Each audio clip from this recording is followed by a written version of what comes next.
Paris. City of love, romance and dreams. So they say. I used to say it too. But ever since that day, the day of the murder, I've always associated my beloved Paris with death.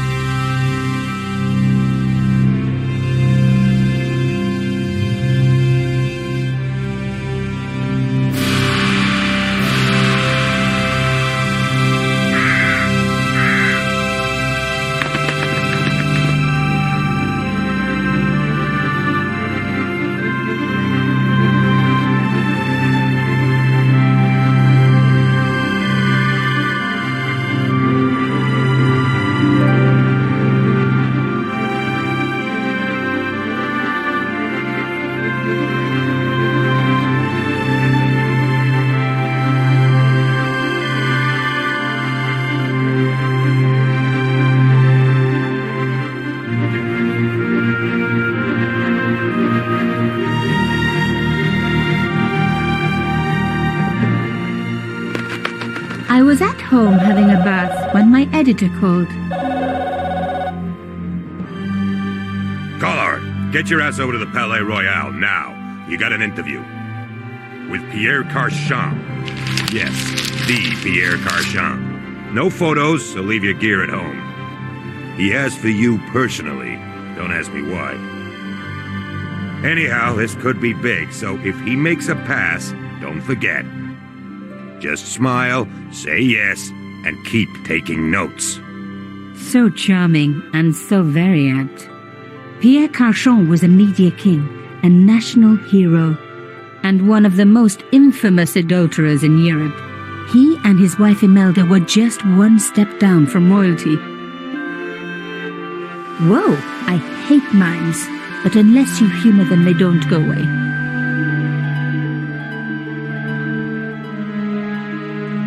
Here I was, the palace of the Media King and the Ice Queen. I pressed the doorbell and set in motion a chain of events which would change my life forever. Yes? What is it? Madame, my name is Nico Collard. I'm here to see Monsieur Carchon. Come up, we're on the first floor.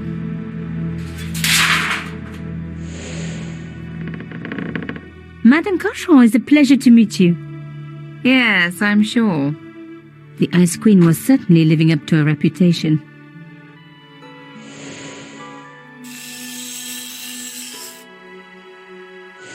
Will you be staying for the interview? Mademoiselle, I know little of my husband's business affairs, and I care even less. I certainly have no intention of watching him pore over yet another pretty little journalist. Pretty? You're too kind, madame.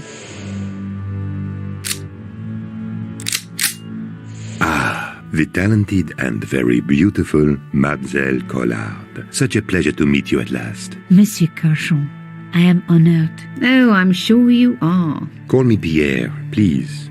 But I do not flatter you idly. I was a friend of your father. He was a great man. My father? He never mentioned. He and I were very close. And then his death. So tragic. I must... Imelda, your damned cat's in my study again. Another Ming vase, I suppose. Excuse me for one moment, my dear girl. You journalists are getting younger each year. Perhaps it's the rest of the world getting older, madame. That was no cat. My God, what? Monsieur Carchon!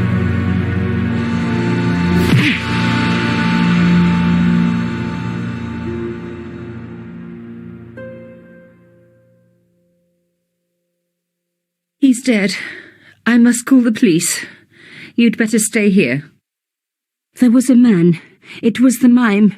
Do you think he... Well, I believe we can rule out suicide, don't you? No wonder they called her the Ice Queen. She would have been top of my list of suspects if I hadn't seen the attacker myself. And if I hadn't come across a couple of murders just like this already.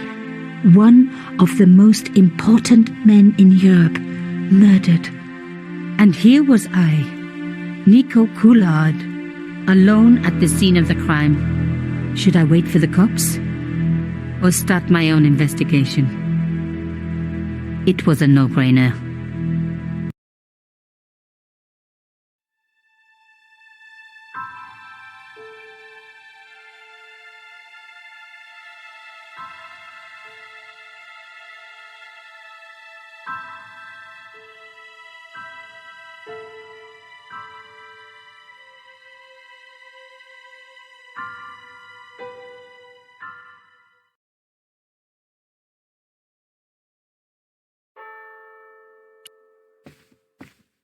A bust of Pierre Cauchon, humble servant of La France.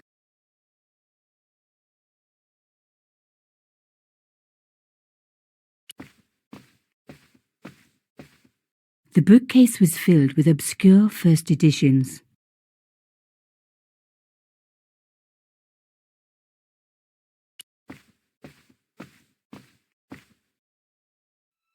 Mimes and guns don't usually go together, but I had an idea that this was no ordinary mime. I'd come across this murderer before and written about him. The costume killer, at least that's what I'd called him. I closed his eyes. It was the least I could do for the poor fellow.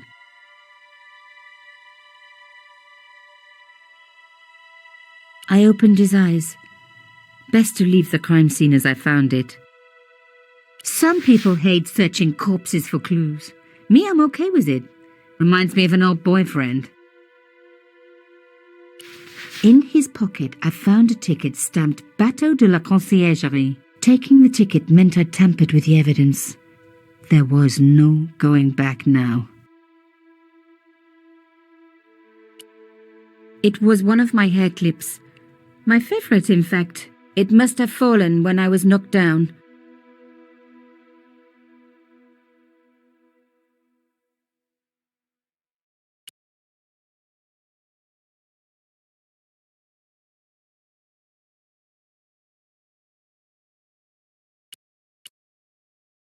It was one of my hair clips. My favorite, in fact. It was a boat ticket stamped Bateau de la Conciergerie. When I was a little girl, Papa used to take me on the Bateau Mouche as a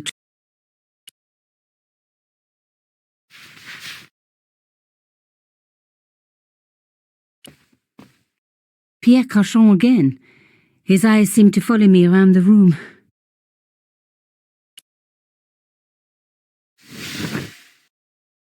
A small round piece of glass had been cut out of the pane. This was a professional job.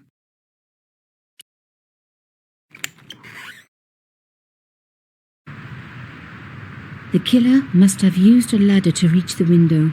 He was long gone. Guess he folded that ladder up, popped it in his pocket and took it with him.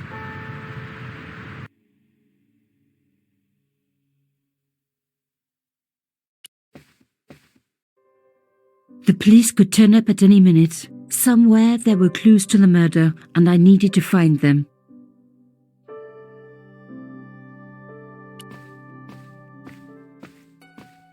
A Louis XIV table with an antique cloth. Imelda had taste. But hey, with a husband that rich, taste is easy.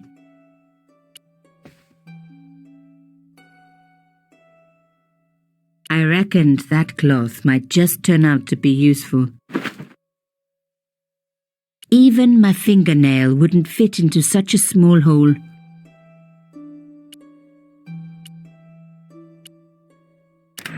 Aha! Nico, you are just so damn good at this stuff. Instead of comforting Imelda, I was ransacking her flat. Why? Because there was something going on here, and I had to get answers before the cops arrived. And hey, she'd been rude to me, so she had it coming.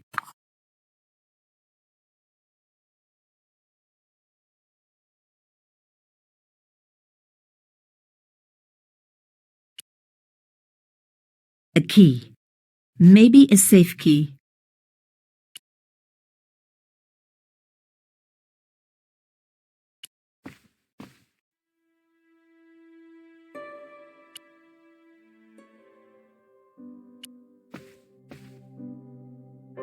The door was locked. A modern key on an antique door. It wasn't going to work.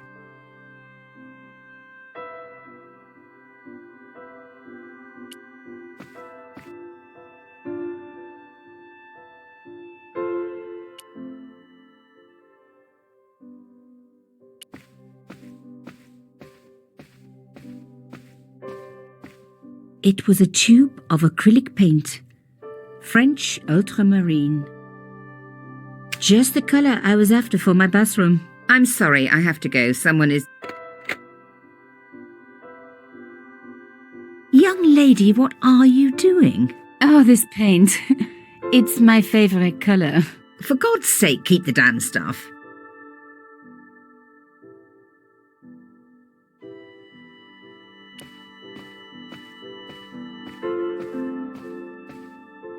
Excuse me, madame.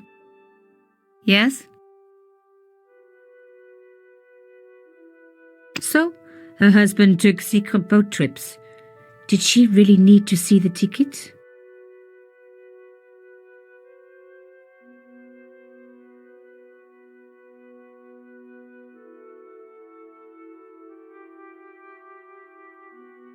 Why would a mime want to kill your husband? Pierre had plenty of enemies. Half the husbands in Paris for a start. How did your husband know my father? I have no idea. You didn't know him? Thierry Coulard? Pierre knew a lot of people I didn't know, most of them women.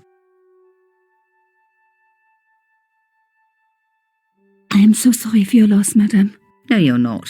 You're a journalist. Journalists don't feel sorry. Not true. We shall see.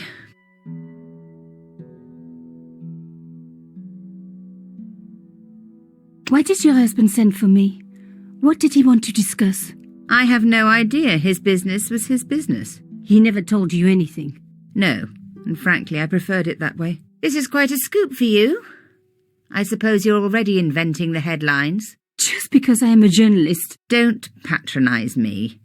You're all cut from the same cloth. Do you have any moral sense at all?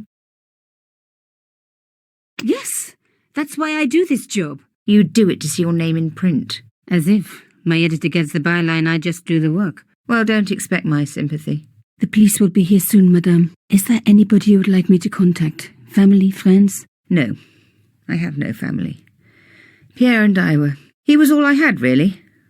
Not much, was it? The dutiful wife. That was my role. He never talked, never let me in. I know one thing, madame. What? If you want to find out who killed your husband, then you let me do the job, not the police. Why? How do I know I can trust you? Your husband invited me here today because he needed me. I think he knew somebody wanted to kill him, and he knew I could help. I doubt it was your database he was after. You're wrong. I was onto his killers already, I am sure of it. Please, you owe it to him. I don't know. All I need is a few more minutes to look around before the police come. You really do have a moral sense, don't you? I trust so few people. And perhaps Pierre really did think that you could help. Of course it wouldn't have stopped him seducing you too. Here, take this. It's the key to the drawing room next to the library at the end of the hall. It was Pierre's room. I rarely went in there. I couldn't. I was too scared of what I might find. Thank you. I promise you won't regret this.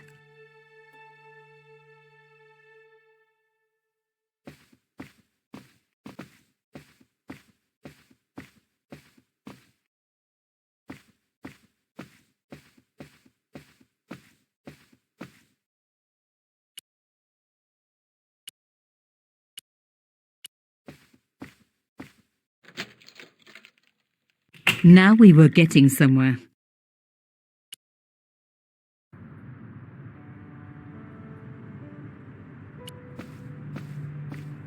The painting showed the Cachons together, in love. As the poet said, the past is a different country. Or did I read that in a fortune cookie? There was the very faintest of clicks.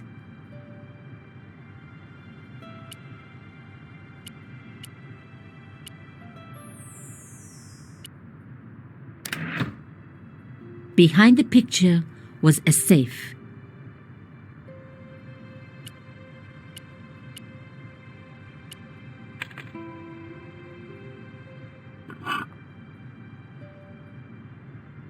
In the safe was some kind of artifact. There were strange symbols on its surface. It looked like the printer's blocks I'd made at art school. If there was one thing I'd learned about symbols, they are always important. But these symbols scratched into stone were impossible to read. I needed to find a way of printing them. At least the stone was round. But what could I use for ink? And what could I print on? Sure, I was stealing, but I knew Imelda didn't know about the artifact, and Carchon was past caring.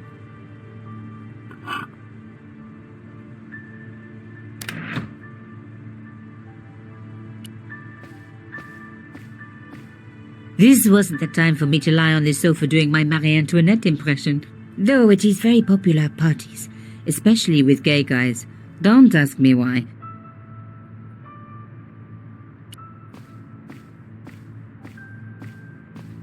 As expected, the desk was yet another priceless antique. Yawn. The blotter and in tray had clearly been placed with mathematical precision.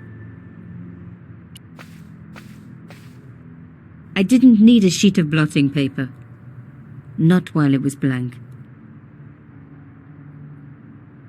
I didn't want to take the tray, but I knew that I could use it.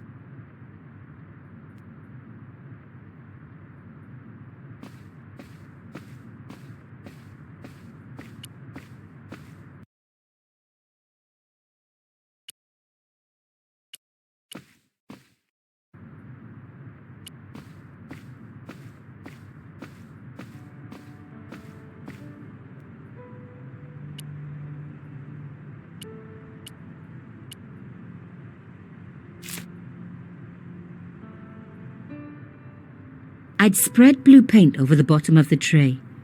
It was ruined. I was a very bad girl, but also quite a clever one.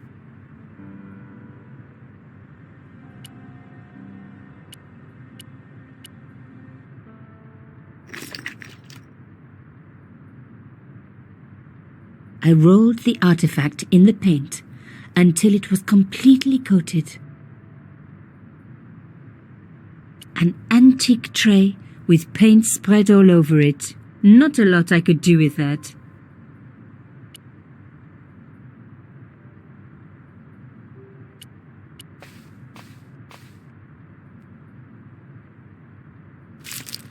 Genius! The roller and the paint worked just as I planned.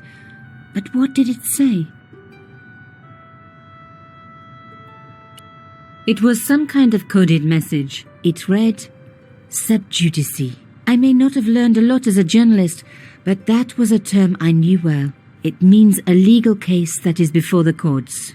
Below it was a sequence of letters that made no sense. I suddenly realized there was a connection between the boat ticket and the coded message. The boat ticket was stamped Bateau de la Conciergerie. The conciergerie on the Ile de la Cité by the river housed the ancient law courts. So, sub judice could in this case mean literally under the law courts, below the conciergerie.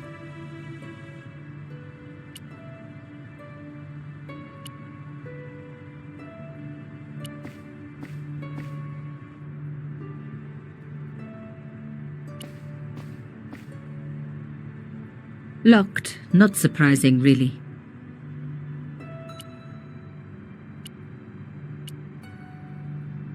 It didn't work, but I guess it would have been surprising if it had.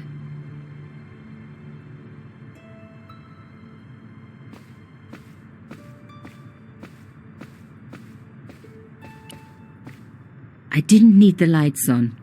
It was light enough already.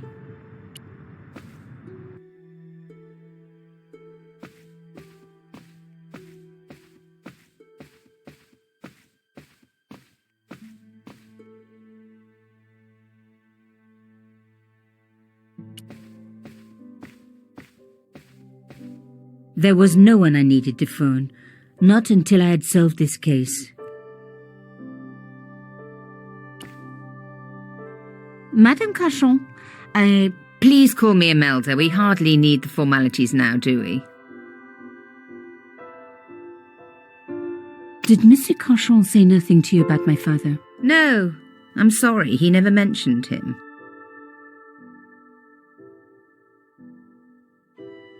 I was sure that there was more to find. I just had to keep looking.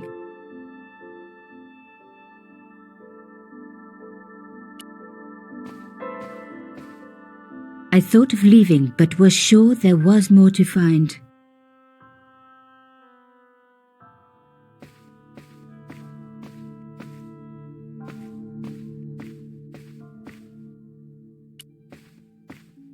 A magnificent antique.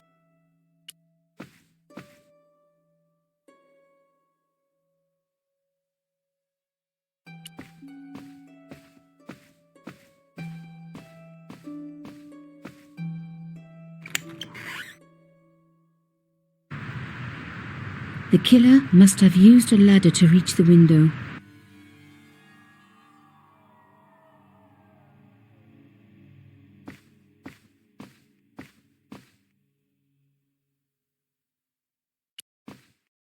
It contained rows of titles I didn't recognize. Programming the Z80 by Rodney Zacks. Ah, the romance, the drama, the great classic novels had a lot to learn.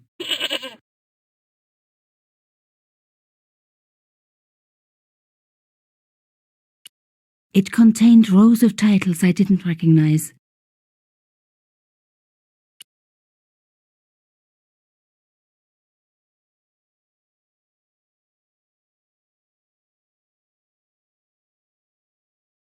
The artifact was like an old printer's block, covered in symbols. No.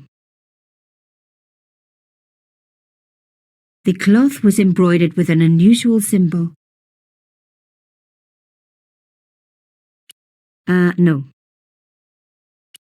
No. No. No.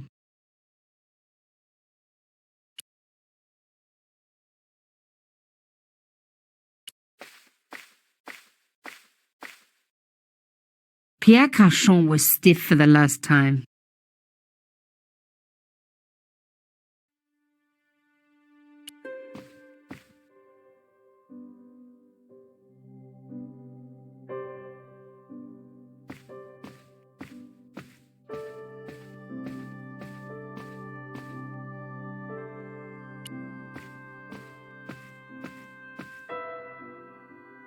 Excuse me, Imelda. Yes? I was confident that Imelda wouldn't recognize the patterns. Thank you. You have your own reason for taking the cloth. Please keep it. She'd know I'd broken into her husband's safe if I showed her the artifact. That would have been insane. Would you like to see my favorite hair clip? What a ridiculous question. Of course not. Huh. Another time, I guess.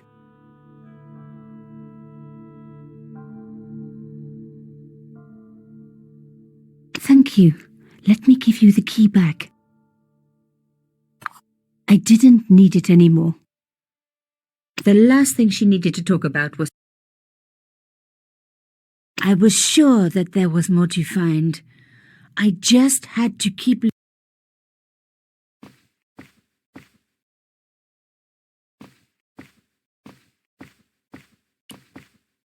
A medieval pageant. Original, no doubt. The tapestry must have cost a fortune.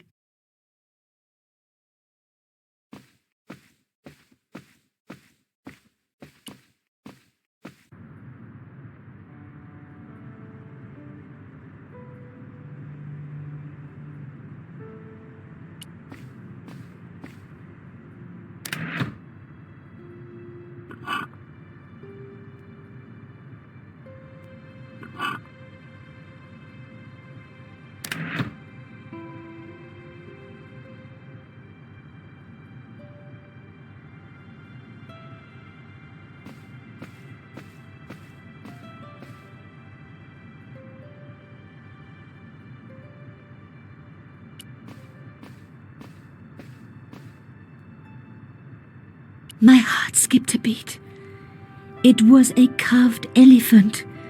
But not just any carved elephant. It had been made by my father. I knew for certain because in my apartment I had its exact twin, carved into a box he had made. So Carchon had known my father. They really must have been friends. I decided to take the carved elephant. It clearly meant nothing to Imelda. I was pretty sure I'd found all I could here. And besides, all this opulence was making me pine for my regular life of poverty. This was a huge story. It was also one heck of a puzzle with a lot of pieces missing. But I was going to crack it. And if I could just remember the name of that fancy prize you get for being an ace journalist, I was definitely going to win it this time.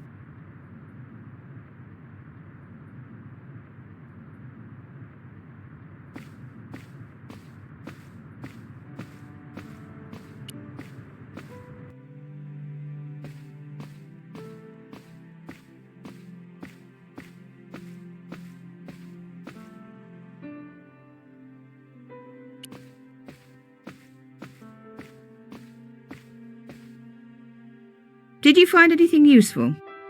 This carving, do you know anything about it? It was Pierre's. What does the statue have to do with... Please, I need to know. He was given it by a friend, something to do with Africa. He never explained any more?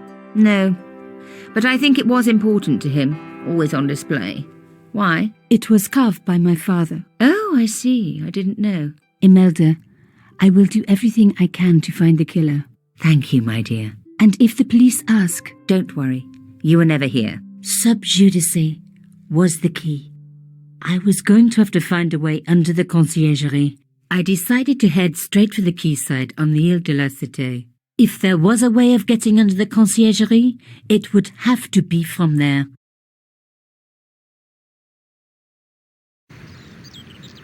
Carchon wasn't the type for messing about on the river.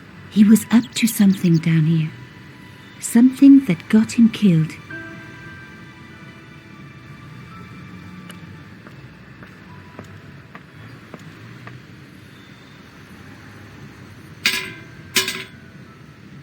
The fence wouldn't move.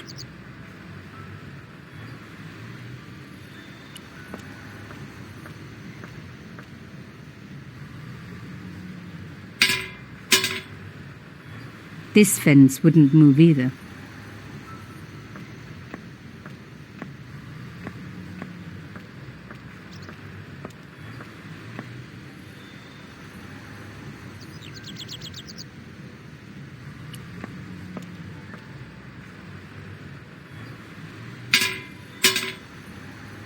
I tried pushing the fence, but it wouldn't move.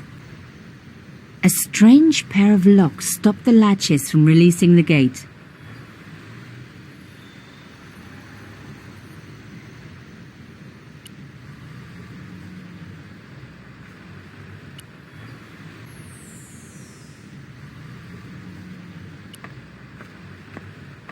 The cross looked familiar. I'd seen it before. It was embroidered on the lace cloth I'd picked up at Carchon's apartment. I knew I was on the right track.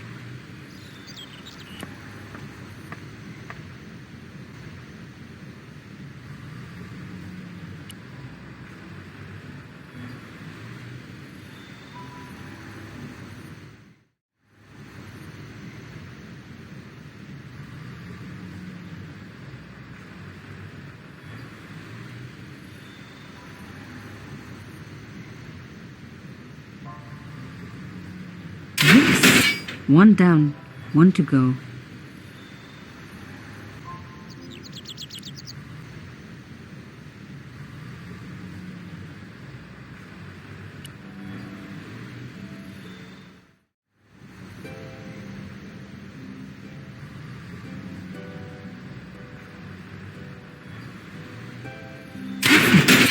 Nothing like a good convent education for honing your lockpicking skills.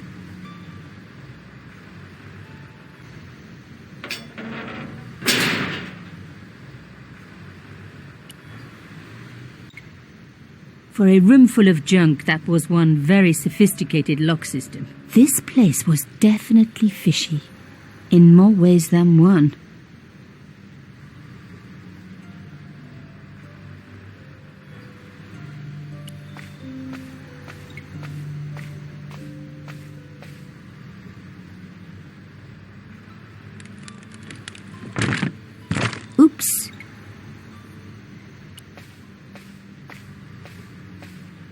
Moving the skiff would only damage it more.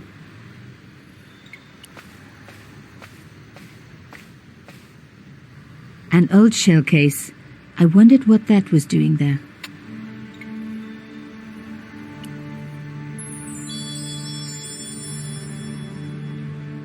The brass case was smooth and perfectly round.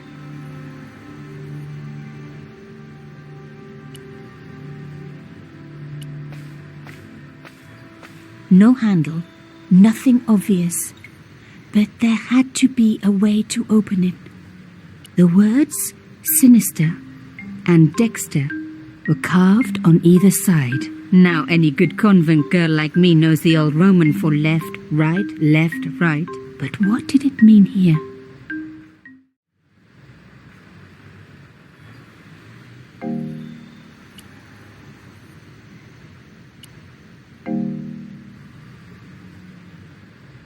Mystery solved. Carchon's stone cylinder slotted into the hole with a satisfying click. A satisfying click told me I turned it to the right position. Another click, another step closer. Rolling out the painted cylinder had given me a print of a secret message. It read, Sub Judice. Below it was a sequence of letters, S, D, S, S, D, S, S.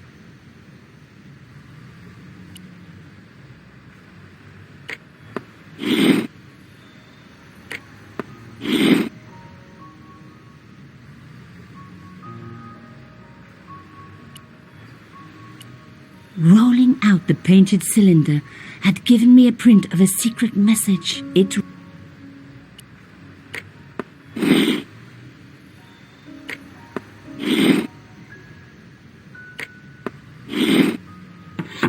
I love the sound of locks clicking open.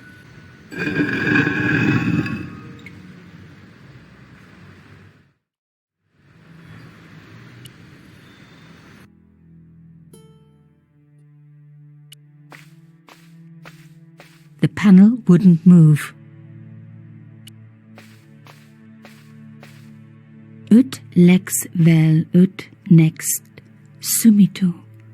To the law or unto death submit.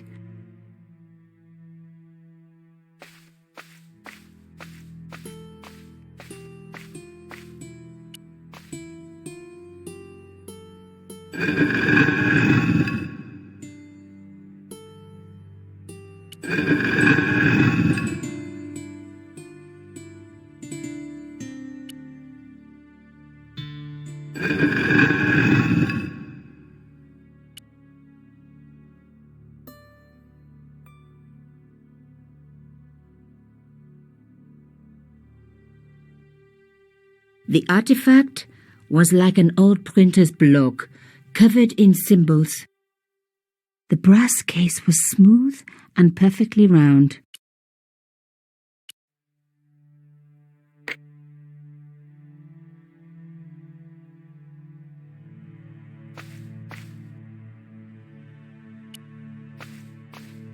A round slot precisely carved into the stonework.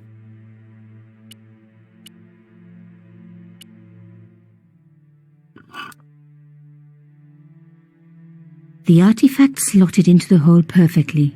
Behind the old walls, I could hear some kind of mechanism groaning into life, but whatever had been triggered had now jammed.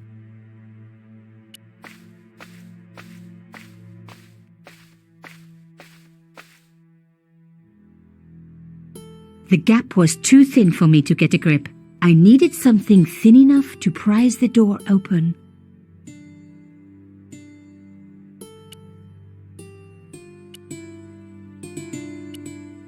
I was going to need something a lot stronger than a hair clip to free the door.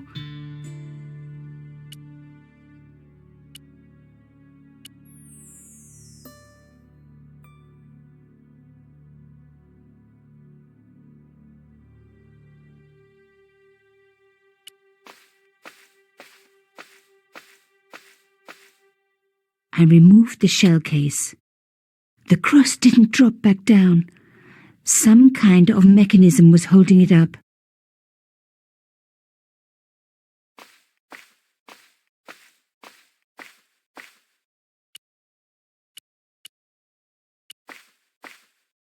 The gap was too narrow. I needed something flatter to work into it.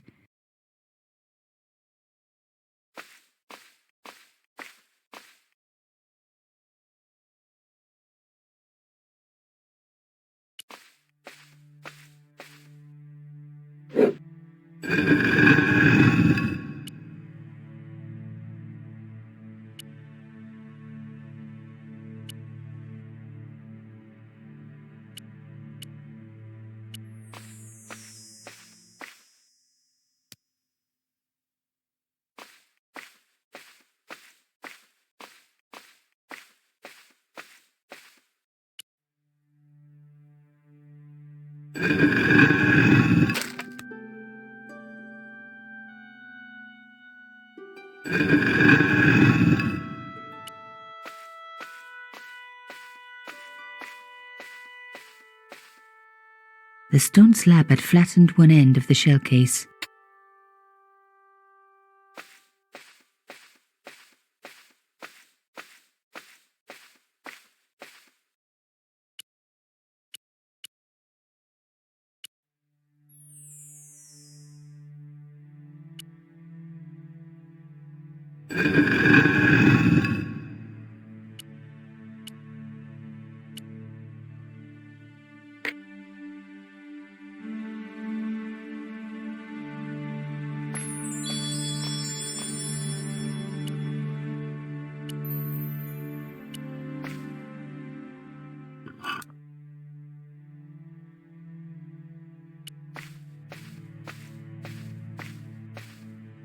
I removed the shell case.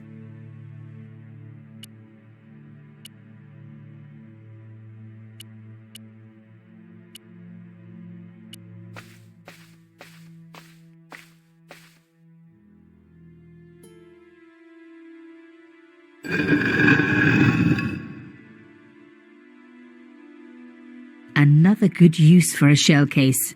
Another secret room. Somebody had something to hide. But was it what I was looking for?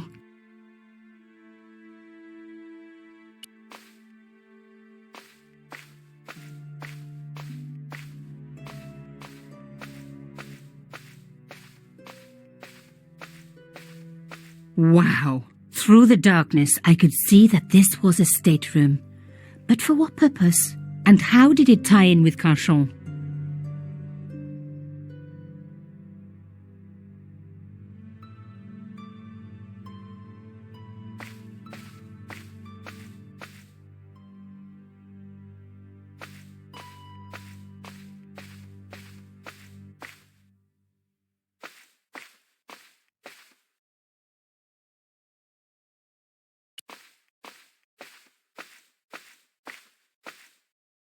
Amazing! The things...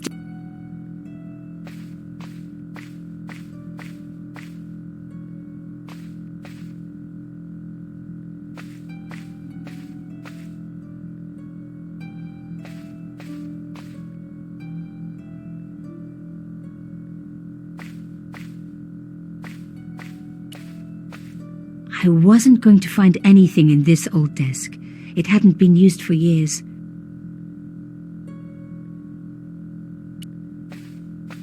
A door like that always has something important behind it. I had to find a way to unlock it. That wasn't going to help. A slot next to the safe door. All I had to do was find something to fit into it. It was like being back in kindergarten. All I needed now was a shape that would fit the slot.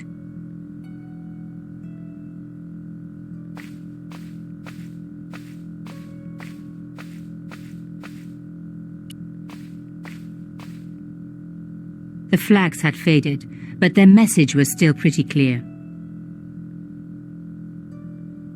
Fascist regalia, a message of hate.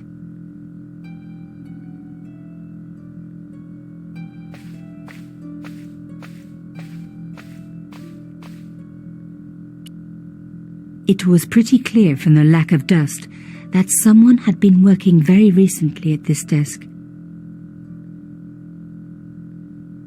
Oh my God!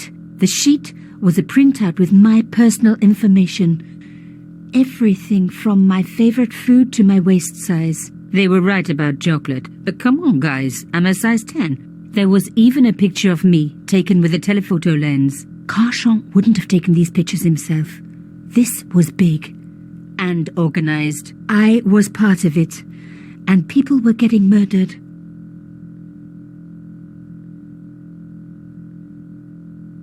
This was the article I'd written about the costume killer. My suspicions were right. Carchon had cut it out. 2 businessmen had been killed. One in Italy, one in Japan. In each case the killer had worn a costume, a penguin, and then a snowman. But that wasn't the only link between the 2 murders. Both the victims had been big media do-gooders, and I proved they were just the opposite. So, how did they fit in with Carchon? My articles. The dregs at the bottom of the mug hadn't dried out or gone mouldy. It wasn't more than a day old.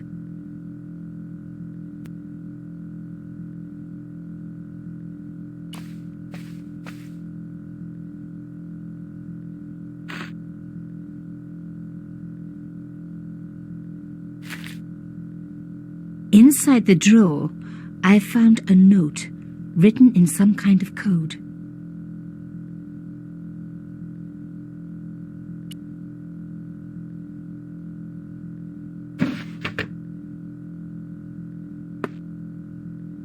Damn, don't you just hate it when that happens? The drawer had come out easily enough, but wouldn't fit back into place.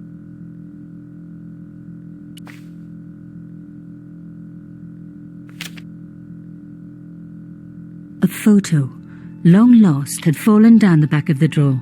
It was very old, but there was no mistaking the guy in the foreground. Carchon. Behind him were soldiers, a burning village and a corpse. The photograph was cropped on the right-hand side. Somebody else in the picture obviously didn't want to be in it anymore. I wasn't surprised. This was Africa in the 60s. An uprising was being brutally suppressed. And here was Mr. Media himself, Carchon, doing the suppressing. The photograph was not just powerful evidence.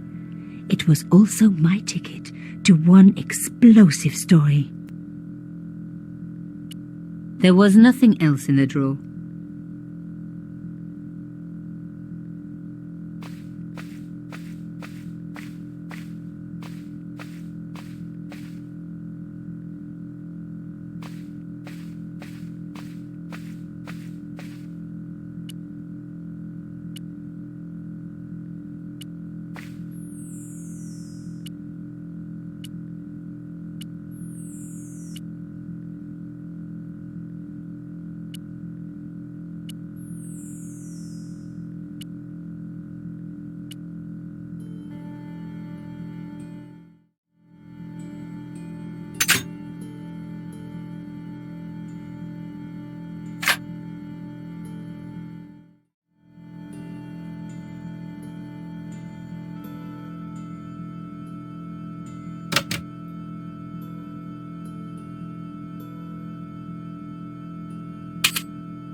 I had decrypted the note.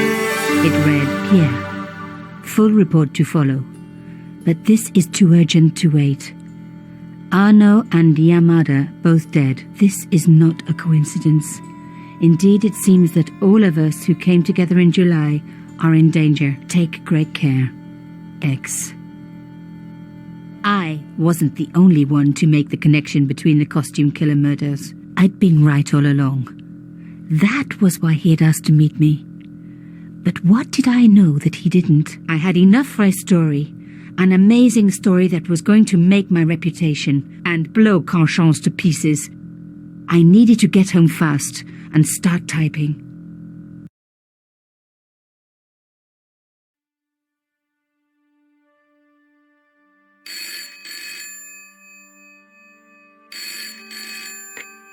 Bonsoir, Collard. Nico, it's Ronnie. Hey, Ronnie, you cracked open the champagne yet? Are you crazy? What's wrong? Wait a minute. You didn't print it, did you? Course I didn't print. That's the best piece I've written. The last, as far as I'm concerned. It's important. It's suicidal. You can't destroy a national hero. He deserved it. His corpse isn't even cold. Ronnie, 2 hours ago I told you what I'd found. You loved it. You begged me to write it up immediately. 2 hours is a long time in newspapers, Nico. Someone's got to you, haven't they? Listen up, Nicole, and listen good. Pierre Carchant had a lot of friends. Powerful friends. For your own sake. Forget what happened. You got it. End of conversation. Good night. This should have been my big break, but I knew there was nowhere else to sell this story. If Ronnie wouldn't print it, nobody would.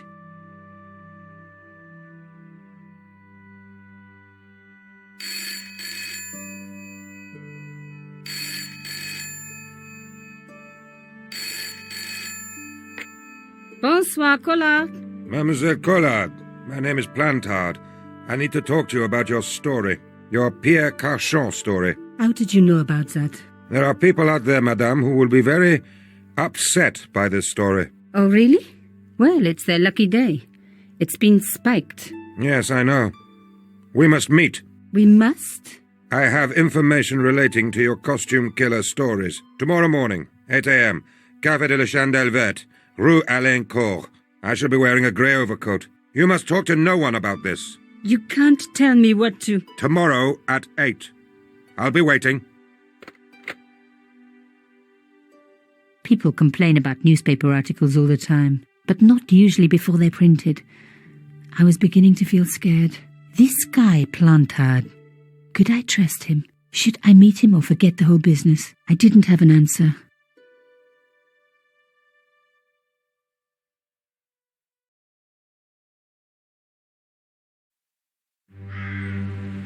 I'd only been in Paris for a week, but already I'd fallen in love with the city.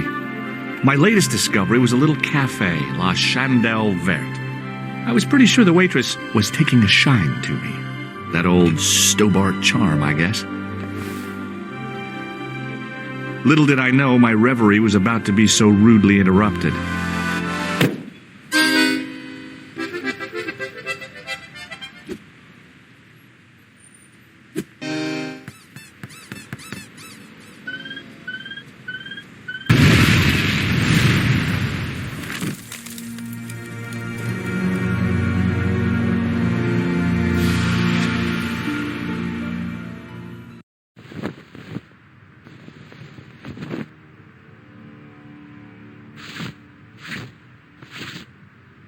As I picked myself up, I was really angry. 1 minute I'm on vacation, the next minute some clown's blown me up.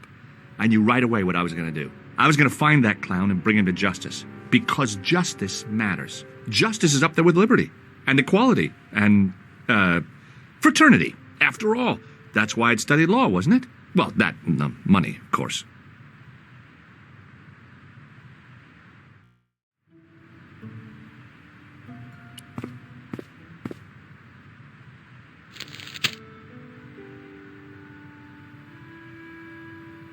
The leading article referred to the visit of a Nobel Prize winner from some unpronounceable Eastern European state.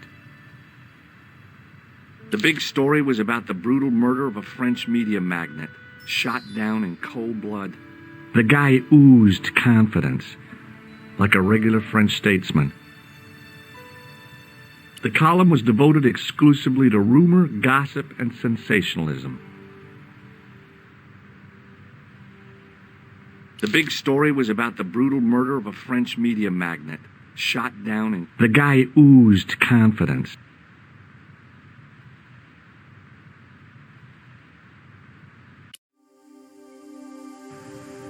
I noticed the writing at the foot of the page. It read Salah Eddin, 1345.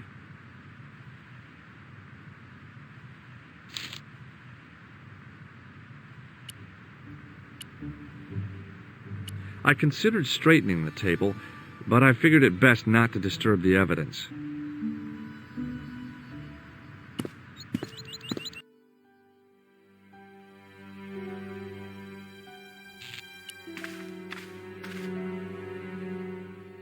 The sight of the dead guy's staring eyes turned my knees to jelly. I tried not to meet his stare as I searched the dead man's pockets. No wallet, no papers, no credit cards. The guy's past was a blank page.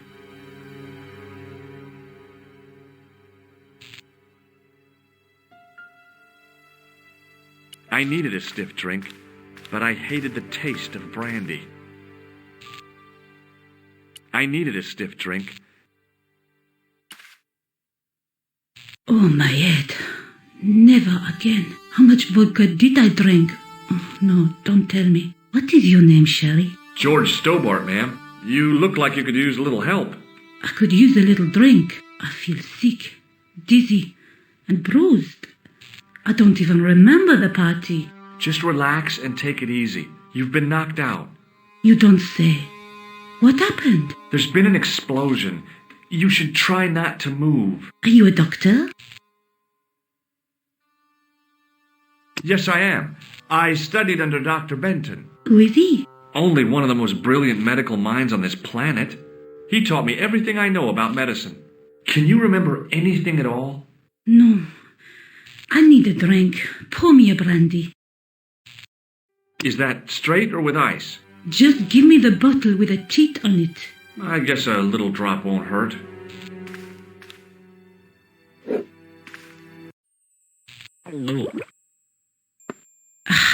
That's better. She knocked back the brandy as if it was water. I was glad I wasn't picking up the check. Hey, wake up! She didn't respond. If I wanted another cappuccino, I'd have to serve myself.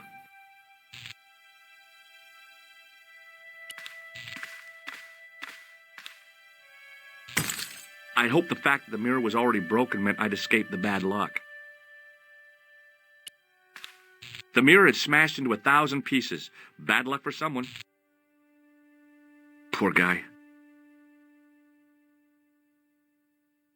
He was pretty mashed up.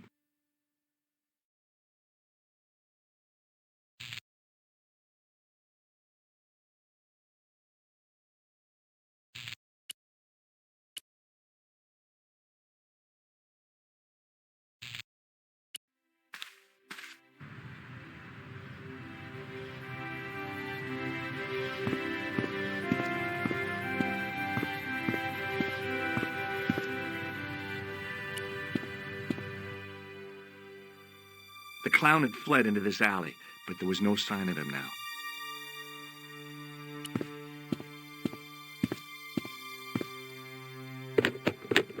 There was nothing of interest.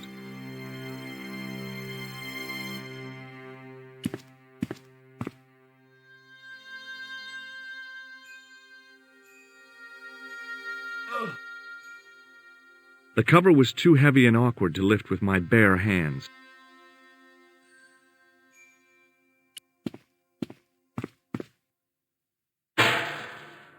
It smelled like someone had dumped a truckload of fish in a locker room on a hot summer afternoon.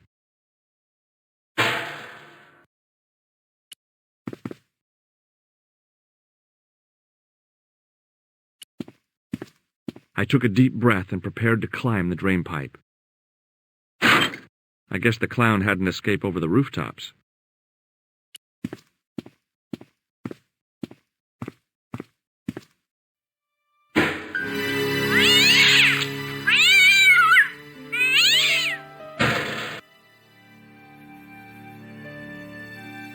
I'd had it with sticking my nose into French trash cans.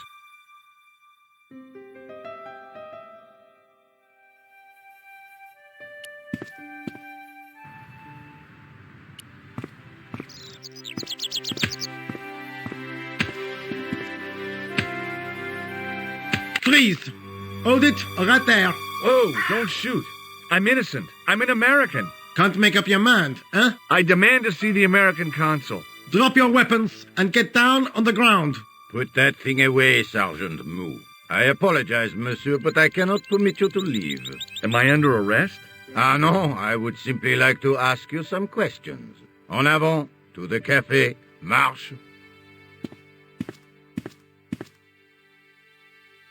What a mess. This bombing is an outrage, is it not? Stop that, monsieur. Has it occurred to you that he may be dead, Mou? Oui, monsieur.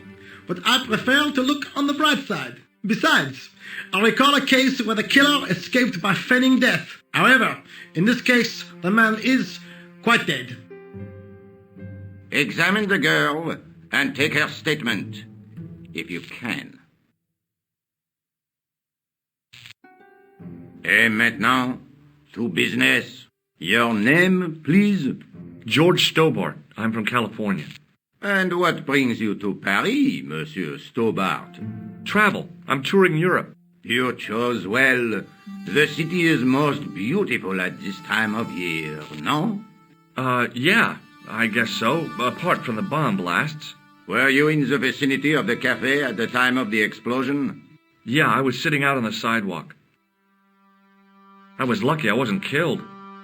The inspector passed over my remark with no reaction. Did you see the deceased enter the cafe? No. Did you see anyone else in the cafe? Yeah, there was a guy dressed as a clown. He was carrying an accordion. An accordion? Bon. The picture is forming in my mind, and it is not a pretty one. Is the girl all right, Mou? She'll live if she survives the hangover. She says the American claimed to be a doctor. He forced her to drink the brandy. I can explain everything. Can you, monsieur? Almost everything. She doesn't remember seeing a clown, monsieur. That's odd, don't you think, monsieur? Who am I to believe, I wonder? Eh bien, I have heard enough. What do you mean? I am satisfied that you know nothing. You may leave. Enjoy your vacation, Dr. Stobart. What about my personal safety? Can't you at least give me some advice? What can I say? Stay alert and look out for suspicious characters. And don't cross the road until the little man shows green. Great advice. I honestly believe you are in no danger, monsieur. Should you remember anything of importance, please contact me. My card.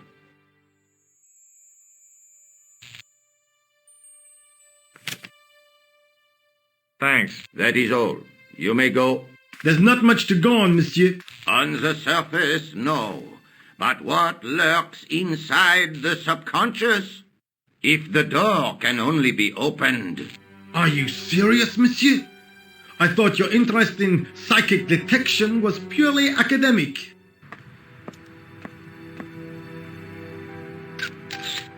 Excuse me, mademoiselle? Hi. My name's George Stobart. Oh, an American by the sound of it. Yep, that's right. On vacation in Paris. Some vacation, huh? You were here when the bomb went off? Sure was. Sat right out in front of the cafe. Did you notice a middle-aged man, maybe 60, with a hat and overcoat? I couldn't believe it. She hadn't even asked how I was feeling. Yeah, he went inside just before the bomb exploded. You weren't related to him, were you? Oh, no, nothing like that. I'm Nicole Collard from La Liberté. What is that, some kind of nightclub? Oh, no, it's a newspaper. You're a reporter? I'm a freelance photojournalist. Say, you could interview me about the bombing. An eyewitness account, minutes after the outrage that shook the whole of Paris. You know, real-life drama, human interest, that kind of stuff. I'll just stick to the facts, thank you. Did you see who planted the bomb? I know it sounds crazy, but he was dressed like a clown. A clown? It's him again. Have you met the clown before? It's a long story. I have plenty of time. I don't. Who was the guy you were supposed to meet? His name was Plantard. I didn't know him, but he called me last night. He said he had a story which would interest me. He asked me to meet him at the cafe. I guess I'll never know what he wanted to tell me. Well, not unless you have Rosso's gift for psychic interrogation. Do you know a police officer called Rosso? Rosso? Our paths have a knack of crossing. If I didn't know better, I'd say it was deliberate. Have you seen Rosso? Is he here? He's inside, attempting to question a witness with his psychic powers. That guy is weird. Yeah. I found this newspaper outside the cafe. That is not a newspaper, it's a gossip rag. It may have belonged to Plantar. So, he had a taste for sensationalist smut with right-wing bias. That doesn't tell us much. There's something written in it. Salah ed-Din, 1345. It sounds like a betting tip. The name of the horse and the time of the race. What do you think? That's what I thought, but the name of the meeting isn't given. Well, so what? I'm not the least bit interested in horse racing, are you? No, but it could be a clue to the killer's next move. Do you think his next victim will be the jockey? Or the horse? She looked at me with a playful twinkle in her eye. Okay, it's a long shot. Look, the inspector gave me his card. Oh, I didn't know his first name was Augustin. It suits him, I must say. Why won't you tell me about the clown? Why do you want to get involved? Because he almost killed me. Isn't that reason enough? I guess so. Listen, I'll give you my phone number. You help me with my story and I'll let you in on what I know. And let's get one thing straight right now. This is strictly business. Okay, it's a deal. I have to go develop these pictures. I'll be on some, monsieur. Fine. I'll see you soon.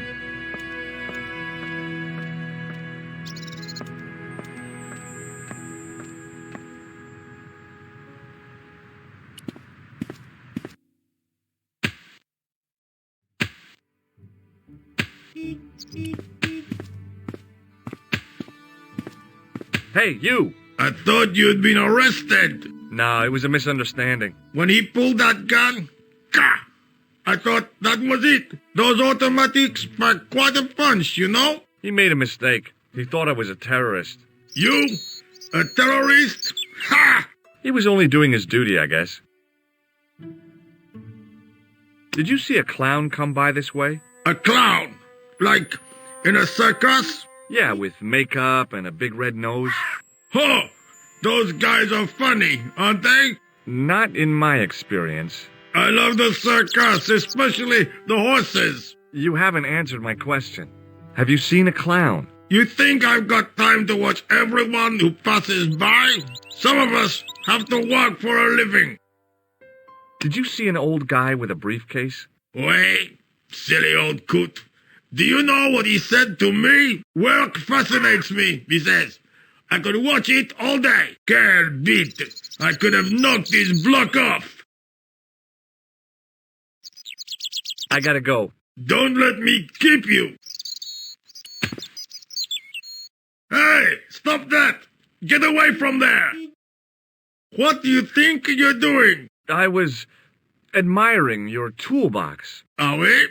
Had a good look, have you? I'm warning you, if you touch it, I'll crack your nut. Okay, I get your point.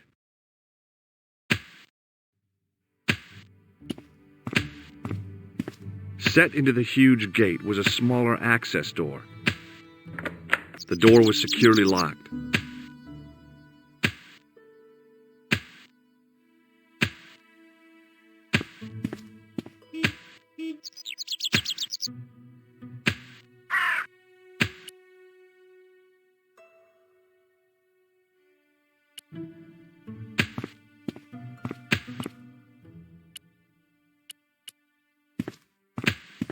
Hi, can you spare a few minutes? What do you want now? Take a look at this. Hey! You're a cop? Don't shout about it. I'm working undercover. Who are you looking for? That's confidential. What's in the toolbox? What's in the toolbox? As if you didn't know. What's the big deal about tools, anyhow? They're cool. Tools are civilization. You don't say. That's right. Tools are what distinguish us from other animals. Who are you calling an animal? I've met your sort before. Looking down your nose at me because I'm working class, huh? I've a good mind to knock your block off. Would you like to read my newspaper? I haven't got time to read that. Can't you see I'm busy? You could read it on your lunch break. 10 minutes is all I get. And if my boss had his way, I wouldn't get that. He'd have me on a drip, so I didn't have to stop to eat. Oh, take the newspaper and quit complaining. Bah! Look at this. Damn bleeding heart liberals. Tcha! Save the dolphins. Catch them and eat them, I say. All that fuss over a bunch of fish. Nah, that's more like it. Look at the size of those. Like champagne bottle corks, no? Ah, what's this? Saladin running in the Prix de l'Arc de Triomphe. It's a racehorse? A horse? A legend. Bucephalus reborn, mon ami. Like a streak of lightning she is. Do me a favor, won't you? Keep an eye on my hole. I'm off to put some money on that nag. What about your toolbox? Stuff it. Help yourself.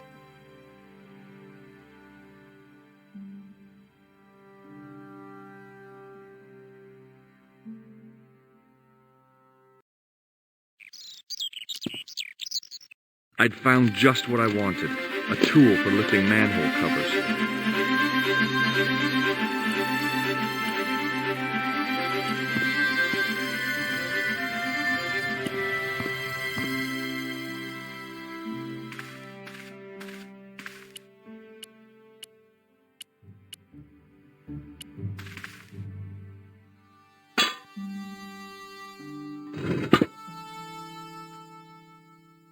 I lifted the cover to reveal what smelt like the entrance to a sewer.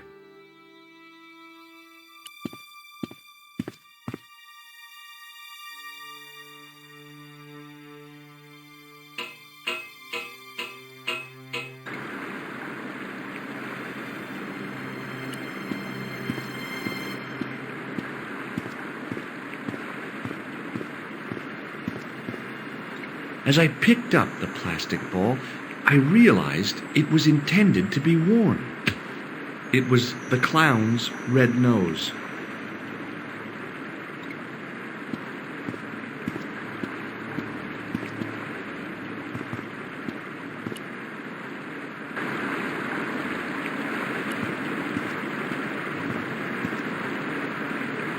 I scooped up the sodden tissue. It was cold and greasy, like breakfast leftovers.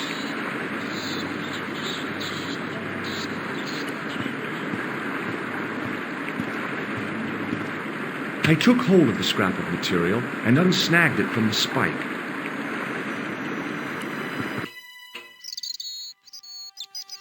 Hi there. Hold it right there, you sewer rat. I knew you'd come back, and now I've got you. What are you talking about? You're trespassing. Come out of there, immediately. That's what I'm trying to do. Give me your hand. Ha! You won't catch me with tricks like that. Keep your distance, monsieur. Okay. Now, what were you looking for? Terrorists. The meanest, nastiest, dirtiest bunch of guys you ever saw. Uh-huh. Englishmen without a doubt. The filthy dogs. The day they opened that tunnel was a bad day for France, I tell you. If I still had the full use of my faculties, I'd march right over there and tell them so. Well, whoever they are, they blew up the cafe. What? The cafe? Blown up? Mon Dieu! That is awful.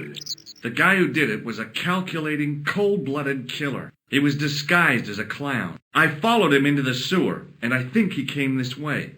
Ah, mon Dieu! Then, the man I chased, do you think that man and the clown are one and the same? Well, yes, it had crossed my mind. Ah, that still does not explain what you are doing down the sewer. For all I know, you are in league with him. Oh, no. I'm just a tourist. Most tourists are content with the Eiffel Tower, the Louvre, or the Pigalle. I didn't realize my waste pipes were such an attraction.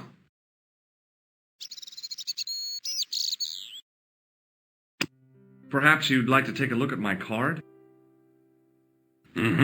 What is this? Inspector Augustin Rousseau? What does that say? Hominoid Division? A homicide. I think the ink's smudged. Then you are not a tourist. Okay, I'm not. I lied to you, and I'm sorry. Don't apologize, monsieur. You know, I had a feeling there was something different about you. It is your posture, your poise. Oh, yes. There is no mistaking the bearing of a disciplined man. And I should know. I was in the army, you know. When I was your age, I was fighting for my life in the African desert. How can I help you, Inspector?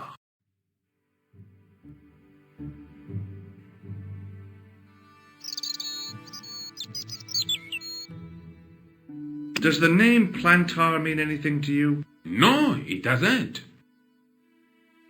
Tell me about the man you apprehended. He was a mean one, monsieur. He grabbed me in an arm lock. His face suddenly next to mine. His grip was like iron. But he did not know what he was up against. Oh no. He made a big mistake when he took on one of the desert hyenas. Yes, I get the picture. Do you know the waitress at the cafe? You can't suspect her, surely. Just answer the question, please. Yes, I know her. Quite well, you could say. She came to work at the cafe 7 months ago. I look forward all week to the relief she gives me when she visits. Really? So you'd miss her if she wasn't there? Oh, mais oui. Who else would I find to cut my toenails? Was the guy you saw carrying a briefcase? Why, yes, he was. Clutched in his arms like a baby. That belonged to his victim. Oh, what do you think was in it? Drugs? Stolen jewels? I don't know. But the killer thought it was worth a man's life. Nothing is worth that, monsieur.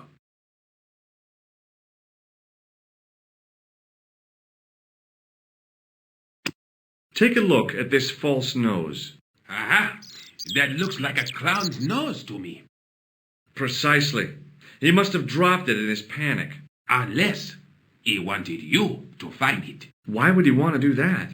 To put you off the scent. What does this tissue mean to you? Nothing, monsieur. It's disgusting. What on earth possessed you to show it to me? Someone has emptied their nostrils into it. Does this piece of material mean anything to you? That is the same cloth as the jacket I found. I'd recognize that pattern anywhere. Now, about the jacket you found. Do you have it here? No, monsieur. One of the sleeves was badly torn, so I sent it for repair. A pity, because otherwise it was a fine piece of quality tailoring. It had the tailor's name inside on the label. Where did you send the jacket? I gave it to an itinerant Romani seamstress. Just my luck. Was there anything in the jacket pockets? Not a sou. You know what I think? Do tell me. He changed out of the clown suit and cunningly disguised himself as an ordinary person. Looks like I'm up against a mastermind. What was the name on the label? It was a foreign name. Todrick, I think. Did you get the address? There wasn't one, monsieur. Only a telephone number. Well, I don't expect you to remember a phone number you've only seen once. 74 98 08 59. You're kidding. That's his phone number? Yes, that's it. A little trick with numbers that I learned in the desert. I was taught the technique by a Tuareg shaman. That's incredible. It comes in handy at the supermarket checkout. Do I get a reward? Honesty, monsieur, is its own reward. Then I'm glad I do not rely on honesty to pay the bills. This is what I used to open the manhole cover. I have one just the same as that, monsieur. I will fetch it if you like. No, don't bother. Oh, it is no bother, monsieur. Nah, forget it. Just trying to be helpful, monsieur. I have to be going. Thanks to your help, the citizens of Paris can sleep a little easier tonight. Vraiment? I was only doing my duty, monsieur. Good luck, Inspector. I hope you catch that killer soon.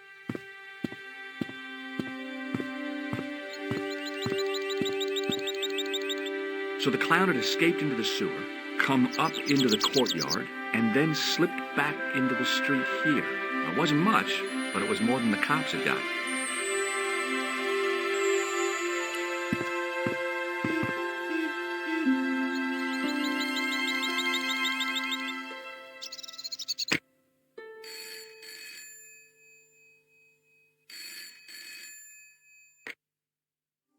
Hello, Nico Coulard. Hello? It's George. Ah, oui. You said to call if I could help. Have you any news for me? You bet. I met a witness who spoke to the clown. And I know where the killer gets his suits. No kidding. Hey, I'm impressed. You are? Well, it wasn't easy. Look, why don't you come here to my apartment later this afternoon? Fine. Where do you live? 361 Rue Jarry. Okay, I'll come over. I was used to working alone, but I had to admit it felt good with George on the case too. But there were some things I was going to have to do alone, and fast. I needed the answers to some questions. Who was the costume killer? And why did he murder Carchon? Why did Carchon ask for me to interview him? How did he know my father? And why was my editor so scared? There was some kind of secret war going on out there, but who was on which side? One thing I did know. I wasn't going to get the answers sitting at my desk.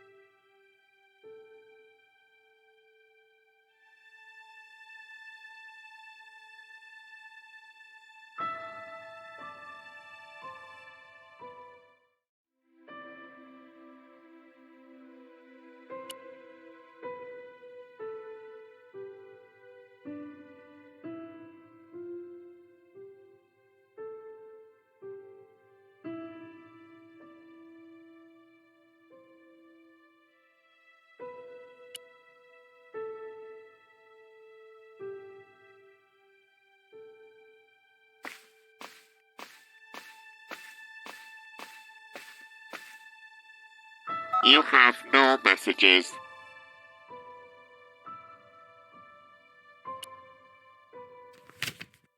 It was a photograph of my father, the first one I ever took, with the first camera he ever bought me.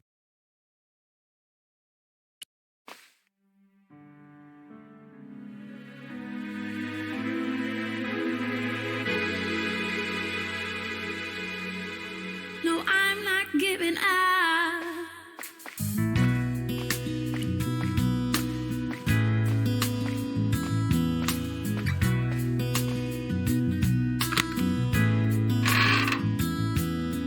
I'm not giving up. No, I'm not giving up on you. The box was carved by my father. It never had a key. The elephant on the lid was a perfect match to Carchon's. The box was the elephant.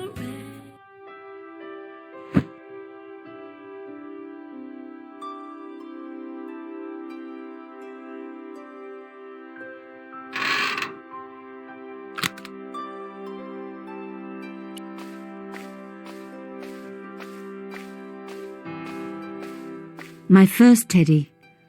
Never had a boyfriend as loyal as him.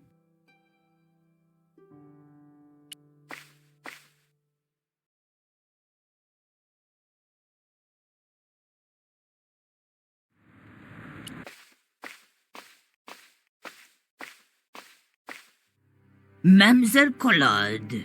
Oh, hello there. Don't tell me I'm going to meet a tall, dark man. No, I don't think so. Why would you say that? Oh, Just a wild guess. Anyway, your cousin's female and very pretty. What? Your cousin from Marseille, how could you forget her so soon? She was only in your apartment yesterday. Ah, really? Such a charming young girl. Isn't she?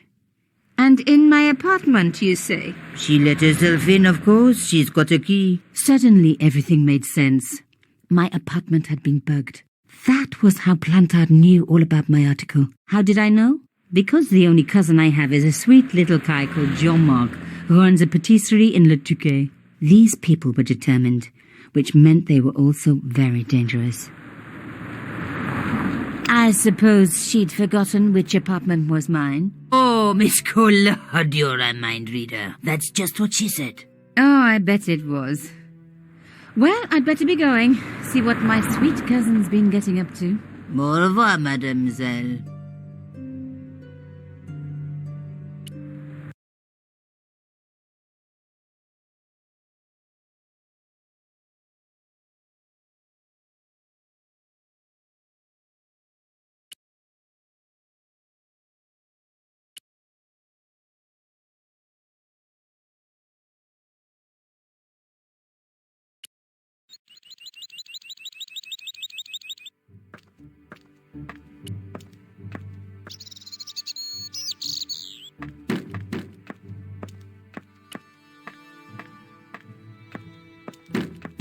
Hello, could I ask you some questions? That depends. Are you a cop? No, I'm a journalist. Bit late, aren't you? They already took away the body. I'm doing a follow-up on this story. Tell me, are you related to the workman I saw digging the hole? Don't talk to me about flobage. Pah! Okay. He just won a fortune on the horses and he won't give me a cent. Well, it's his money. When he was broke, he was happy to touch me for a loan. Brothers should look after each other, he used to say. He's changed his tune, now he's brassed up. You're doing a fine job. Damn right I am. You should be writing about me, not that idiot that got blown up. The heroes who pick up the pieces when disaster strikes. Exactly. Well, give me your best smile and maybe I'll put your picture in the article. Oh, right. Just give me a minute to do my hair.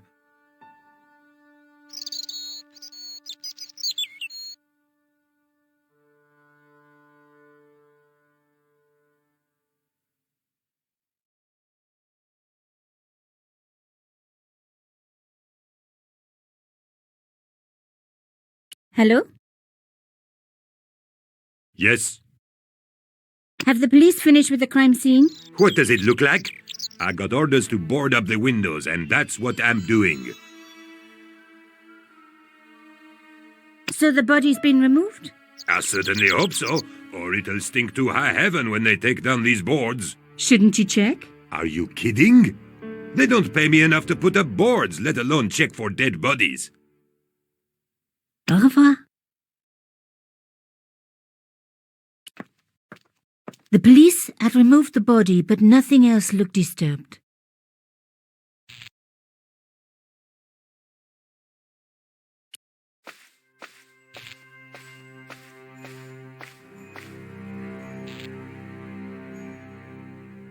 A panel had been blown away, revealing a gap. From this angle, I could see that something had been lodged in the gap behind the pipes.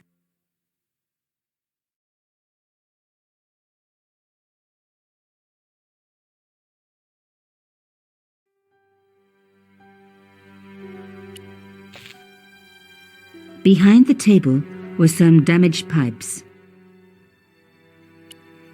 Voila! The police and forensic teams had missed a vital piece of evidence. Some kind of pouch. On the pouch was the cross symbol of Carchon's organization. I was on the right track. On the pouch was the cross symbol of Carchon's organization. Inside the pouch were two items: a strange metallic artifact and a letter in some kind of code. The artifact had a sword laid across scales. There was a picture of Lady Justice on the locked panel in the room below the conciergerie. Another coded message using the same cipher system. So, Plantard was involved with Cochon.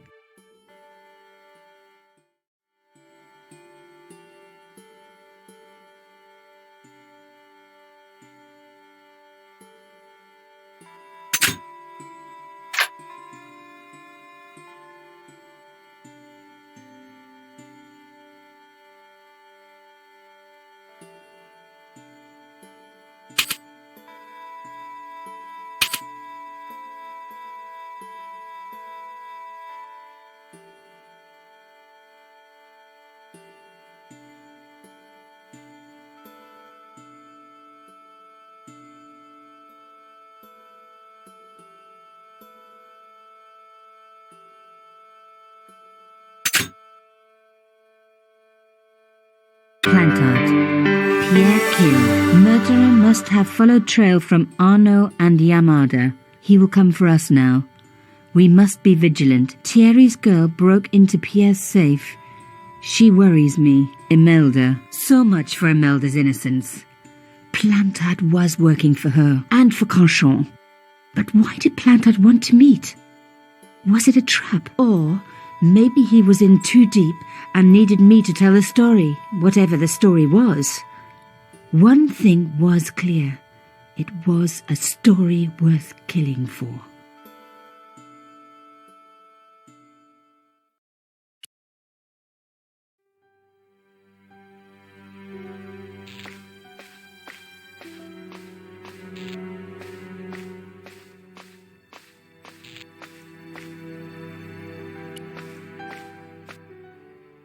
Hey, what about my photos?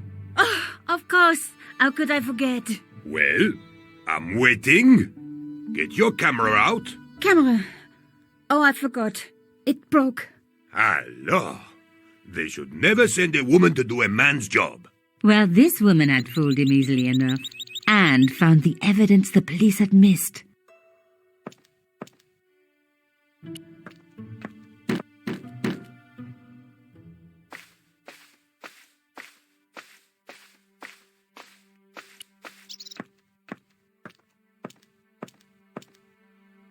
The door was locked.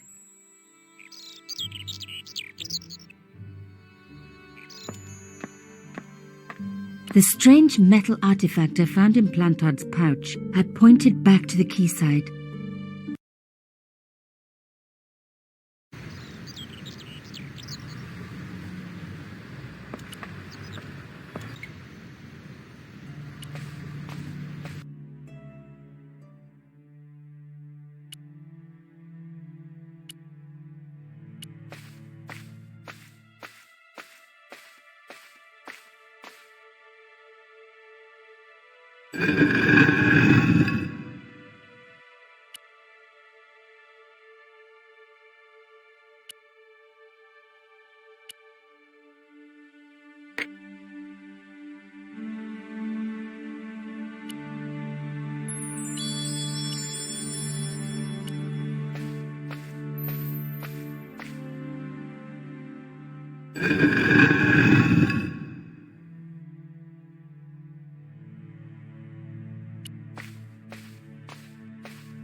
I removed the shell case.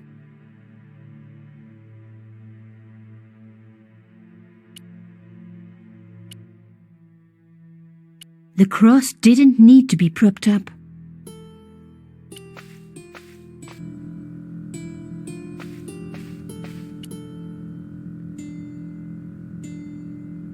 The artifact had a sword laid. There was a pick in the room.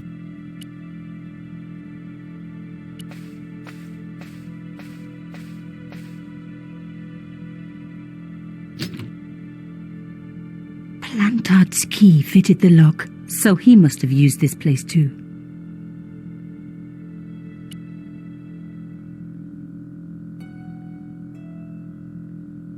A photograph had been torn up. If I could just arrange the pieces.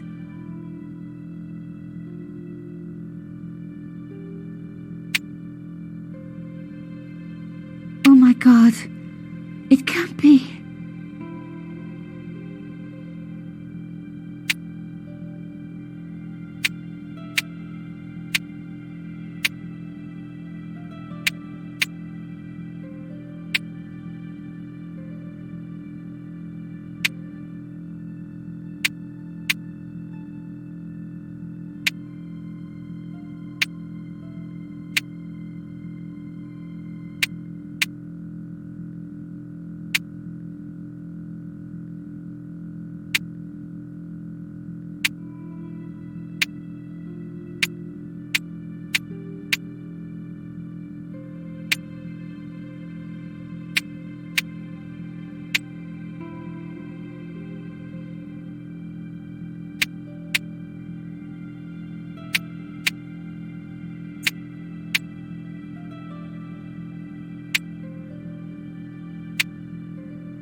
There was no doubt about it. It was a picture of my father. Papa, oh God. After what I'd gone through, I thought I could face anything, but not this. My father, the one person in the whole world who I truly admired, standing with Crachon while those murderers carried on with their evil work. My father, grinning at the camera. I couldn't believe it. I realized that I desperately needed to get to the bottom of this story, and that I really needed George.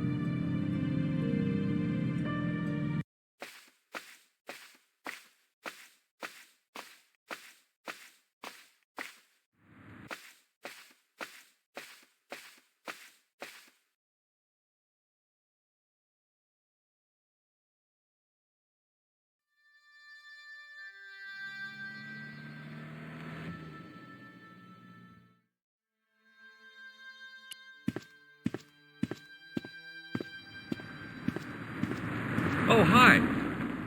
Bonjour, monsieur. Would you like me to foretell your future? No thanks. I'm very good. It only takes a minute. Thanks all the same, but I'm not superstitious. Besides, if it only takes a minute, that's not much of a future to look forward to. Do you know a young woman called Nicole Collard? Yes, I do. She lives upstairs from me in the apartment block across the street. The door isn't locked, but you'll need to give it a gentle nudge. It sticks, you see, because of the damp. The landlord said he'd fix it before winter sets in. He's been saying that for 3 years. How long has Mademoiselle Collard lived here? A few months. She's in for a shock when the cold weather comes. Drafty windows, insufficient heating. It's a struggle to keep warm. The only reason I stay is because the rent is cheap. Your young lady, she deserves better. Are the flowers for sale? Oui, monsieur. Okay. I'll take a bunch of those white ones. I wouldn't do that if I was you. No? They are lilies, monsieur. Some people associate them with death. Yikes. Well, thanks for telling me. What other flowers do you have? Dahlias? What do they signify? Insecurity? I don't want to give her the wrong idea about me. What about the tall yellow ones? Those are iris, the flame of passion. And the little yellow ones? Sensuality. Well, they're no use to me. I want to make an impression, not jump down her throat. I thought Mademoiselle Collard was a successful photographer. Not as successful as she makes out for all her fine clothes. Oh, I've heard her crying herself to sleep at night. That's awful. Now don't you let on that I've told you. She's proud, that one. Too proud, if you ask me. Have you seen anyone out here watching Mademoiselle Collard's apartment? Yes, I have. A strange man. Tall and thin as a broomstick. He kept his face hidden, but I saw his eyes peering from evil little slits. How was he dressed? A long brown raincoat with an hat. Or like Humphrey Bogart? Yes, but he didn't have Bogart's charisma. Besides, this guy looked like he needed a toilet. You never saw Bogart clenching his buttocks like that. Is there anything else you can tell me about Mademoiselle Collard? No, monsieur. I've changed my mind. Will you tell my fortune? You're going on a long journey. My, oh my. What a surprise. Can you tell me anything I don't already know? How does this fortune-telling routine work? If I knew that, I wouldn't be selling flowers for a living. Haven't you ever wondered why you were blessed with the gift? Well, it's a bit like satellite television, I suppose. Some of us are born with a built-in receiver dish. I just happen to be one of the lucky ones. See you later. That's right, monsieur, you will.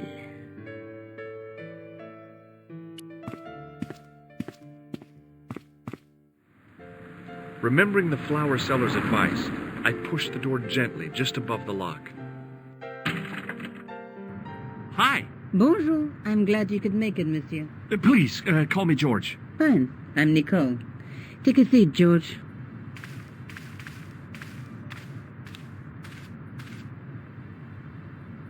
Eh bien? And what have you been up to? I've been exploring the sewers underneath the cafe. I thought I could smell something bad. The clown used the sewer to escape and to change out of his costume. I guess he was in a hurry. He left his jacket behind. And? I got his tailor's phone number. You had better luck than I did. Luck, she said. Luck. Hard work, I'd call it. What happened? My editor told me to drop this story. Can you believe it? But you're not going to do that. Oh, no. I'm going to find out what's behind these killings. It just doesn't add up. It almost feels like some sort of conspiracy. The police in 3 different countries have kept very quiet about the murders. The press don't connect them at all. They blame them on political, religious, or militant minority extremists. Well, that covers just about everyone. Tell me more about the clown's previous victims. The first was Arnaud Bellotta, the millionaire pharmaceutical baron.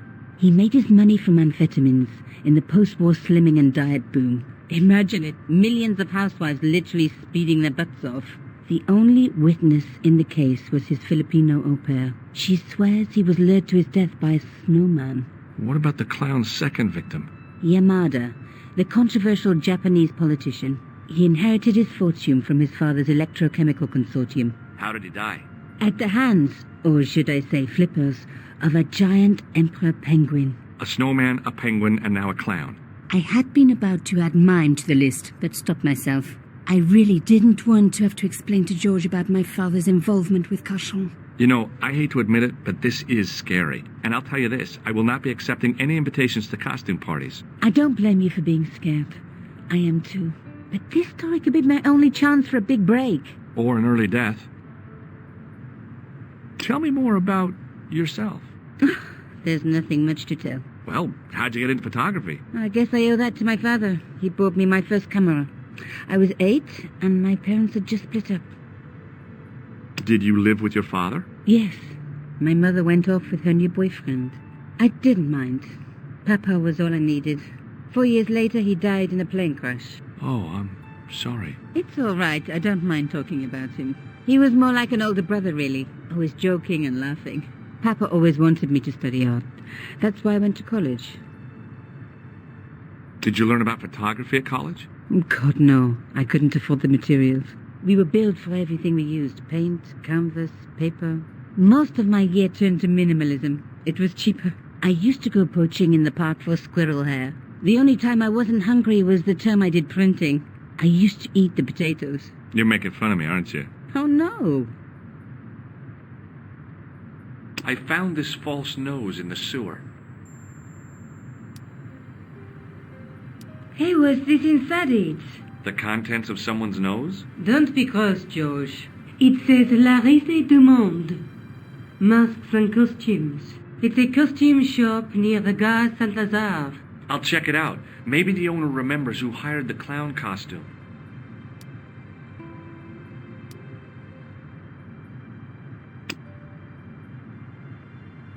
I found this tissue down the sewer. That's disgusting, George. No. I think the stuff on it is grease paint, like actors use, or clowns. It's still disgusting. Get rid of it. I found a piece of material near the cafe. When I showed it to the concierge, he recognized it right away. It's very distinctive, all right. Just wait until you see this. I developed a film I shot at the cafe. Here, George, it's an enlargement I made. Look what that guy's wearing. Checkered pants. The same material as I found in the sewer. That's right. This guy shouldn't be difficult to find. Oh, no? Take a close look at his right cheek. A scar in the shape of a horseshoe. Or a crescent moon. How come you enlarged this photograph of me? Because I noticed the guy behind you, of course. I have to go. Okay, I'll see you later.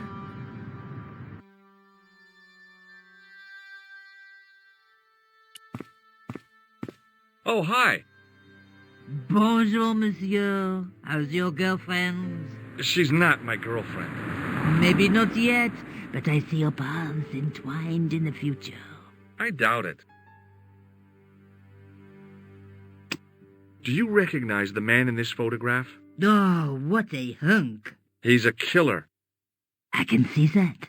His eyes say it all. Do you recognize this nose? No, monsieur. See you later. That's right, monsieur, you will.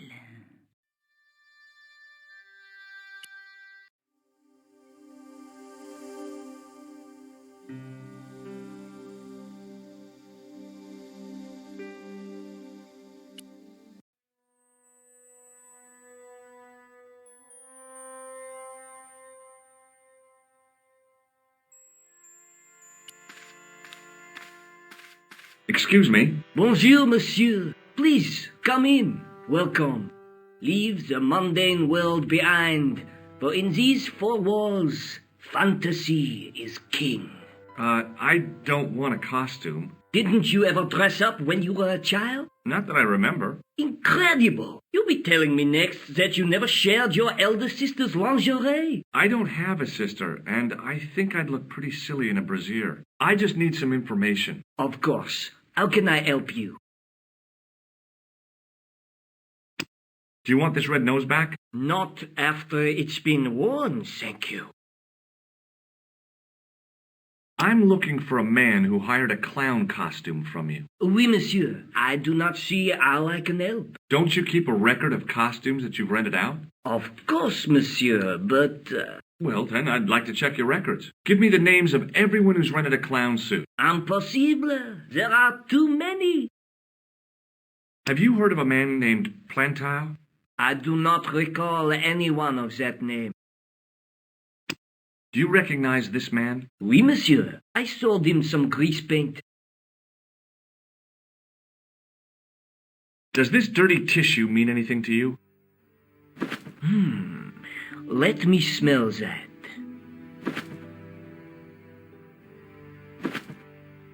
Bestheimer's number 7 white pancake. Theatrical grease paint, right? Oui, monsieur. La crème de la crème of Thespian accoutrement. Have you sold any of it recently? Yes, 2 cans.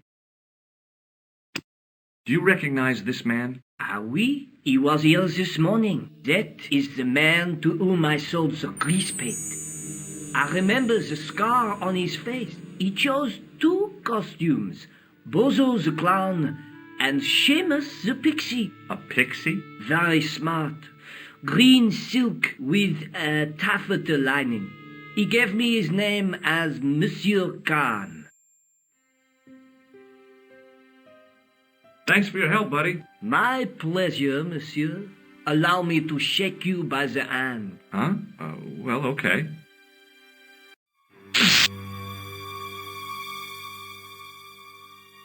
What are you trying to do, kill me? You did not find it amusing? I never saw the funny side of electroshock therapy. Eh bien, it is yours to keep. A gift? Do I need a license? No, but I give you a word of warning, monsieur. What? Remember to switch it off before you visit the toilet.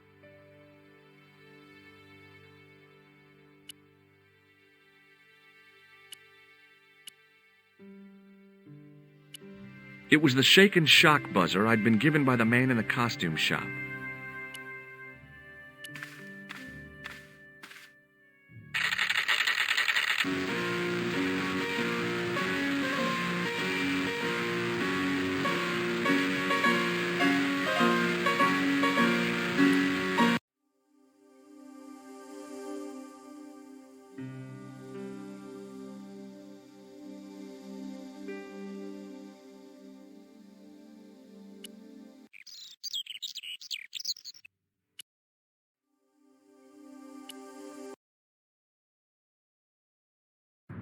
Hi. Oh, hello.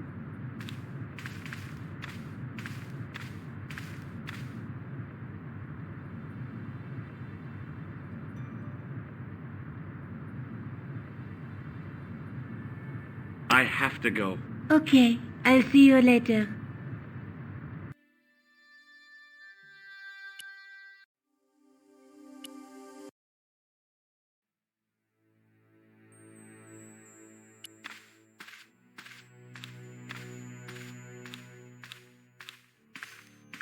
Sergeant Moo? Ah, Monsieur Stobart, n'est-ce pas? That's correct. You remember me. The retention of such data is part of my duty as a gendarme. That is how crime is fought, through attention to detail, not intuition. Yes, sure.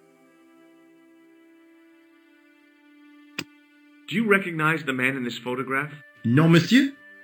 It's the guy who bombed the cafe. The clown. This man looks nothing like a clown. He's taken off his grease paint and costume. Then there is nothing to link this man with the killing. Nothing? Look at those murderous eyes. Hardly likely to get him convicted.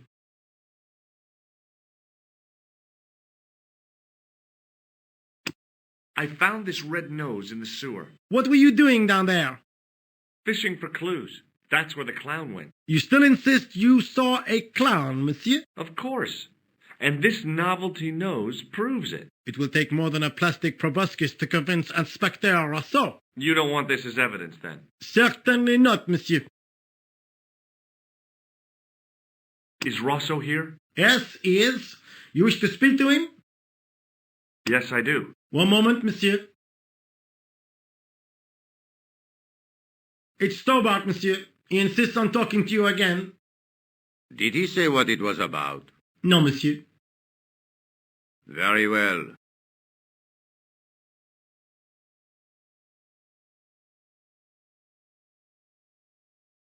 Hi, Inspector. Remember me? But of course, Doctor. My mind is a well-ordered faculty. A mental classification system that's the envy of the Bibliothèque Nationale. No tricks, mark you, monsieur. Just exercise. Just as our muscles waste through inactivity, so our minds decay. But there is no need. If only people would learn to exercise their wits daily. If he was trying to impress me, it worked. He was pompous and patronizing, but he had style. Eh bien, if you called about the bombing, you're too late. Investigations have been closed. But I've been taken off the case. What about the murderer, the dead guy? It is out of my hands. Don't you want to know what I found out about the killer? I told you, monsieur, the case is closed. I have washed my hands of the whole affair. Then I'll have to continue my investigations without your help. No. You must forget the business of the crown completely. Go back to being an ordinary tourist, Stobart. Did you find out the ID of the guy who was killed in the explosion? I already knew who he was. I heard that the bomb victim's name was Plantar. Your sources are reliable. He was a big shot at the Treasury, wasn't he? Maybe that's why you've been taken off the case. I'm sorry, monsieur. I cannot comment.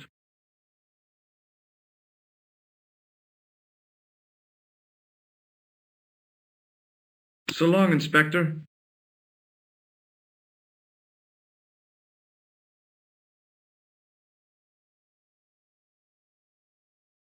See you later, Sergeant.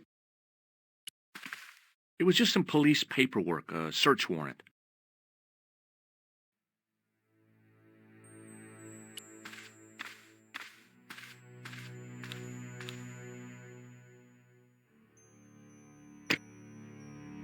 Hello? Who is this? Hi. My name's George Stobart. You don't know me. Correct, Mr. Stobart. I don't. What can I do for you? Well, I'm trying to trace one of your customers. Could I maybe come over and talk to you? No, that's not possible. Oh, okay. Forget it. Listen, all I want is a name. What are you talking about? Who are you working for? I guess you might say I'm acting in the interests of truth and justice. Thank God. I thought you were the police. There are innocent lives at stake, Mr. Todrick.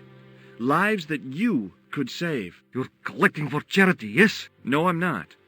All I want from you is information. Go on. I'm listening. What do you know about the clown who bombed the Café de la Chandelle Verte? I don't have no idea what you're talking about. You're cool, Todrick. But I think you know more than you're saying. I don't know who you be, but sure I am you don't know what you're talking about. Oh, this is ridiculous. Quit playing games with me, Todrick. I tell you, I know nothing about no clown. The man I'm looking for is called Khan. He bought a suit from you, remember? Mr. Khan. Yes, I remember him. Yes, I delivered the suit to his hotel. The Hotel Ubu. I don't remember the room number. It was upstairs. The second room on the right-hand side of the corridor. Thanks, Todrick. That's all I wanted to know. Now I've got you, Mr. Clown.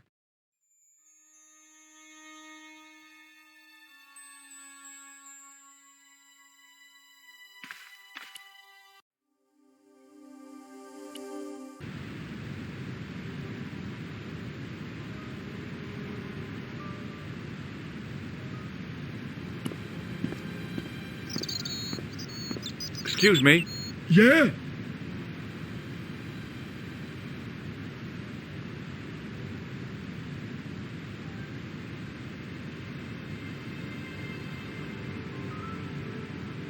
See you later. Not if you see me first.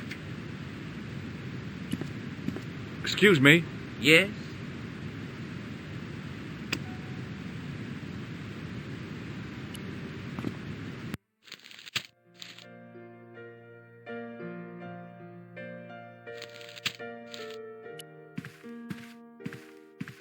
Hi there, ma'am. Well, hello. What can I do for you? I'm looking for a man. You disappoint me, my dear. For one foolish moment I thought... But never mind. Aren't you going to tell me your name? George. George Stobart, ma'am. How sweet! I once had a stable boy called George. I am Lady Piermont. The common reaction is to kneel and stutter, but it's not obligatory. A real lady? I mean, you're an honest-to-God aristocrat? Oh, I don't know about that. Few of my ancestors are honest, not even to God. I can trace my family back to the Normans, but don't let that intimidate you, George. Beneath that impressive pedigree, I'm just flesh and blood. The blood may be blue, but the flesh is the plump beef of old England, so to speak.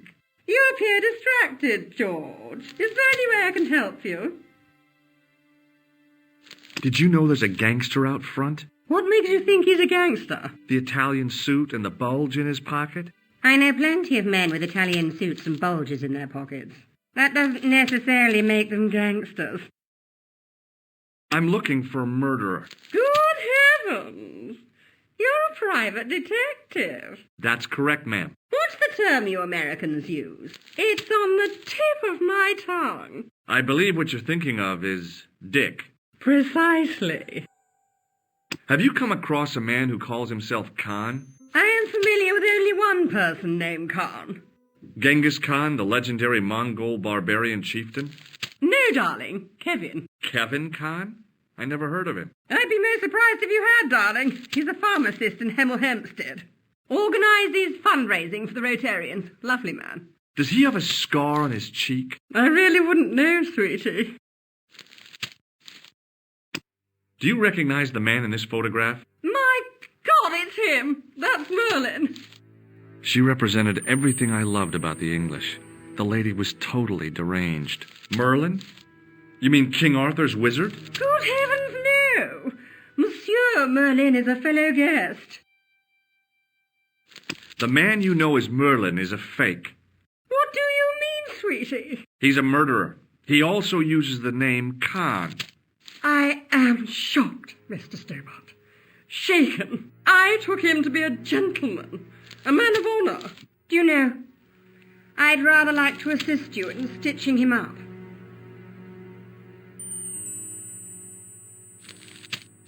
When did you last see Merlin? It was no more than an hour ago. He came downstairs and spoke to that clerk chappie. Something passed hands. I couldn't see what exactly. A briefcase? No, smaller than that. A bundle of papers, perhaps. The clerk put it in the hotel safe and Merlin went out. Are you sure you saw Merlin putting documents in the safe? Yes, darling, positive. I wonder what they were. Obviously something of great importance. Yeah. I'd sure like to get my hands on whatever it is. I'll bet they had something to do with Plantow's briefcase. Has Merlin returned to the hotel? No, he hasn't. Are you going to search his room? If I could get in there, I would. Are you here in Paris on vacation? No, darling, I'm on holiday. I needed to get away after Algy's funeral. I didn't realize you were mourning the loss of a loved one. I'm not. He was my husband.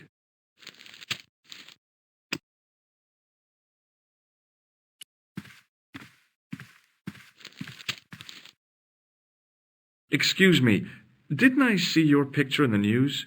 You're that Nobel Prize winner from some unpronounceable Eastern European state. Yes, that is me, in person. I don't want to worry you, but have you had any threats on your life? You know, mysterious phone calls, letters made up of headlines cut from the newspaper. I don't know what you're talking about. Thanks for your help. Goodbye.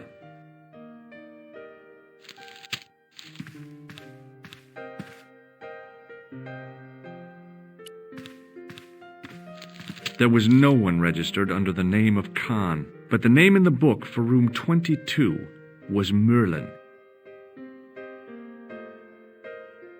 I want some information. Who are you? The police? I'm conducting a private investigation. Ah, I know only too well what you mean.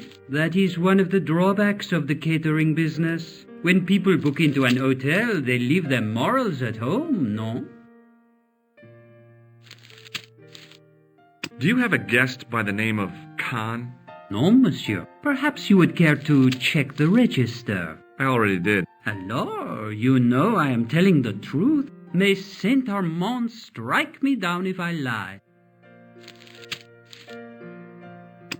Do you recognize the man in this photograph? Yes, monsieur. That man is one of our guests. What name? I cannot tell you that. It's Merlin, isn't it? Alias Khan, the clown. I told you, I cannot tell you that.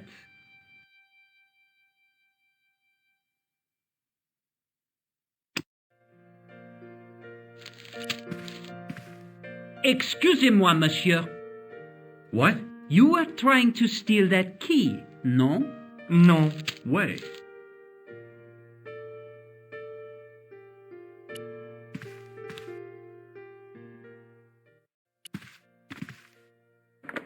The door was locked. If the tailor's description was correct, this was the killer's room. The sign on the door read 22. The door was locked.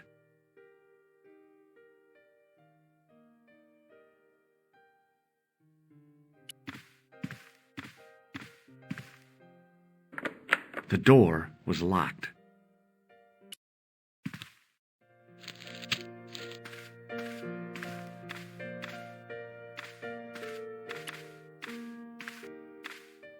Just a minute, monsieur. What's your problem? No problem, if you cooperate. What do you want? Just a routine security check. Nothing to worry yourself about. Oh, well, all right. Search him, Flap. You bet. Hey, knock it off. Get off, you big ape. Nothing, Guido. Zilch. Our apologies, monsieur. What? I ought to report you to the authorities. Round here, we are the authorities. You want I should break his arms? No. Let him go, Flap.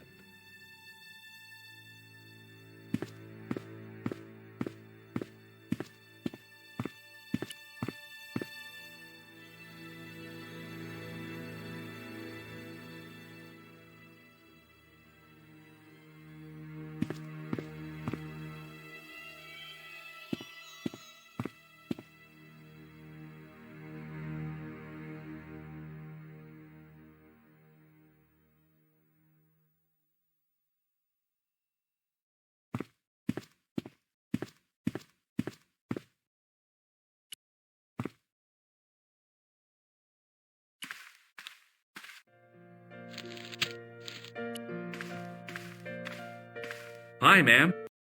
Hello, George. What can I do for you now?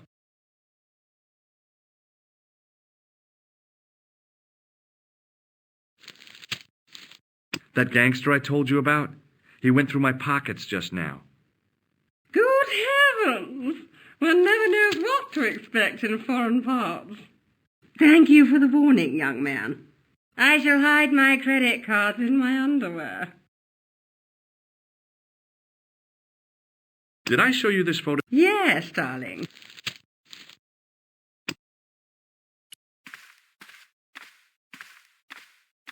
Hello again. Do you recognize this man? He calls himself Khan.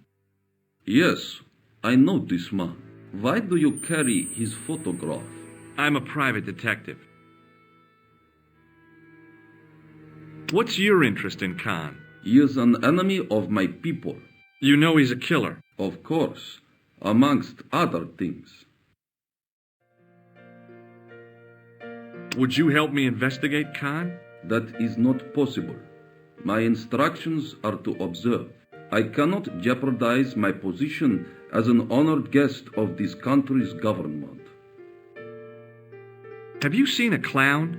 I beg your pardon? The clown. A guy in funny pants. Have you seen him? My pants are from England. Marks and Spencer. They are a pleasure and a comfort to wear, with much support. I'm real glad to hear that.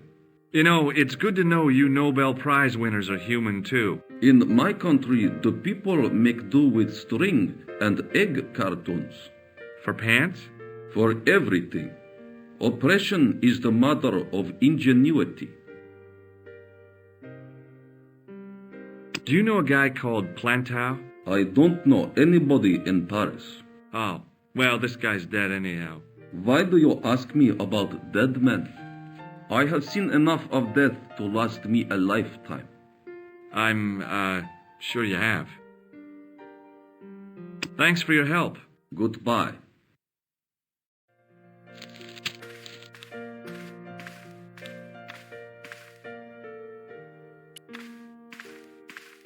What now, monsieur?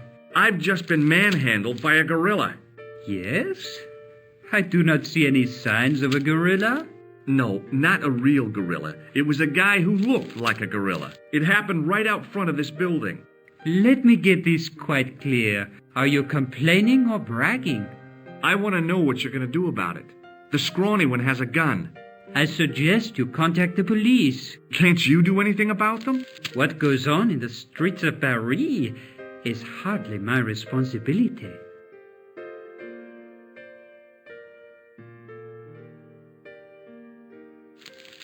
About the key hanging on the hook over there. Oui, monsieur. Which room is it for? Number 21. Is that room taken? No. The guests checked out this morning. I'd like to check into room 21. That is not possible. How come? You said it was vacant. It is reserved for another guest. Rats. No, monsieur. Dutch.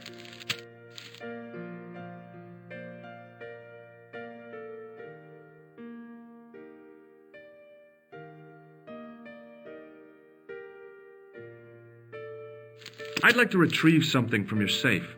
Ah, oui, monsieur. May I see some form of identification? Like what? A driving license, perhaps? I don't drive. Your passport? I don't have it with me. I could show you my operation scar. I'm sorry, monsieur. I must have some form of unique ID. You won't find a more unique ID than my scar. I'm sorry. I must insist on a more traditional identification. Rats. Aren't you concerned that your guests are being intimidated by gangsters? No one else has complained, monsieur. Did they steal anything from you? Well, no. They didn't find what they were looking for. What was that? I don't know. I don't think they did either. The man who calls himself Khan has a scar on his right cheek. Vraiment? I tell you, I do not know a man named Khan. Maybe not, but I'd noticed a change in his expression when I mentioned the scar. Do you know a man named Plantow? No, monsieur.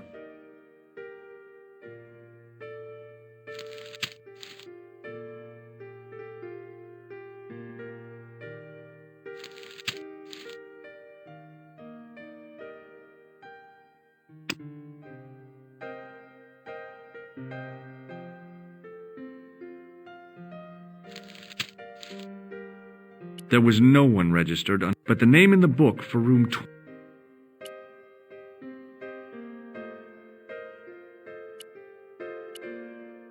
What now, monsieur? Did I show you this photograph? Yes, you did, monsieur. Would it make a difference if I told you the guy in the photo was a murderer? We are accustomed to catering for celebrities, monsieur. Movie stars, politicians, royalty, sporting personalities, they all stay here. Is this Merlin room 22?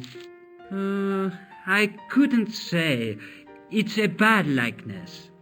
This photo was taken by one of Europe's most promising photojournalists. Vraiment? What does he use? A pinhole camera?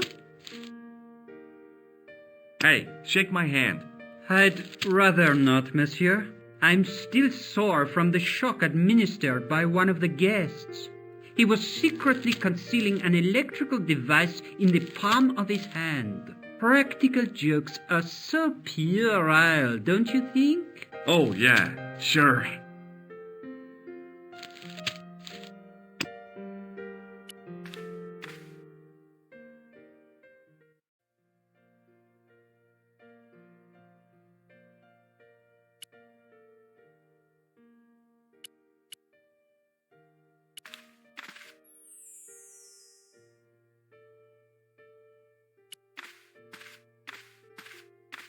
The sign on the door read 22. The door was locked.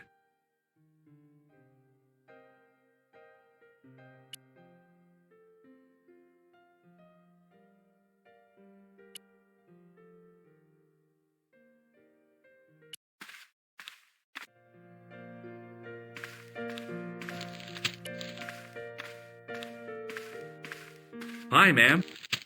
Hello, George. What can I do for you now? Would you distract the clerk while I borrow a key? Are you asking me to aid you in a criminal act, darling? Oh, no. It's the key to an empty room. And why, may I ask, do you wish to gain access to an empty room? Do you plan to squat? No, ma'am. Scouts honor? I was never in the Boy Scouts, ma'am. Oh, you should have been. What were your parents thinking of? It's a fine way for a boy to get licked into shape. Now tell me, why do you want to get into that room? It's next to the room the killer is using. Ah, so you plan to eavesdrop on Merlin? I was hoping there might be a connecting door. Well, how can I refuse? I shouldn't think my feminine charms would be much use in this case, but a good dose of English arrogance might do the trick.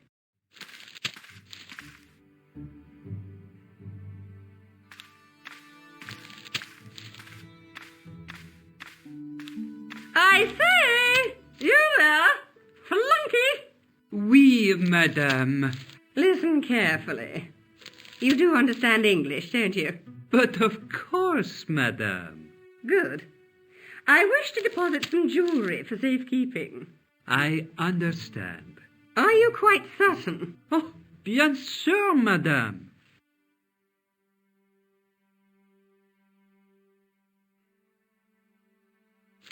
Over to you, my dear.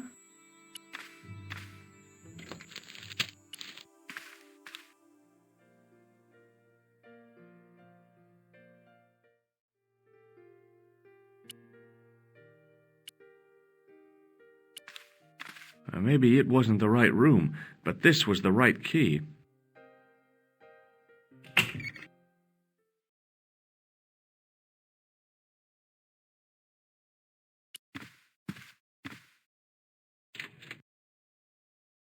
There was nothing in the wardrobe apart from a vague, lingering smell of camphor.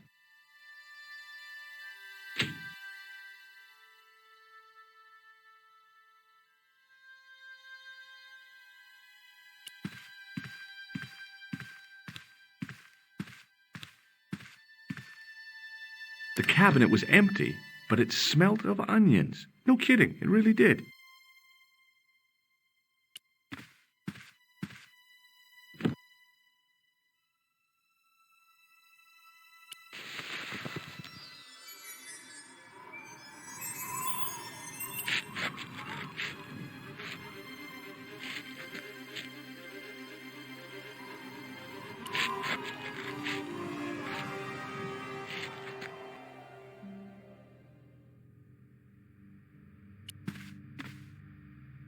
The assassin had been too smart to leave incriminating evidence beside his bed.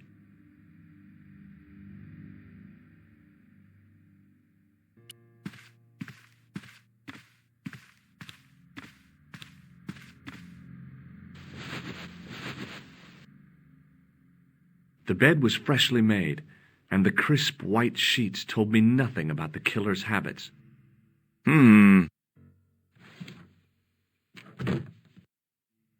It was the battered leather briefcase I'd seen Plantar carrying just before he died. I searched the interior of the briefcase, but, as I'd half expected, it was empty.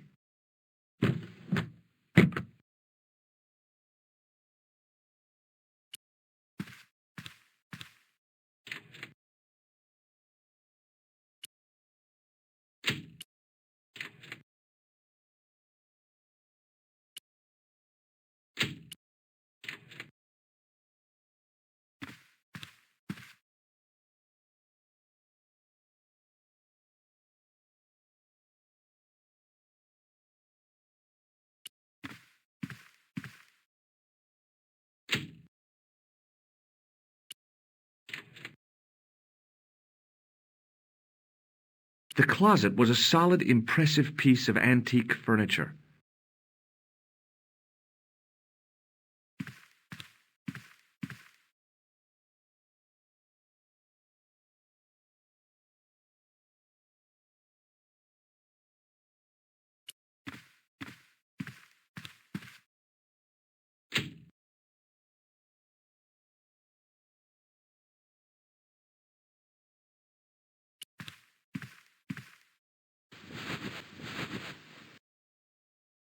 The bed was freshly made, and the crisp white sheets told me nothing about the killer's habits.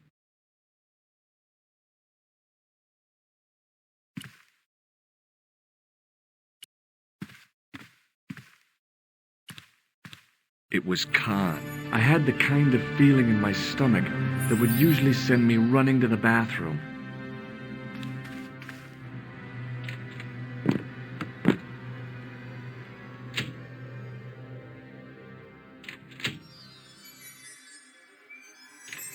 As Khan opened the wardrobe, I was sure I was dead. But he grabbed his pants quickly and didn't even see me. I didn't usually spy on men getting changed.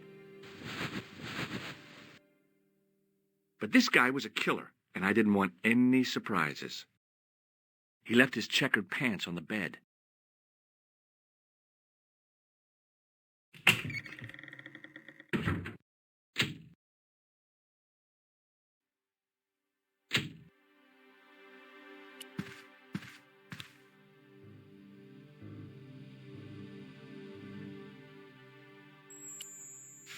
I flipped the pants over. I had that kind of feeling you only get from searching still warm pants. I found an ordinary matchbook. No matches, no clues. But as I pulled it from the pocket, a strong thread came with it. A thread with a metal tag on the end. The pocket was empty. I found nothing in the pocket. I turned the pants over again. The pocket was empty. There was nothing in the pocket. A strip along the side seam of the pants had been unpicked, then sewn back up with strong thread and a special stitch. A strip along the side, then sewn back up with strong thread and a special stitch.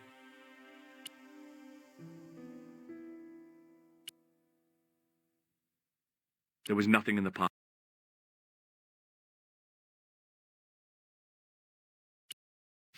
I turned the pants over again.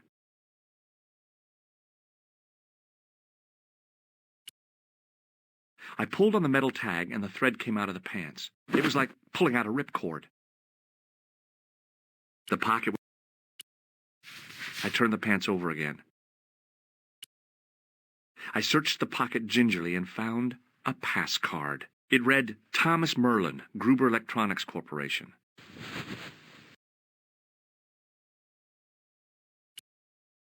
The matchbook bore a pattern of swirling color and the words, Club Alamut. It was the card I'd found in the hotel bedroom. It read, Thomas Merlin, Gruber Electronics Corporation.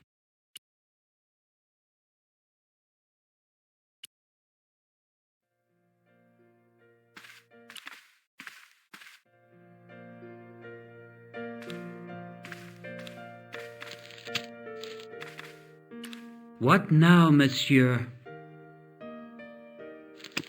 Does this pass mean anything to you? That is Monsieur Merlin's property. That's right. Merlin the murderer. I want to see what he's left in your safe. Impossible. I cannot betray his confidence, no matter what you say he's done. You're making a big mistake. Maybe. I can live with that. A murderer? Are you sure? Positive.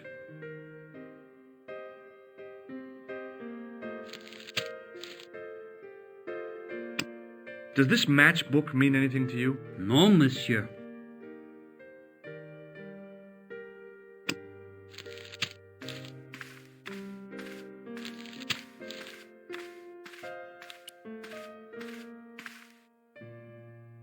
Hello again. Do you recognize this card? No, I do not. Thanks for your help. Goodbye.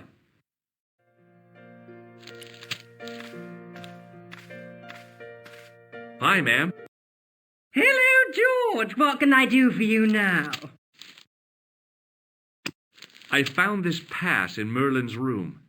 So, that deceitful little man is passing himself off as an electrician, is he? Uh-huh. This guy probably has 1,000,000 faces. This is the key to room 21. That's next to the room taken by that rotten Merlin, isn't it? Yes, and it's vacant. Really? How convenient. Maybe it was my imagination, but I had an uncomfortable feeling about this situation. Yeah. I found this matchbook in Merlin's bedroom. It came from the Club Alamut. It might be useful to find out if that club is in Paris, George. I'm sorry to hear about your husband's death. You wouldn't be if you knew him, my dear. It gave me the opportunity to take a well-deserved holiday. Daphne suggested a change of scenery. Paris, she said. A wild romance is just what you need to take your mind off the inquest. Well, the closest I came to romance was being wooed by a drunken Breton chef. I must say I was disappointed with his coq au vin. Not at all what I was expecting. I was thinking of cutting my holiday short, packing my bags and heading back to Hemel Hempstead. That was until last night.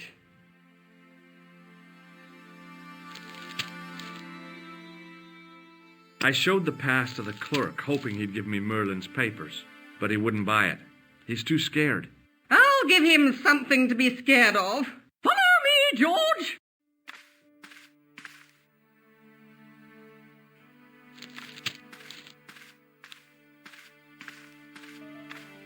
Did you place a package from Merlin in the hotel safe? I did, madame. And did my friend here show you Merlin's identification? Indeed he did, but... What's the problem? He isn't Merlin. A mere academic detail. Give him the package. But that is against the law. I happen to be a justice of the peace, you silly man.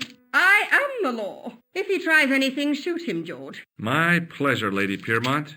One moment, please. You know, I haven't enjoyed myself this much since Greenham Common. I don't know what I would have done without you, Lady Piermont. Voilà, monsieur. Le manuscrit de Monsieur Merlin. Thanks. How satisfying. An Anglo-American alliance that actually worked.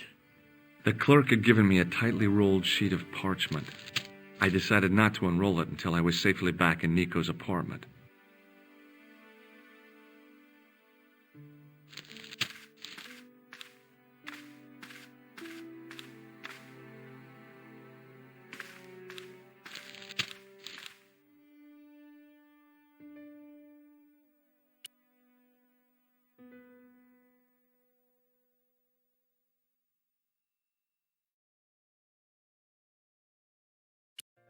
I couldn't leave the hotel with the manuscript. It was probably what those thugs were looking for.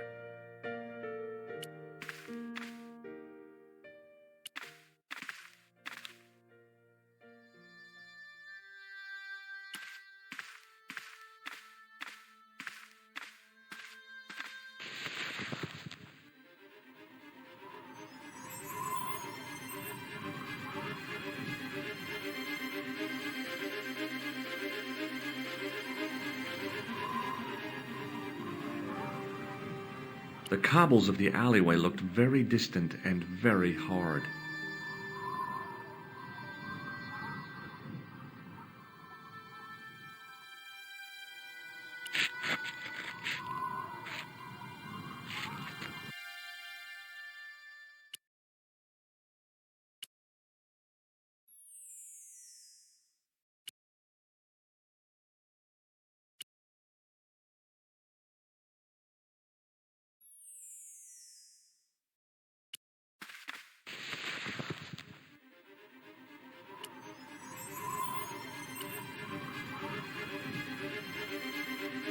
I knew this was no way to treat an ancient manuscript, but I couldn't let it fall into the hands of the goons waiting outside.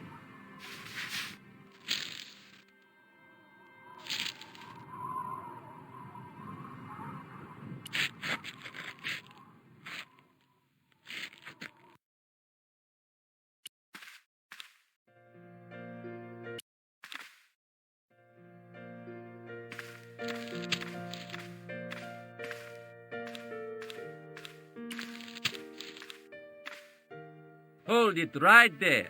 Search him again, Flash. Nothing, Guido.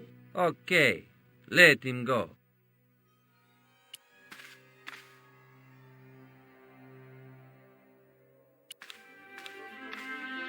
If the manuscript was what Flap and Guido were after, they were going to be disappointed. I couldn't wait to get back to Nico's apartment and check it out. Hi, how are you? Oh, hi. Come in, George.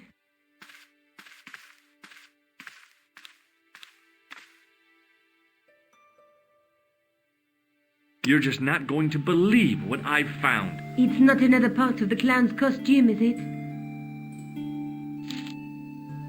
It's a medieval manuscript. Khan left it in the safe at the Ubu. It's incredible. Is this what he took from Plantark? It could be, which means it's worth enough to kill for. Look there, two guys on the same horse. Oh, yeah. Maybe they couldn't afford one each. What of it? Have you ever heard of the Knights Templar? Their official seal was an image of two knights sharing a horse. Whatever this manuscript means, it's connected with the Templars. How come you know about these knights? I learned about them while writing an article on the Crusades.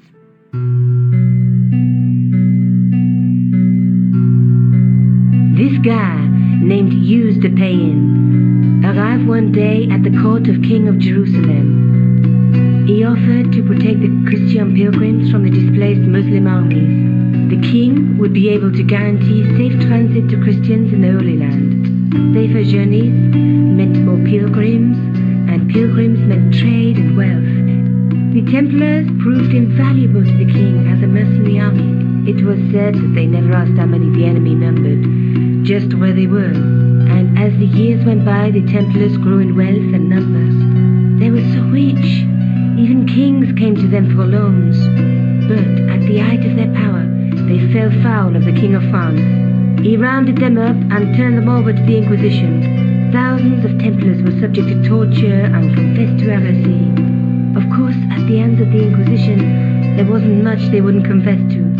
The last Grand Master Jacques de Molay was burned alive. Jeez.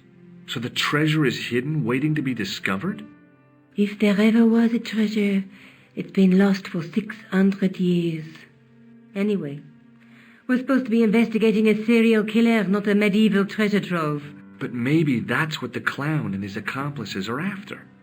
Maybe this manuscript is the key. You'd better leave it here for safekeeping.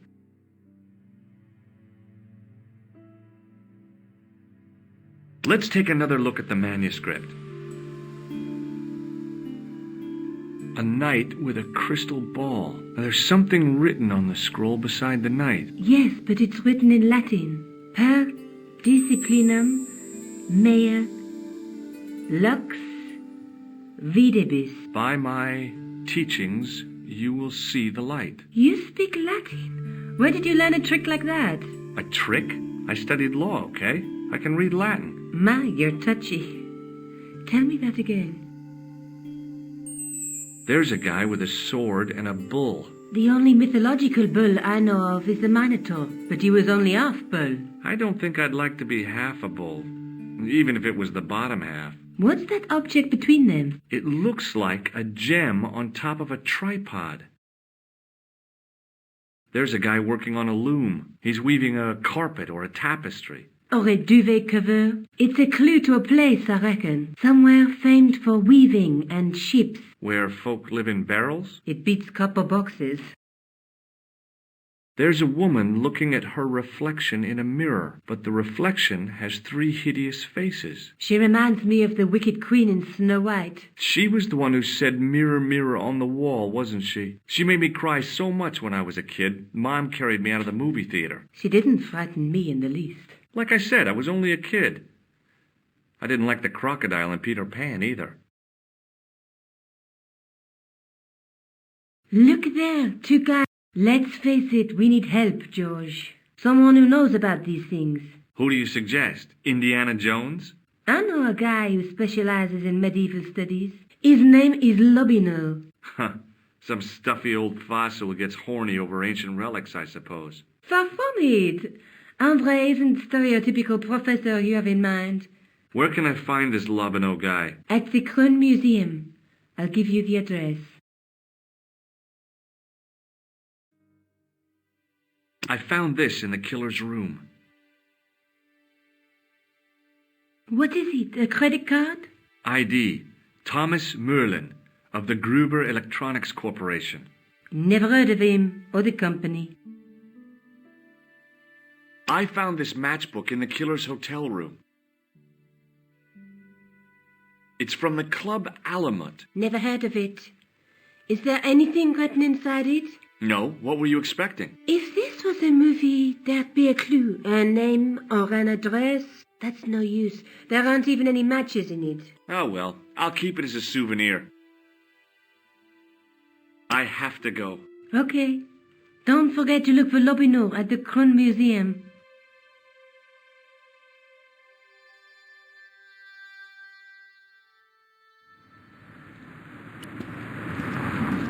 Oh, hi. Hello, my handsome friend.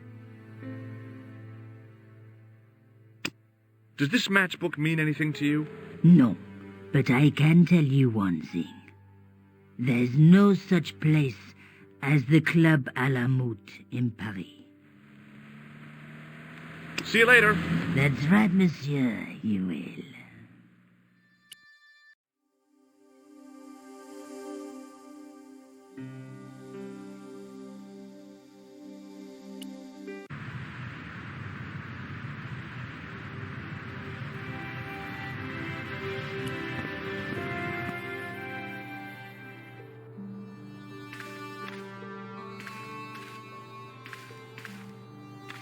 Pardon me. Oui, monsieur?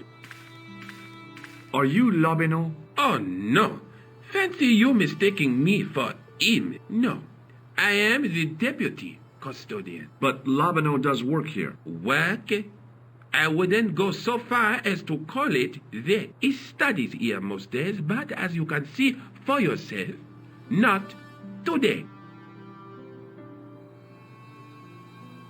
Do you know anything about medieval manuscripts? Not me, monsieur. I am no scholar, though people often mistake me for one. It is the uniform, I guess. They see the clothes. They are impressed. And they ask you to park their cars? They ask me to park the...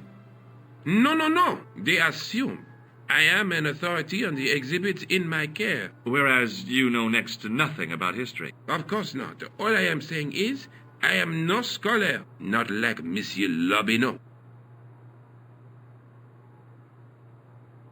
Have you ever heard of the Club Alamut? Oh no, I don't frequent places like that. Do you know anything about the Knights of the Temple? No, sir. Not a sausage. Thanks for your help. Attention! Please do not open the window, monsieur. Don't you think it's kind of stuffy in here? Better stuffy than dead. What's the problem? Fumes from car exhausts? Not just that, monsieur. There's a new burger bar opened up across the street. The Laughing Buffalo. So what's the problem? They cook their burgers on a charcoal grill, and the fat falls on the open flames. The amount of organic compound and smoke particles released is astounding. Since they opened, local air pollution has doubled, and it stinks like a funeral pyre. That is why I keep the windows closed.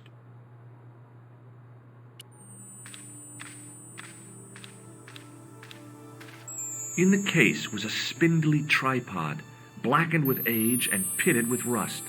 It was identical to the tripod pictured on the manuscript. A notice identified it as 15th century from Western Ireland. It had been found in Loch Marne at the site of a Knights Templar preceptory. Ireland! What's that? This tripod was found in Ireland. I will have to ask you to keep your voice down. I'm sorry, I was excited.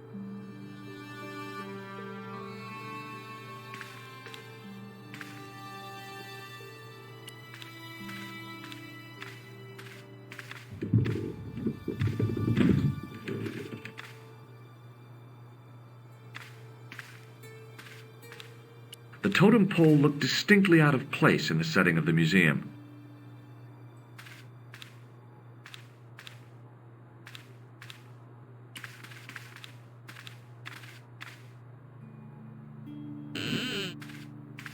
Leave it alone. That closet is over 3,000 years old. Closet? It's a sarcophagus.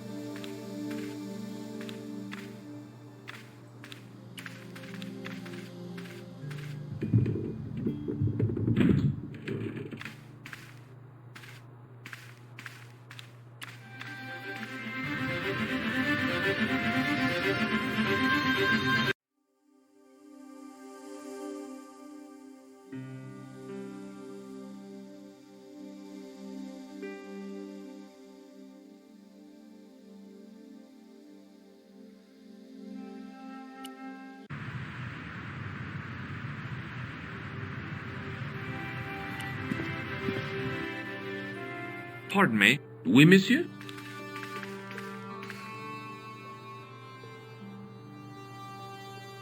Can you give me any further information about the tripod? Certainly, monsieur. It's infamous. That tripod, that belonged to John D.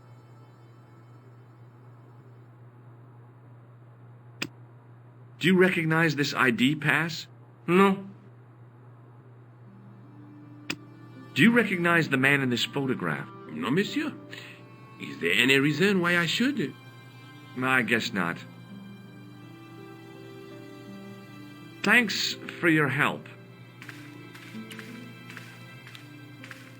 Attention!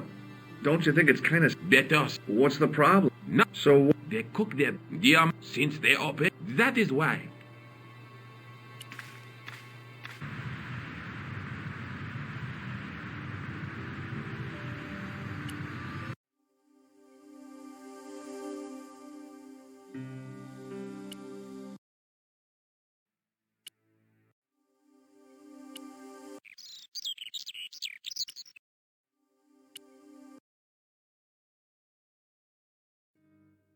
Hi.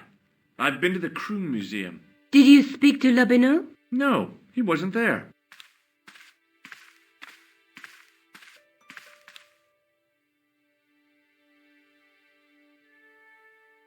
I found the tripod. Where? In the museum. It belonged to the Templars. It was dug up in Ireland at a place called Loch Marne. I have heard of Loch Marne. I read an article about the castle. Take a look for yourself. A popular gossip magazine. You read that rubbish? No, I write it. Professor Nigel Pegram, excavating the medieval castle at Loch Marne. That's strange. What? He resigned his chair at Durham University in order to devote his time to the excavation. Not only that, but he canceled the filming of a 4th series of his popular television program. This site at Loch Marne must be awful important to him. He's a professor of history. They're all cuckoo. All the same, I'd like to talk to this Professor Pegram. How do you feel about a trip to Ireland? Disappointed. Huh? That I won't be going. I want to follow up the Bellotta case. If you really think Pegram's gem is important, why don't you visit Loch Marne? On my own? I'm not so sure about that. Where is Ireland exactly?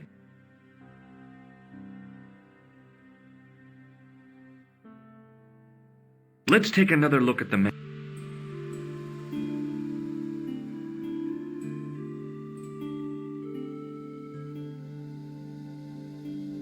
There's a guy with a sword and a bull. Between them.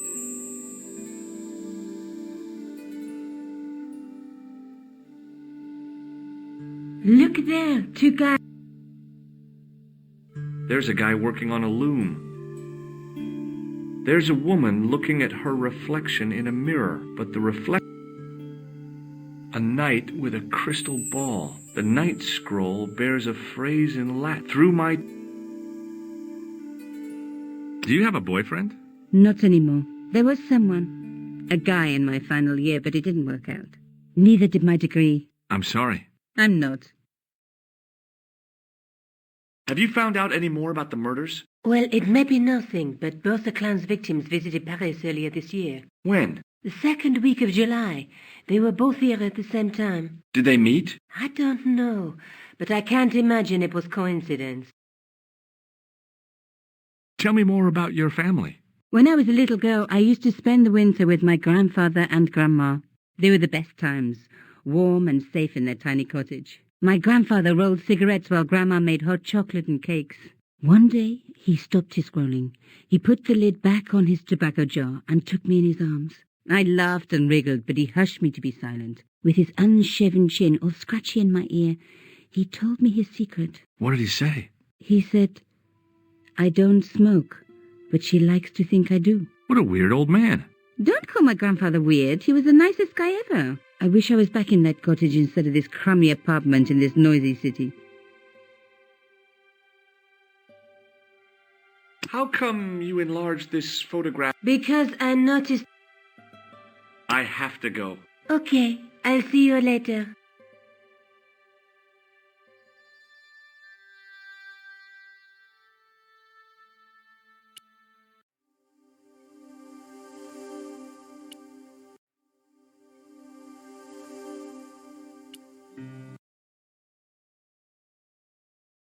I passed the castle on the way into Loch Marne, the castle where Pegram's excavation was located.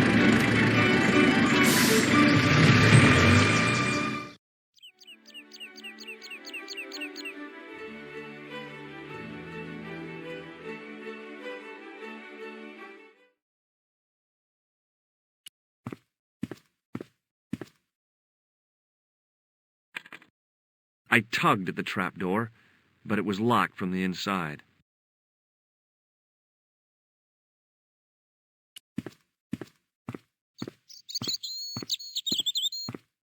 Hi there. What? What's your name, kid? Who are you calling kid? Who the hell are you?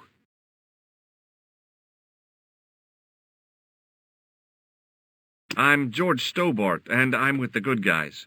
You're a head case, mister. A few sandwiches short of a picnic. Cut the crap and tell me your name. Liam McGuire. What are you doing hanging around the bar, McGuire? I'm on the run. From me dad. Why? Did you do something bad? I ain't done nothing, boss. You can tell me, kid. Is it your dad? Oh, sir.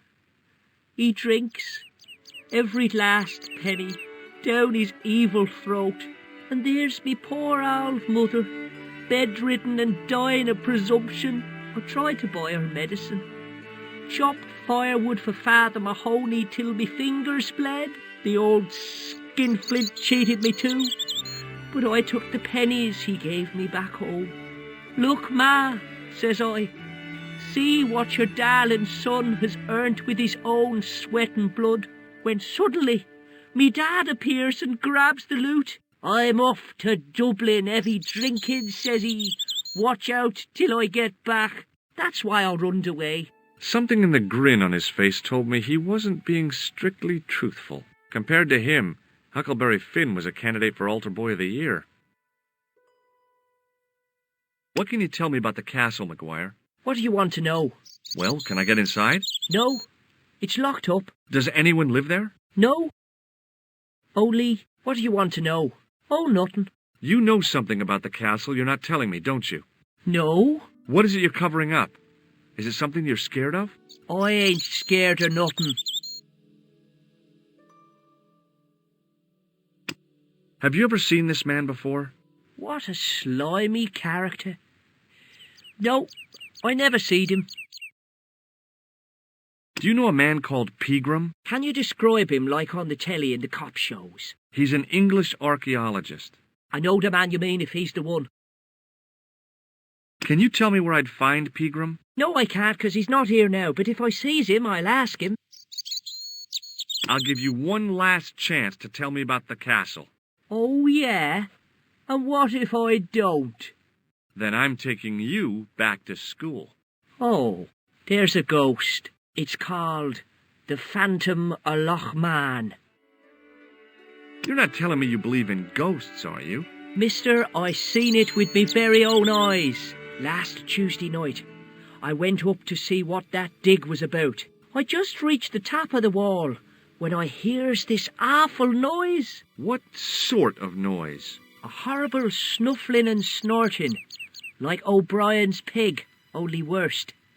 It was coming from inside the castle. Did you find out what was making the noise in the castle? No fear. I just sat there on the wall like Humpty Dumpty. The moon was cracked and greasy like an old dinner plate. The yard was full of shadows. I could have been hiding anything. I would have gone home, but me legs had lost their stuffing. Did you get to see the ghost? Indeed I did. And a fearsome sight it is too. I sat on my arse, waited while the moon went down. Then out it comes from the shadows, all grey and tattered and hunched over like an old bent willow. Then I hears this spluttering and splashing and horrible laughter in the dark. I was so scared. Why, I fell off the bloody wall. I'm sure there's a rational explanation for what you saw at the castle. There is. The bloody place is haunted.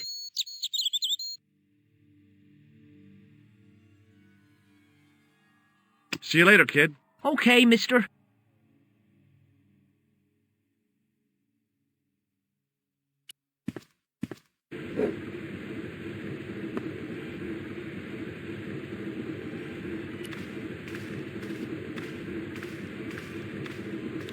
Top of the morning to you.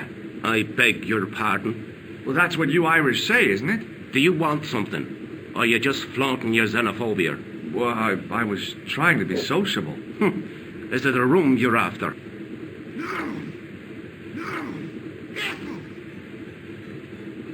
That's not a bad idea. Do you have a vacancy? I could, if you don't mind waiting until the last guest checks out.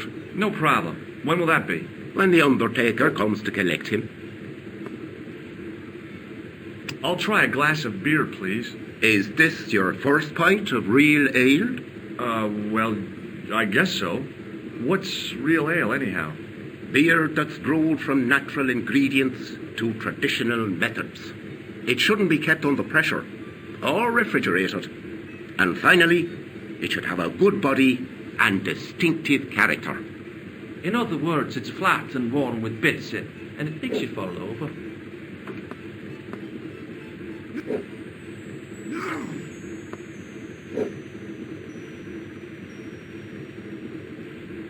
Do you know a man called Pegram? Indeed I do. Are you a friend of his, by any chance? Oh, no. I'm just trying to track him down. Me too. That son of a bitch should be locked away. Did Pegram stay here? Yes, he did. 6 nights plus breakfast. Do you recognize this man? No, I don't. What do you want with him? I've got a score to settle. I don't want any trouble in the bar, mister. If it's a fight you're looking for, see Father Mahoney. A priest? A man of the cloth? Sure. And he teaches the boys how to box at the youth club. According to Mahoney, it develops character. Isn't that right, Pat? Didn't he teach you the art of pugilism? Doyle. Sorry, Michael. I was miles away. What did you say? Never mind. Do you recognize this matchbook? No, sir. Look, I gotta be going.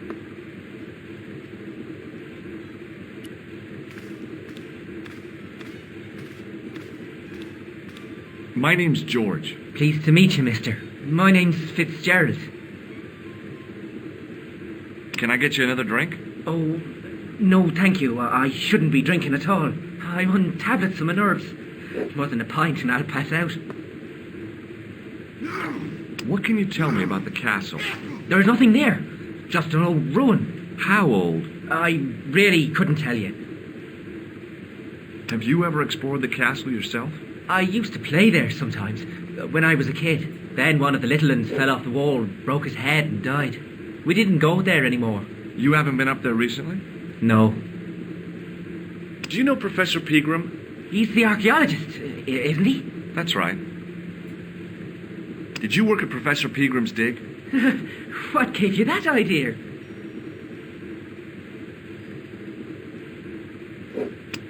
Do you recognize the man in this photograph? No, I'm sure I don't know him. See you later.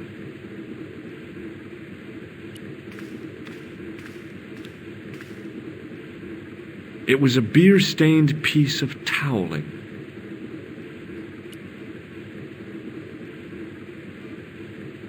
It was a rectangle of toweling printed with the words, Nagopolian stout builds body.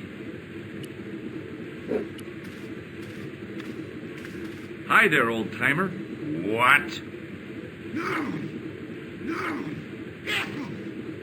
Nasty cold you've got there. As soon as the words left my lips, I regretted them. Is there such a thing as a cold which isn't nasty? I put the question to Father Mahoney. Father, says I, why were we born to suffer snot? What did he say? He said, it's my reward for being out all night like a sinner. Pious prig. Anyway, this is no ordinary cold. 'Tis the hay fever. Pollinosis? Thank you. You're not a policeman, are you?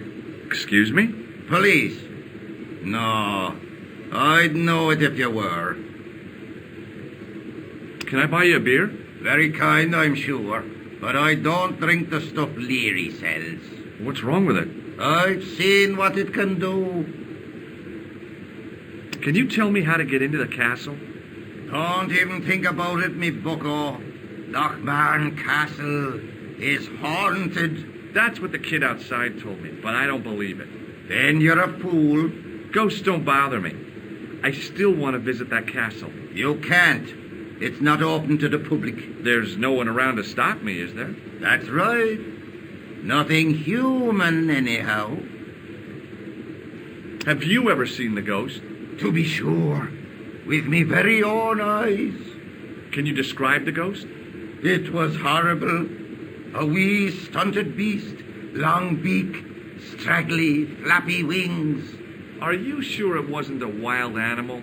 A rabbit or a skunk or something? Skunk? In Lochmarn? That'll be the day. No, that was a ghost, to be sure. I think I know what you saw on the castle wall. I know what I saw. I don't think so. It was the kid, McGuire. What? He was up on the wall last Tuesday night. He thought you were the Phantom of Lochmarn. Oh! What's that you're making? It's a necklace, me bucko. Oh, sure. Made out of steel wire?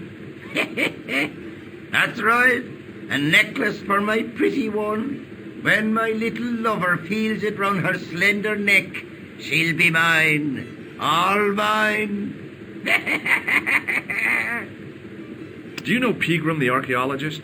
That's the scrawny fellow who was poking around at the castle, isn't it? No, I don't know him. Do you recognize the man in this photograph? I can't tell without me glasses. I'll see you later.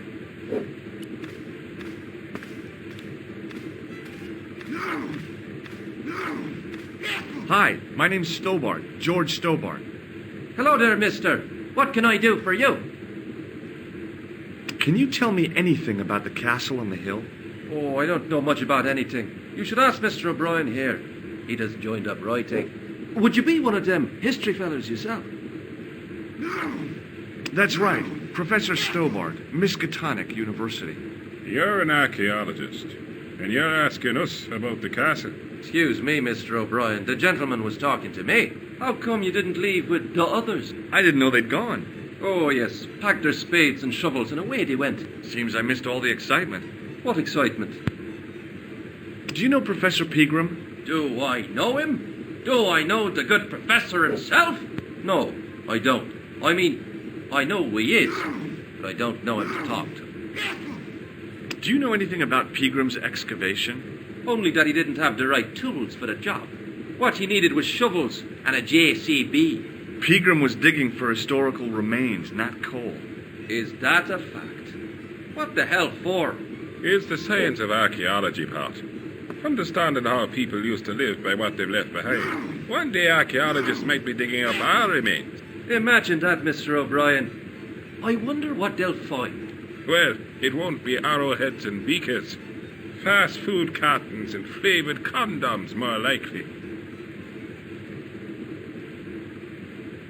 Did anyone from the village work at Pegram's dig? I tried it myself, but that high and mighty history man called me incontinent. What a nerve. Hadn't I dug more holes than the rest of them put together? Do you remember seeing Sean Fitzgerald at the dig? Let me see now. I think me brain box needs a spot of lubrication.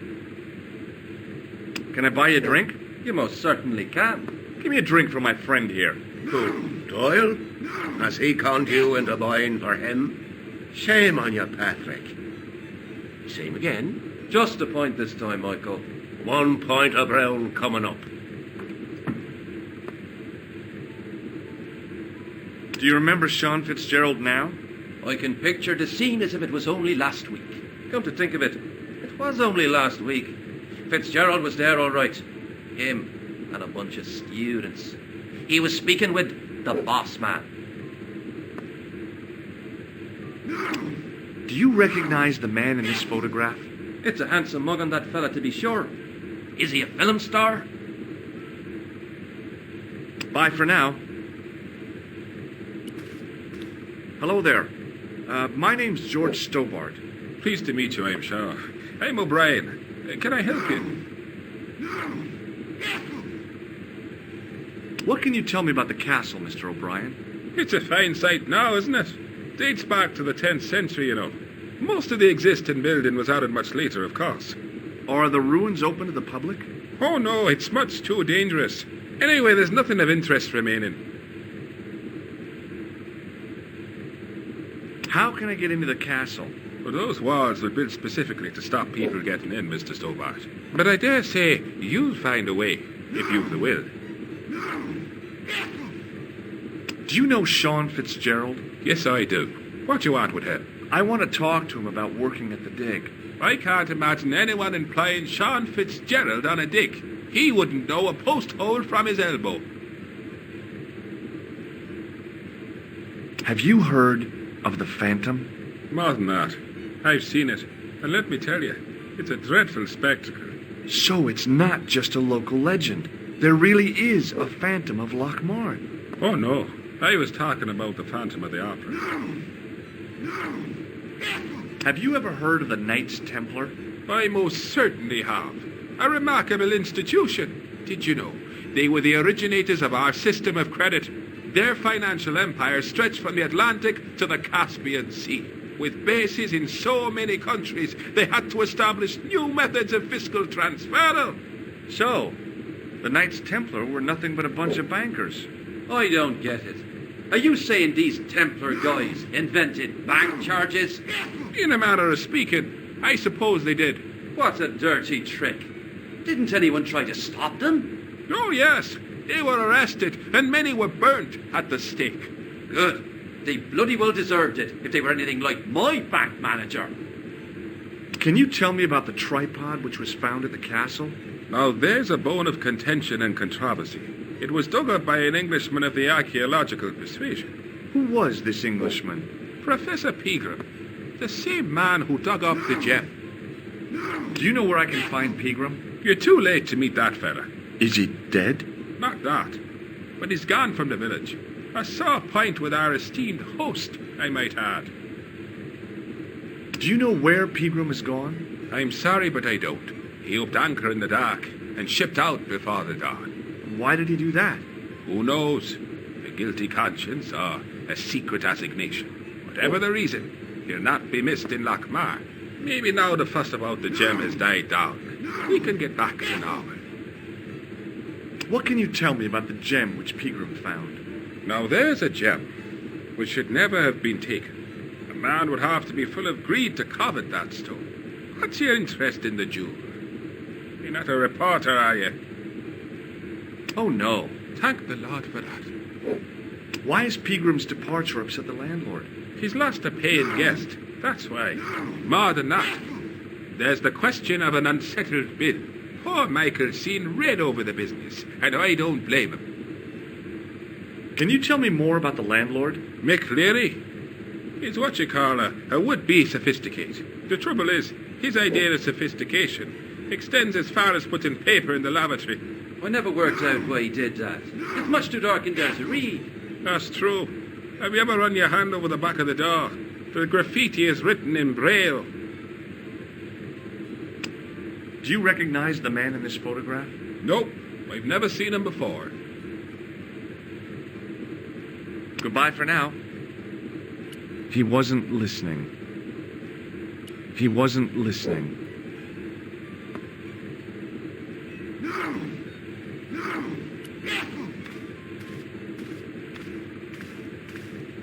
Mr. Fitzgerald? Doyle told me you definitely worked at the dig. He's seen you there. You might as well admit it. I knew this would happen. I knew I'd get caught. I need to talk to Professor Pegram, if he's still alive. What do you mean? Is he in danger? Yeah, you too, if I'm right. You're not from the Social Security. Hell no. What makes you think that? Well, I was claiming benefit at the same time I was working for Pegram. I'm not in a position to make judgments, Sean. That's between you and your conscience. All I want is to talk to Pegram about the gem. But he's not here. I know that. But he left that package with you, didn't he? So where did Pegram go? I don't know. I swear it. He came to see me early this morning. Said he was leaving. He asked me to give this package to a guy called Marquet. Show me what's in the package, Sean. I can't do that. Why not? I promised the professor. So what? You didn't have any qualms about your benefit scam. So where's the harm in taking a peek inside Pegram's package? You don't know these people. I can't. I don't dare. This is your last chance to show me the package, Fitzgerald. I've been patient with you, but now it's time to kick ass. But he'll kill me. Who will? The man from Paris. Jack Marquet. Pegram told me if I gave him the package unopened, I'd hear no more about it. But if I double-crossed Marquet, I'd be dead. I'll deal with Jacques Marquet. Give the package to me. No. Why should I trust you? I don't know who to trust anymore. I wish I'd never even heard of the Lochmarn gem.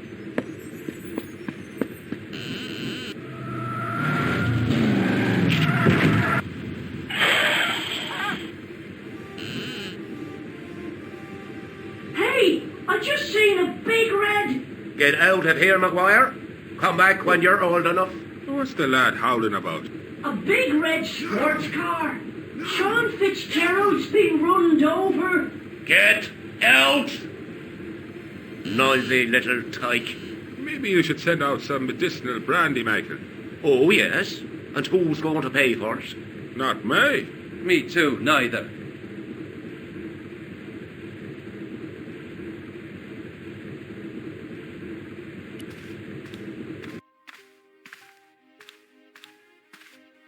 I was telling the truth about Fitzy, mister. Okay, calm down. Now tell me what happened. I was standing here, minding me own business, when I saw this beautiful red sports car coming up over the hill. "Would you look at that?" says I, and I going over to take a closer look. Next thing, Fitzy comes tearing out of the pub and nearly knocks me on my ass, but the car just flies at him. It was too fast for poor old Fitzy, and ate him an awful wallop. He goes flying up on top. "Jesus," says I thought he was a goner. Next thing, the driver hops out, and I couldn't believe my eyes.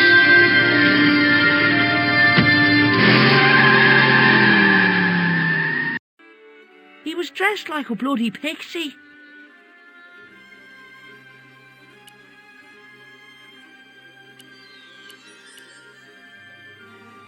Hey, McGuire.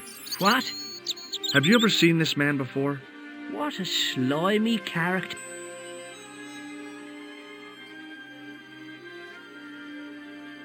Did this pixie have a scar on his cheek? I couldn't see. He was wearing a stupid mask.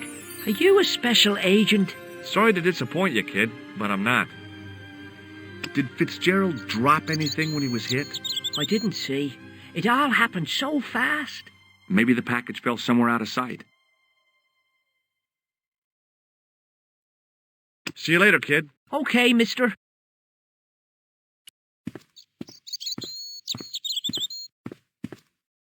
I pushed the switch down, but in doing so it snapped off in my hand.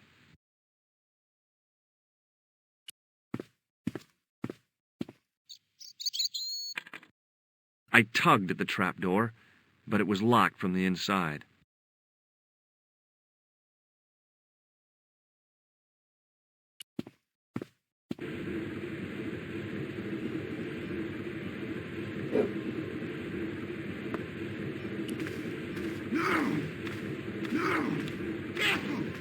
Excuse me? Yes, sir? Look, I gotta be going.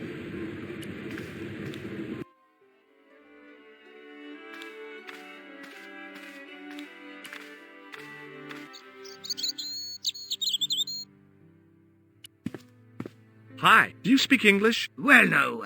What if I was to say no? An implication of cognizance shrouded in denial. A pretty poser of a paradox indeed. I gave him the look I'd perfected when I was 12 and was going to be the greatest hypnotist of all time. It was a killer. Are you attempting to hypnotize me, or is it the constipation you're suffering? I was a little out of practice. What can you tell me about the castle? Not much, I'm sorry to say. Most of its history is long forgotten. But if these old stones could only speak, what stories they'd tell. Stories to make your toes curl and your blood run cold. You know, this castle is said to be over 600 years old. Have you seen Professor Pegram? No, he's packed up and gone. Do you happen to know where? Back in England, I suppose. Did you happen to see a red sports car down on the road? I caught a glimpse of a flash of red on the hill and heard the racket. Sure, it was an awful noise. A sports car, you say? A Ferrari, to be exact. A racing car? And what was it doing here? The poor fella must have been lost. The driver of the Ferrari was involved in an accident. Is that so? Yeah. He knocked somebody down outside the bar. What an idiot! How could a thing like that happen? He was traveling too fast. So fast, he ran right under the car? I mean, the car was traveling too fast. But you'd have thought the idiot could have heard it coming. Maybe you know the guy who was hit by the Ferrari. His name is Sean Fitzgerald. Oh, I know him all right. That's me nephew, the idiot responsible for the stacking of my hay cart. Was he killed by the car? Oh, no, but he has been abducted. Well, that's a relief now. Aren't you going to look for your nephew? What for? From what you say, it's too late. Well, you could report the matter to the police. Better not. Besides, what could they do? Well, they could mount a search. They have only the one bicycle between them. In a question of superior acceleration, I put me money on the Ferrari.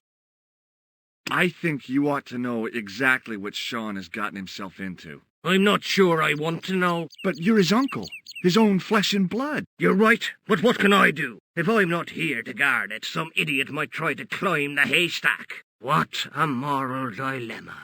Stay here and guard this potentially lethal agricultural construction, or to go off in search of the prodigal nephew, the very man responsible for said hazard? It'll need some thinking about. Why, there's no problem. You're right.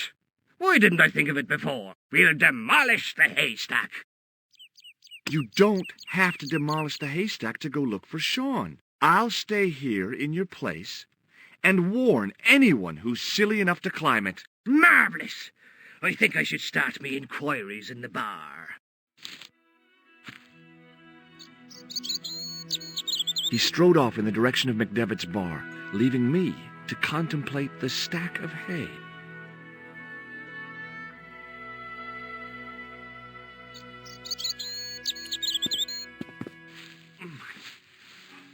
The stack of hay stopped short of the top of the wall. Even if I stretched as far as I could, the wall was out of reach. What I needed was a slice or two of Alice's Wonderland.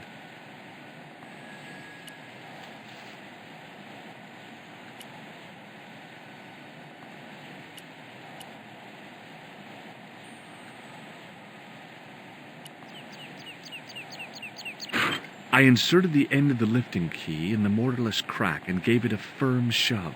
It remained lodged in the wall, jutting out to form a step.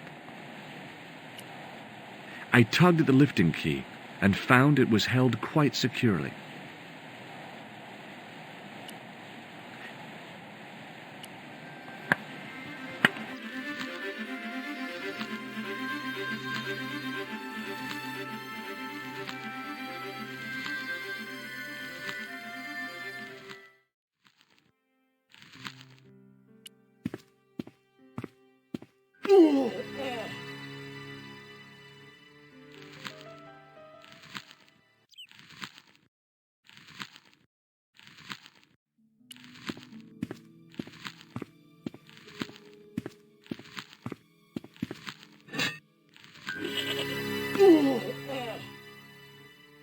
The rope by which the goat was tethered had become tangled on the old plowshare.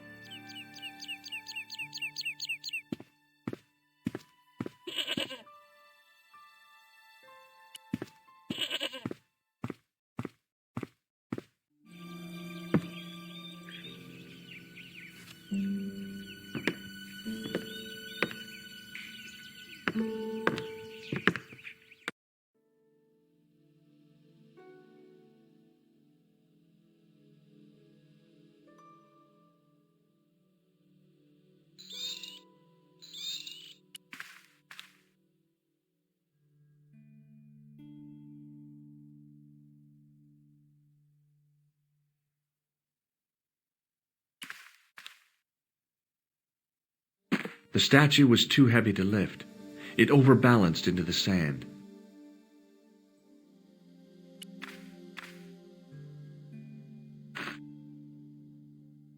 As I swung the stone upright, I noticed it had left a pattern of holes in the sand.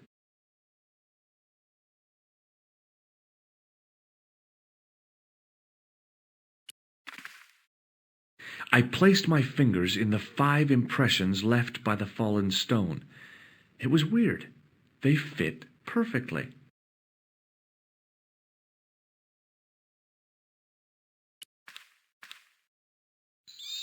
I placed my fingers and thumb into the holes in the wall.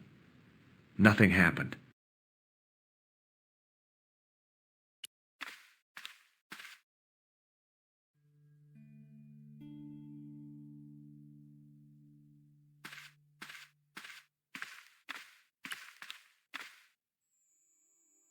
As I dipped my fingers into the soft white powder, I realized what it was.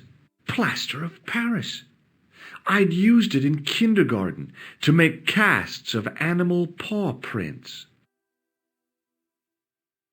I reached into the sack, but it was empty. I reached into the sack, but it was empty.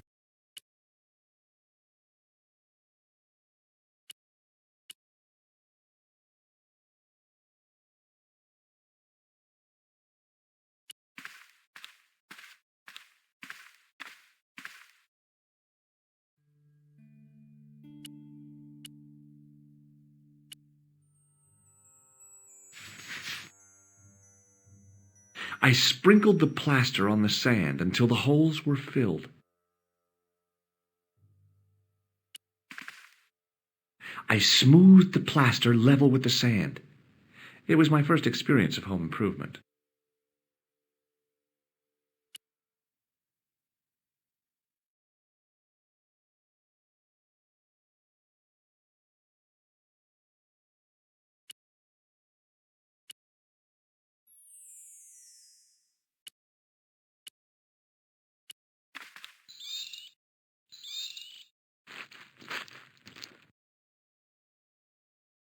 I squeezed the towel as hard as I could, but it was barely damp.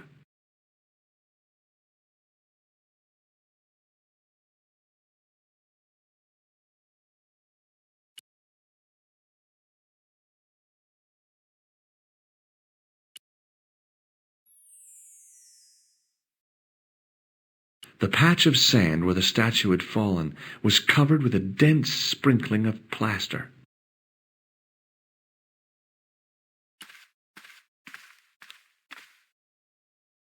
I tried in vain to move the panel. I reached into the sack, but it was empty. I reached into the sack,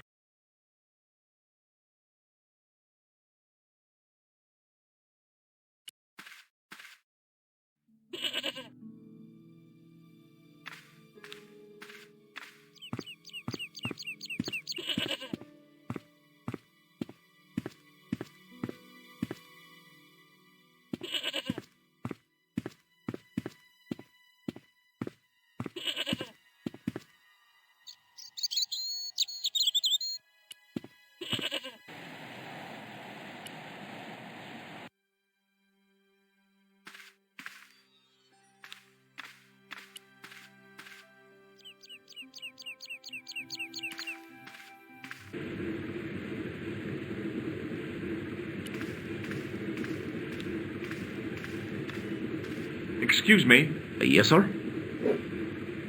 May I have another beer, please? Certainly, sir. Same again? Yeah, please. How is this stuff made? That's the secret of the master brewer, sir. Each barrel is lovingly manhandled in time-honored fashion, suspended on skillfully tied ropes of the finest hemp, lowered into the cellar, utilizing the forces of original gravity, like manna from heaven. I'm sorry, but the pump appears to be broken. I could fix it for you. I don't think so. This is a job for a professional electrician. Oh, well, at least the glass washer is still working. It's not my idea, is it?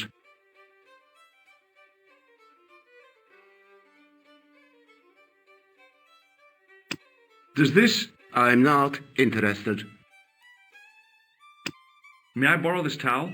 Sure you can, on one condition. What's that? You keep it away from old Ron. Who's Ron? That's him in the corner, with the hygiene problem.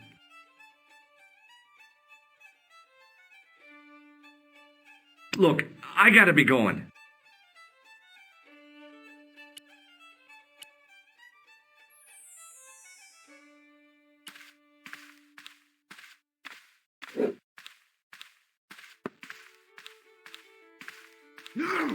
I couldn't see anything obviously wrong with the machine. I figured it must be the wiring.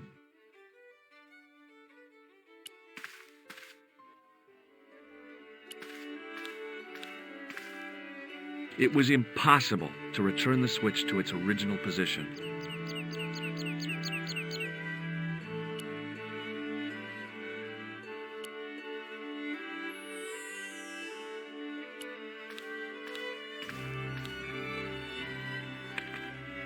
I tugged at the trapdoor, but it was locked from the inside.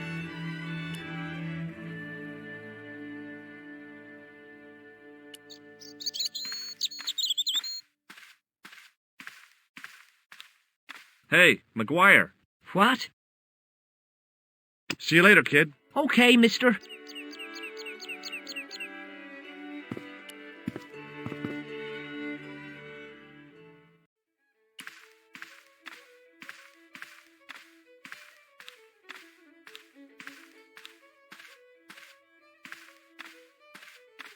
I couldn't see anything obviously wrong with the machine. I figured it must be the wiring. Hey, where do you think you're going?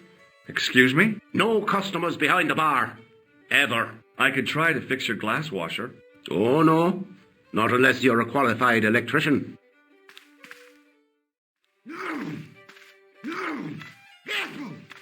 Excuse me? Yes, sir? It just so happens I'm an electrician. Check out my credentials. Well, now, isn't that marvellous? Here's a house bedevilled with faulty wiring of a wayward nature. Here's you, an electric man, with a little plastic card to prove it. I still want to see what you can do before I let you touch me beer pumps. You can make a start on the glass washer. And when you've finished that, will you take a look at the pumps?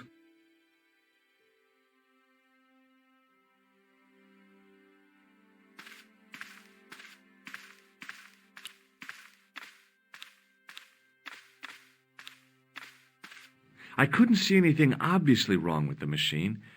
I figured it must be the wiring. I used all my knowledge of electrical engineering to examine the plug.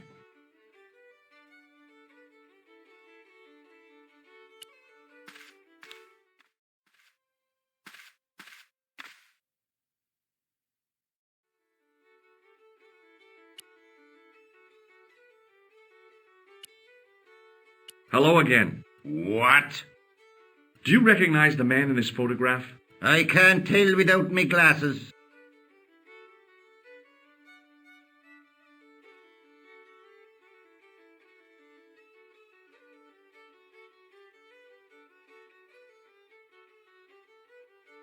I'll see you later.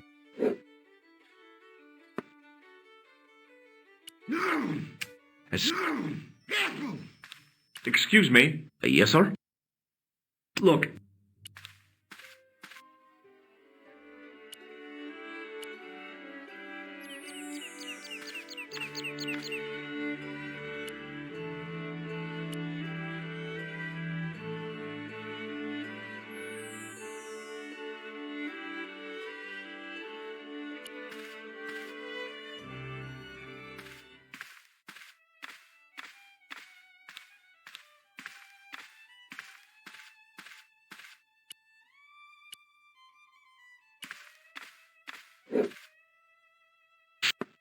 I replaced the fuse with a piece of wire. I knew it was dangerous, but I was desperate enough to disregard everything I knew about standard safety precautions. Excuse me, Mr. Leary. I fixed your glass washer, no problem. Bingo! And a blessing to all the saints. A free half-pint to that man on the house. Now, could you take a look at the beer pumps? Well, I guess so, but I'm not making any promises. If you can't fix them, I'll have a riot on me hands. The pumps are in the cellar, right? That's right. You'll find a flashlight down there somewhere.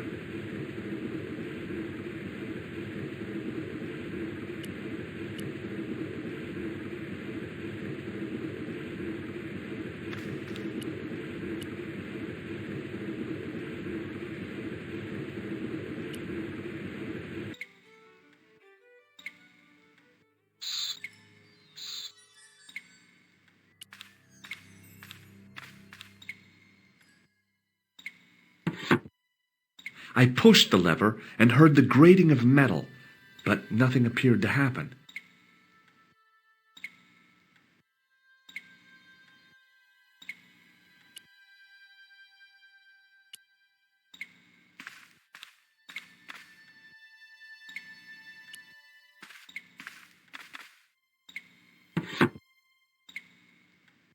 I pulled the lever and the bolt creaked back into place.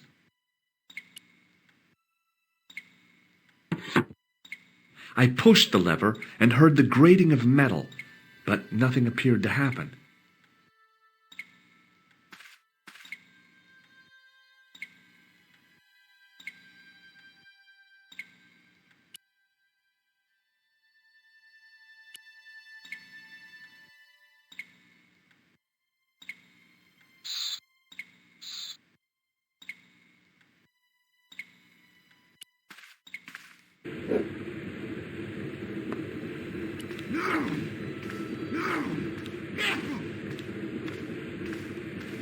Excuse me? Yes, sir? Look, I gotta be going.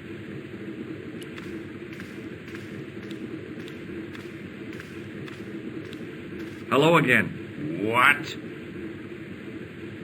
I'll see you later.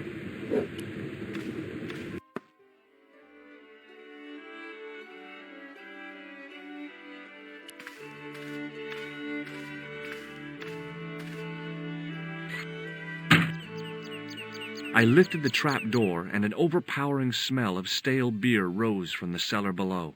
I looked down on a stone-tiled floor, way too far to jump.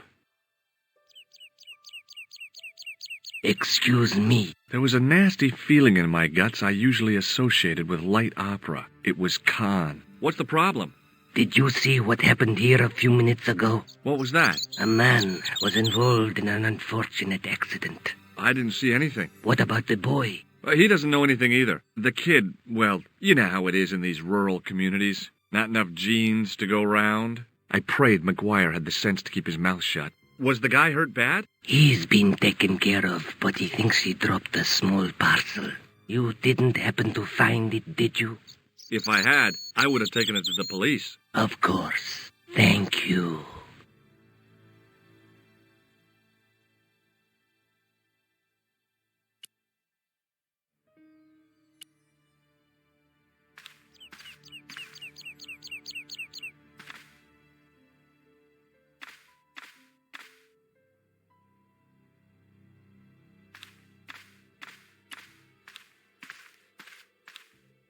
It was impossible.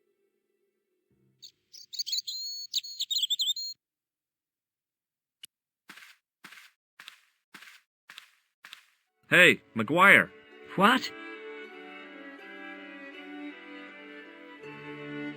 Have you seen a... You're in luck. The man I'm looking for is a dangerous psych... Jesus.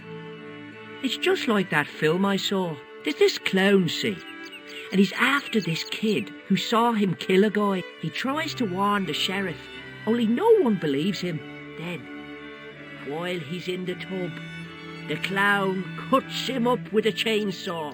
My God, that doesn't sound suitable for a kid like you. Who are you calling a kid? I'm 25. Yeah, right. You're not a day over 14. Oh no, it's 25 that I am. Married with a car and 3 kids. 10 kids if you count the wives. See you later, kid. Okay, mister.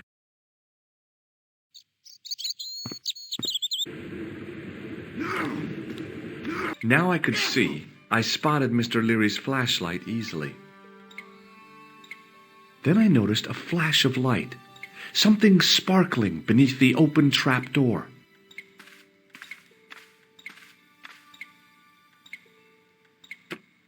It was Peagram's gem, all right. A large, uncut blue stone. I guess I was already under its spell. Did you find it? What? Whatever you was looking for. Yeah. Listen, McGuire, I want you to keep this to yourself. No problemo. Just chuck us up a crate of lager. No way, you're not old enough. We can sell it and make some cash. Forget it, kid. I couldn't betray Mr. Leary's trust. I could, for sure. That old misery guts deserves it. If you want to do me a favor, keep a lookout for that guy in the suit. Okay. But it'll cost you a packet of chips. Oh, and shout if you see that Ferrari.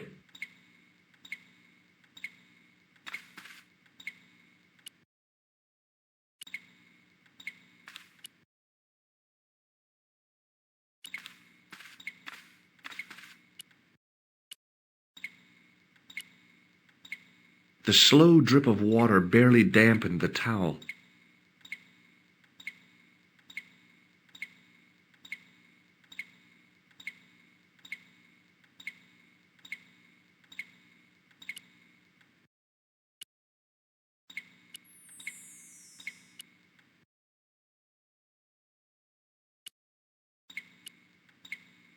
The slow drip of water barely dampened the towel.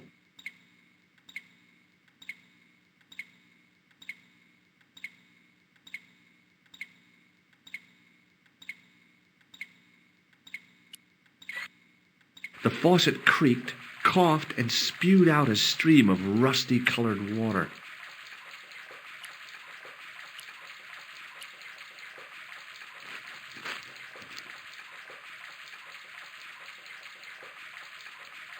I held the towel under the faucet and soaked it with water.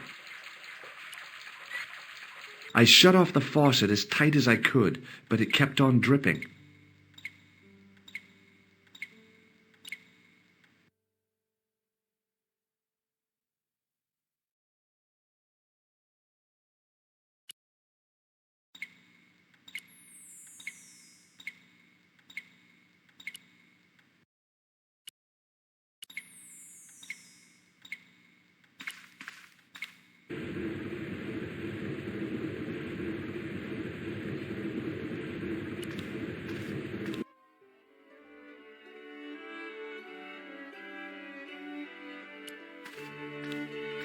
Hey, McGuire. What? See you later, kid. Okay, mister.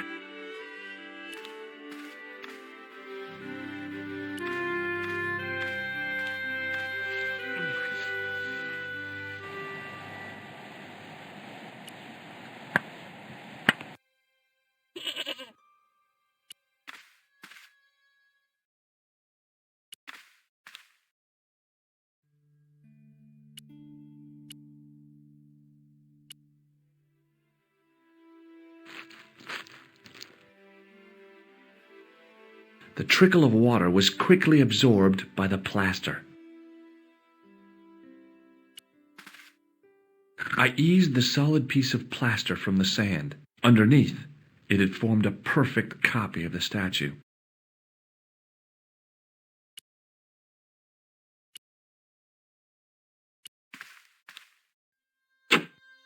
The hardened plaster cast fitted snugly into the 5 matching sockets. There was a soft thud, then silence.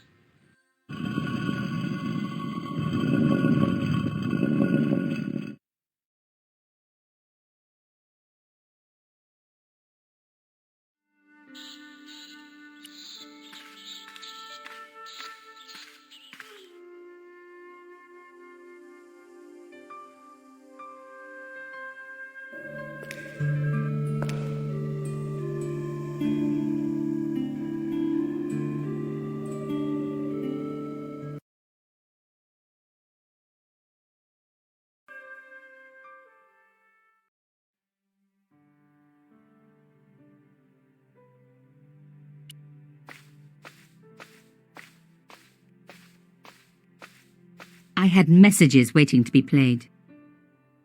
You have 3 messages. Hey, Collard, it's me, your favorite editor. Guess what? I'm gonna give you a second chance. I need somebody to write the TV column. Pays lousy, so what's new? If you're interested, drop by the office. In fact, drop by the office anyway. We have to talk, Nico. That story of yours I spiked. It won't go away. You've made some dangerous enemies out there. Hey, Nico, it's your old pal. I mean, your new pal, George. Whoa, Ireland. It's a whole different country. And I got some amazing news for you. Gem of a story, in fact. Oh, gotta go. Yeah, fella here's got a drink lined up for me. See you tomorrow, Nico. Slonsha. Yep, only here for a day and I'm speaking the lingo like a local. Mademoiselle Coulard, this is Imelda Carchon. I wanted to thank you for being so understanding when... Come to lunch, why don't you? Tomorrow. I might have more news. There's a Monsieur Merlon coming to see me this evening. He says he knows why Pierre was murdered. In fact, he'll be here shortly. I shall let you know what he says. Goodbye, dear girl. Till tomorrow. Merlin? Oh, my God. Merlin's the killer. I better get over there and warn her now. When it came to being two-faced, Imelda was up there with the best. I owed her nothing, but I couldn't just let her die. I arrived to find the Palais Royal courtyard deserted. I only hoped that I'd beaten the assassin here. I had to warn Imelda before it was too late.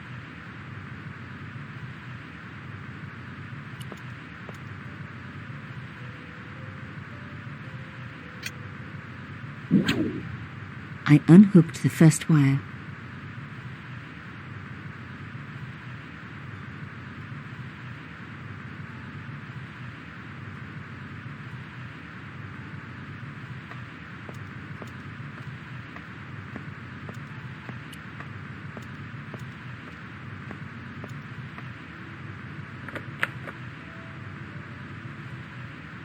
Locked? No way was I going to break through a door like that. The intercom system wasn't working. Bad sign. Somebody had cut the wire.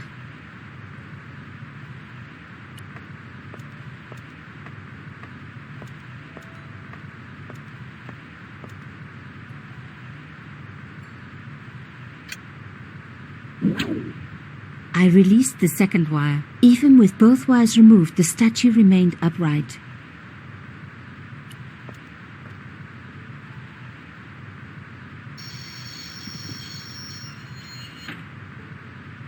If I could deconstruct this, I could deconstruct anything.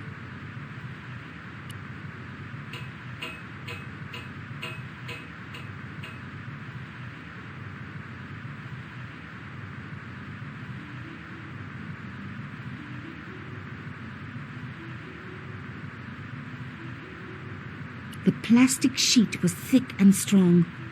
I'd need more than my hands to tear it.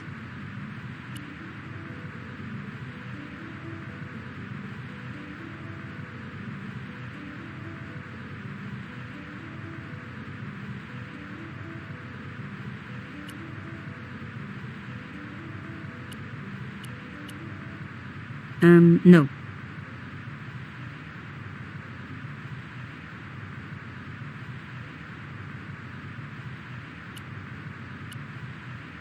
No.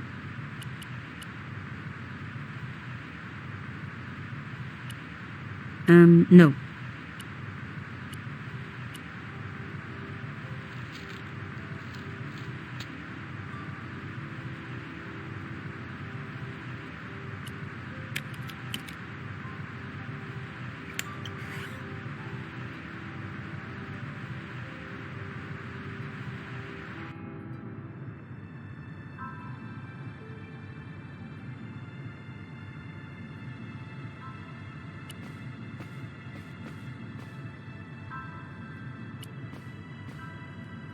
My God, I'm too late.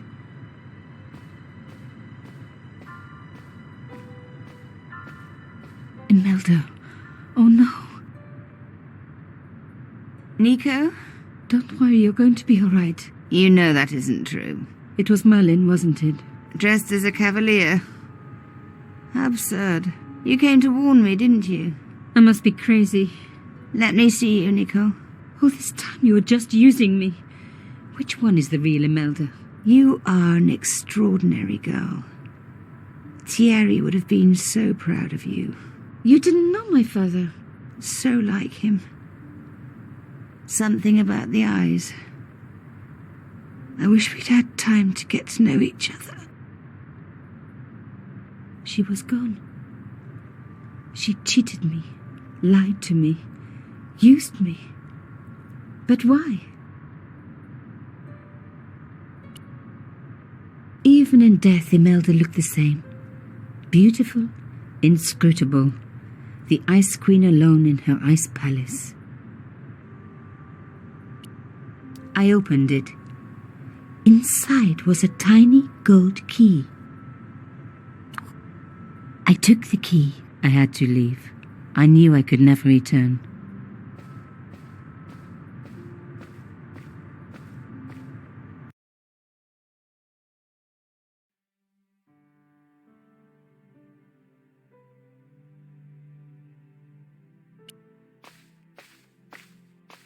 There wasn't anyone that I needed to call.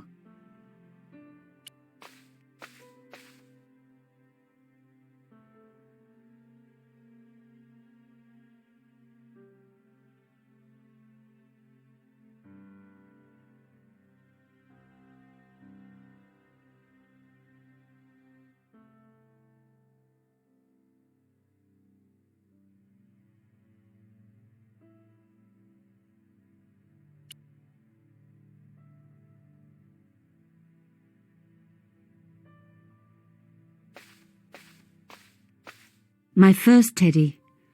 Never had a boyfriend as loyal as him. Undisturbed. No bugs there.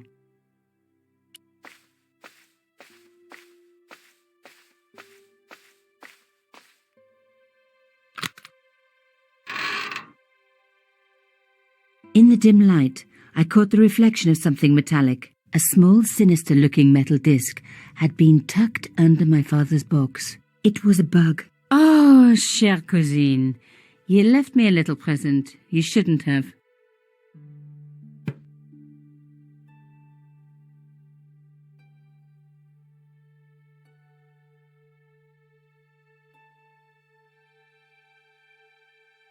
You don't scare me. Espèce de...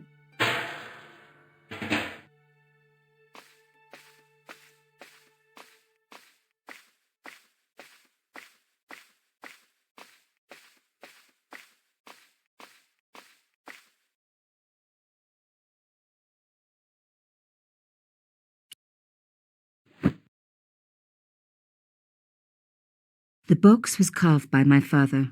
It never had a key. The elephant on the lid was a perfect match to Carchon's.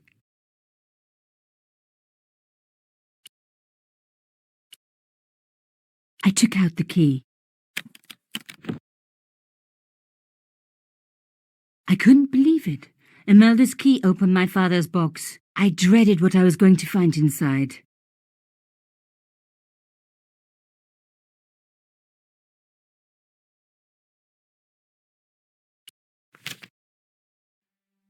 It was a photograph of Imelda. But why here?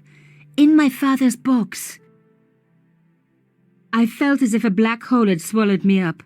Imelda and Carchon grinning, while behind them a village was being razed to the ground, its people butchered.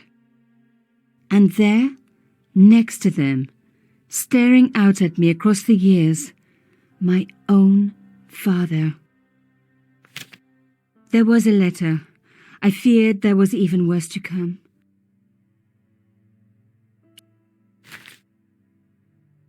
Hotel St. Georges, Algiers, Friday. My darling Thierry, by the time you read this, you'll be safely out of Africa. You need not fear. Pierre and the organization do not know who you are really working for, or about us. Did you think I would betray you? I could not. You wanted me to leave him, but I don't have your courage. I know too much of what has been going on here. They would find me and they would kill us both. Enjoy your life in Paris, Thierry.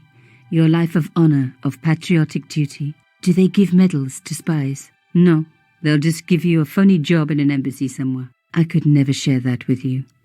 Imagine me, a diplomat's wife. So I must stay here with Pierre, the two of us bound together by what we have done to this country. Au revoir, my love.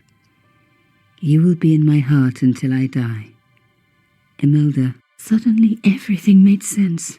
My father had been working undercover for the government. He was one of the good guys after all.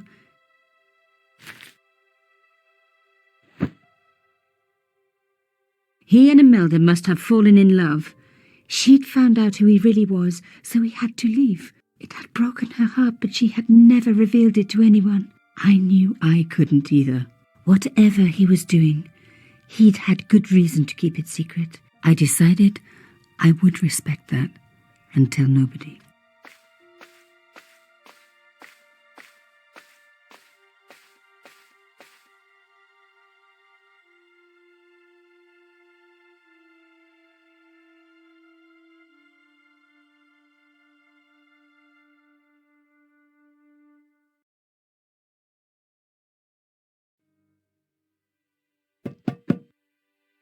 I knew it was George. For a moment I was tempted to pretend that I was out, or ask him to go away and come back later. But then... Come in. Hello, George.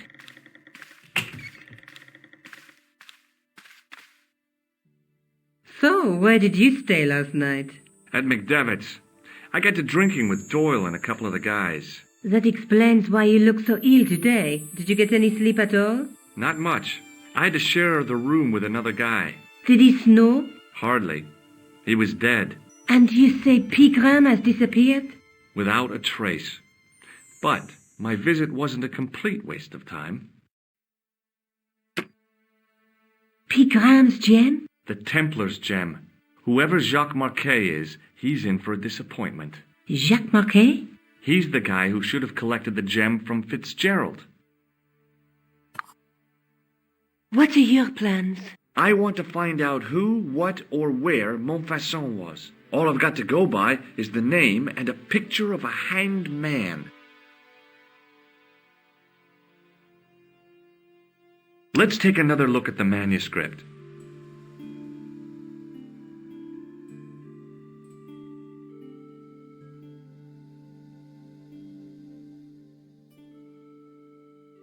A knight with a crystal ball. The knight's scroll bears a phrase in Latin.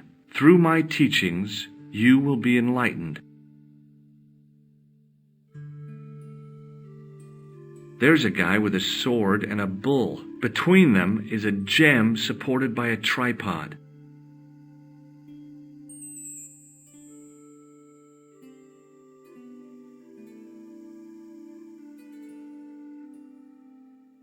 There's a guy working on a loom. There's a woman looking at her reflection in a mirror, but the reflection has 3 hideous faces. Look there, 2 guys on the same horse. What are your plans? I want to find out who, what, or where Montfaucon was. All I've got to go by is the name and a picture of a hanged man.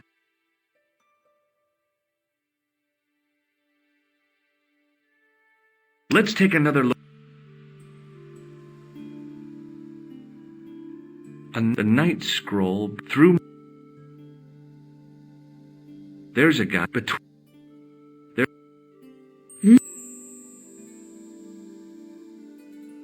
There's a guy working on a loom. What are your plans? I want to find. All I've got to go by is the name and a picture of a hanged man. Do you want to look after the gem? No, George. I'd be too tempted to sell it. I can't sit here all day, much as I'd like to. Okay. Don't forget to look for Lopinot at the Kron Museum. And why don't you see if Rosso has heard anything? Okay. Anything else I can do for you while I'm out? Shopping, a trip to the laundromat? Just take care of yourself.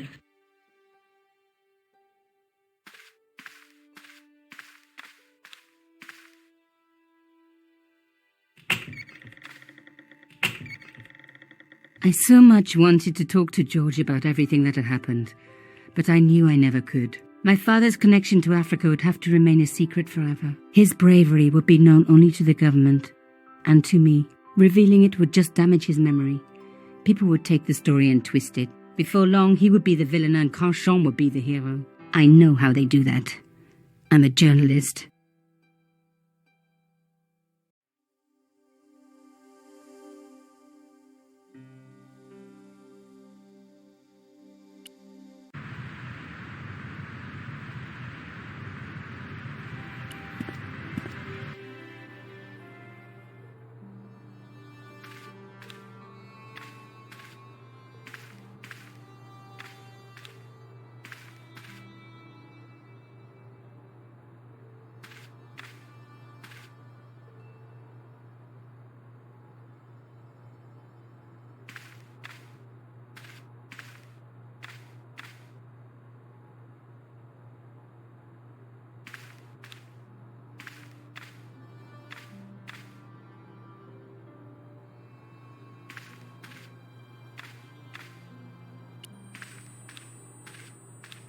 No, monsieur.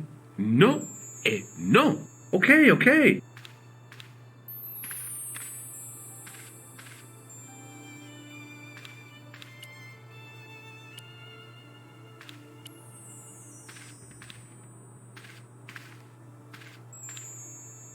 Pardon me. Oui, monsieur?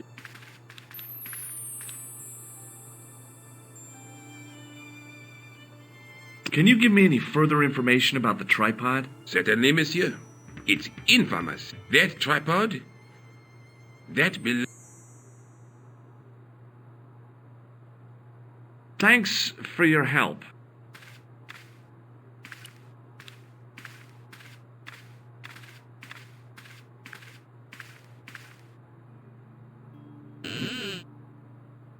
Leave it alone. That closet is over 3,000 years old. Closet? It's a sarcophagus.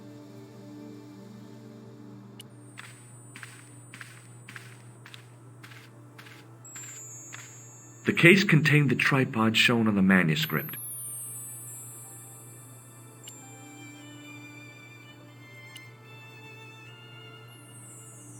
The case contained the tripod. No, monsieur. Okay.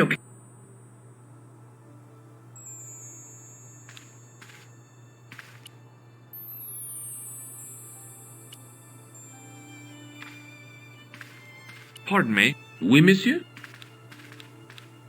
I found this gem at a medieval site in Ireland. That means nothing to me, monsieur. How did you manage to get this job? I had the right qualifications, a military manner, squeaky shoes, and an irrational hatred of children.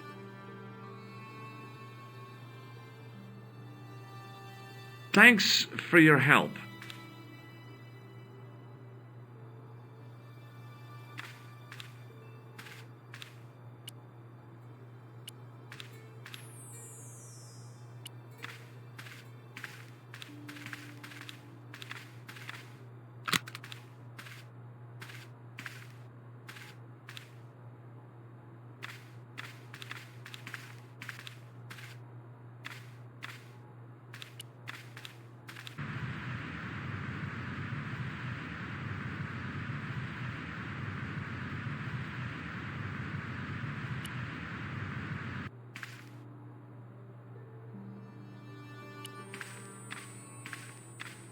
No, monsieur. Okay.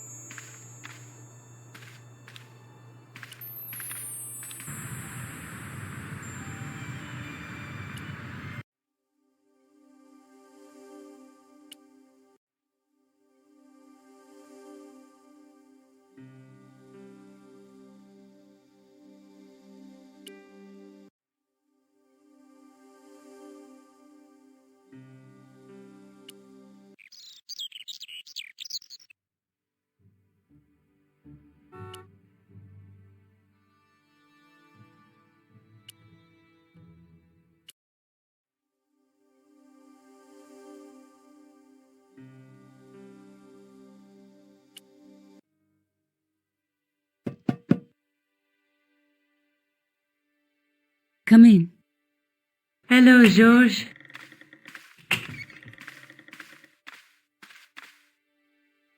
What are your plans? I want to find out who, what, or where Montfaucon was. All I've got to go by is the name and a picture of a hanged man. I can't sit here all day, much as I'd like to. Okay. Don't forget to look for Lobineau at the Krone Museum. And why don't you see if Rosso has heard anything? Okay. Anything else I can do for you while I'm out? Shopping, a trip to the laundromat? Just take care of yourself.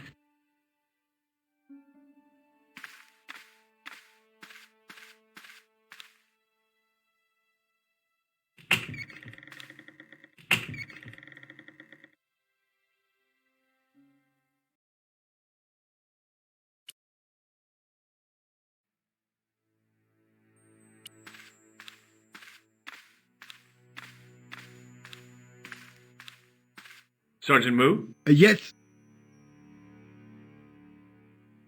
I was one of the last people to see the victim alive, Sergeant. Does that worry you? Yes, it does.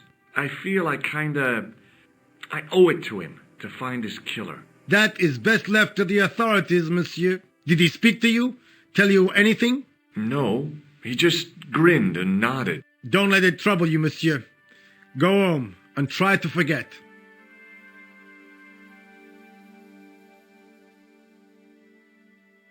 I'd like to report an assault. Yes, monsieur? Where is the victim? I'm the victim. I've been harassed by a pair of thugs. I see. And where did this alleged assault take place? Outside the Hotel Ubu. They stopped me as I was leaving and went through my pockets. Could you describe the suspects, monsieur? One looked like a gorilla, and the other looked like a weasel. Their names are Flap and Guido. Bon. I'll get them this time.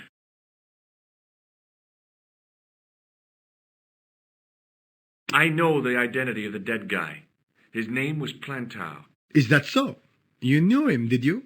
No, but... We'll know everything there is to know about him soon enough. I'm trying to be helpful here. The best way you can help us is to go home, monsieur. Have you heard of a man called Marquet? Yes. He used to be known as the Mole of Montmartre. I heard he's been hospitalized, probably by one of his rivals.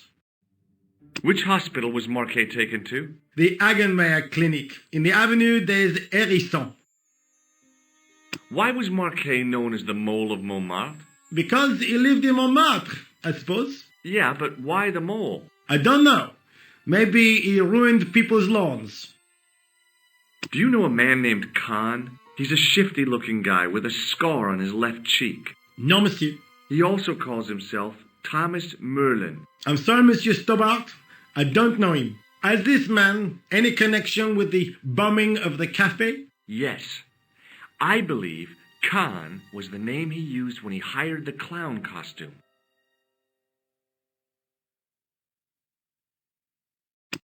Did I show you this photograph, Sergeant? Yes, monsieur. See you later, Sergeant.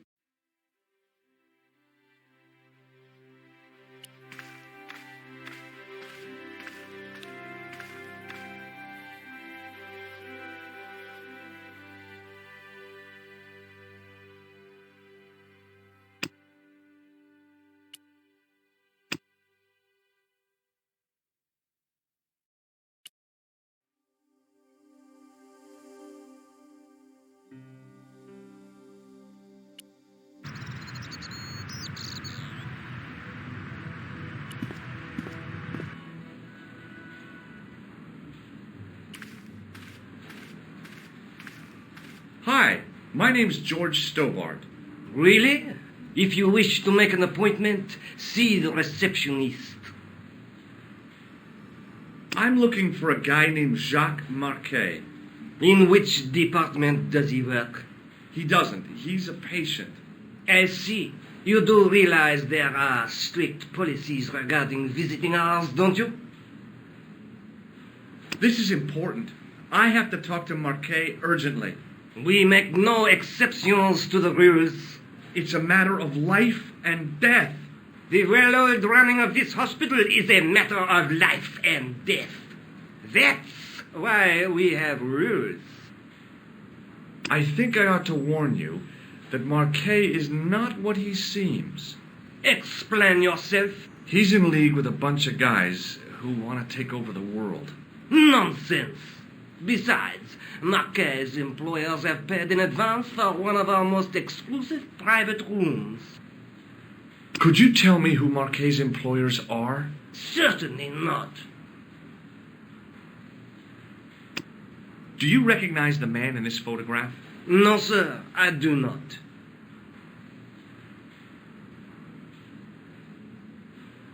Thanks for your help. Excuse me. Yes, sir? Is this the Hagenmeyer Clinic? That's correct. I thought I was in a garden center. Oh, the plans. They were my idea. A little greenery to evoke the spirit of nature. How may I help you? I'm here to see Jacques Marquet. Oh, yes. Are you related to our client, sir? Yeah, I'm his long-lost brother. A brother half his age with a different name and an American accent. Yeah, people always say that. I blame Mom. We were separated at an early age, after a mix-up in the nursery at the Oakland shopping mall.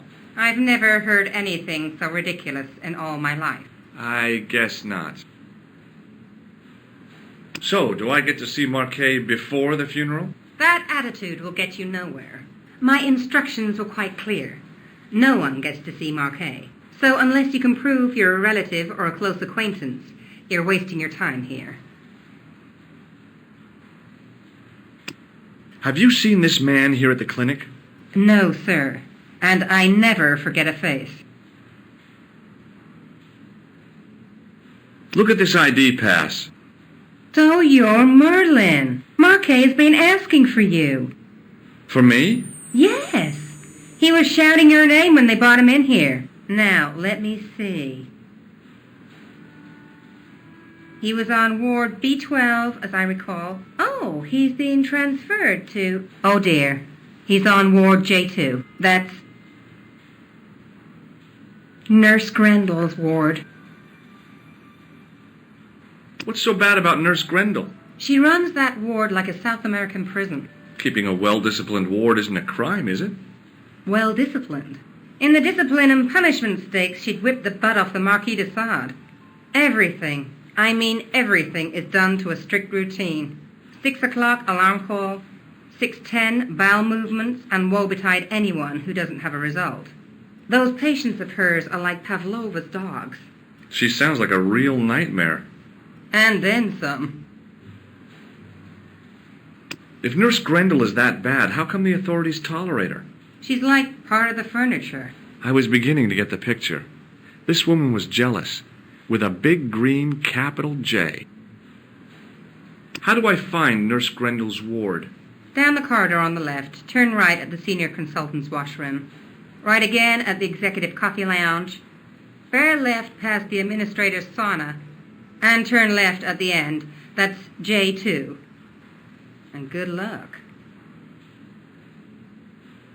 Thanks for your help, ma'am. You're welcome.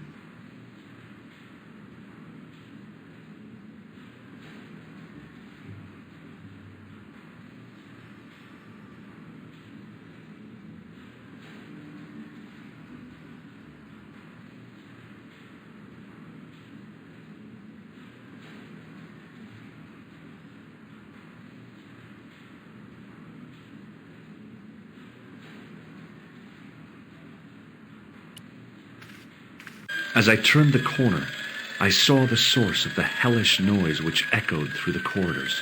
It was an industrial polishing machine with an odd-looking guy in tow.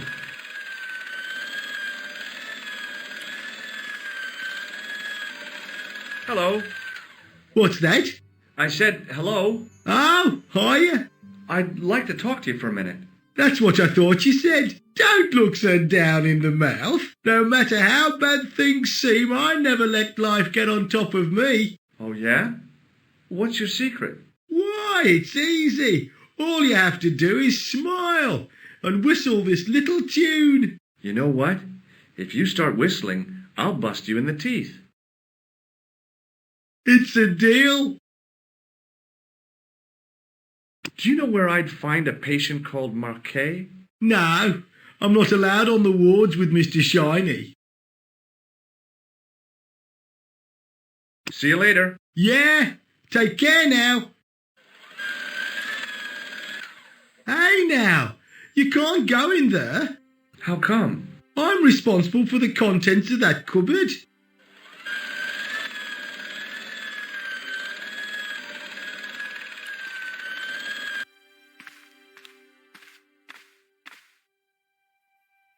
Oui, monsieur. Is this Ward J2? It is, but you're not supposed to be here. We have strict rules about visiting hours. Can't you make an exception? I've come all the way from California. You must speak to the doctor. I can't wait that long. What if he snuffs it? You can't talk like that here. This is a hospital. You will have to leave.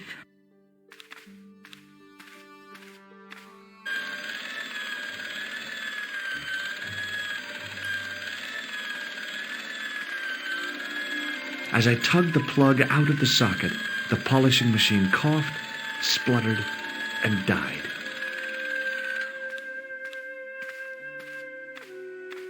Mr. Shiny, what's wrong, pal?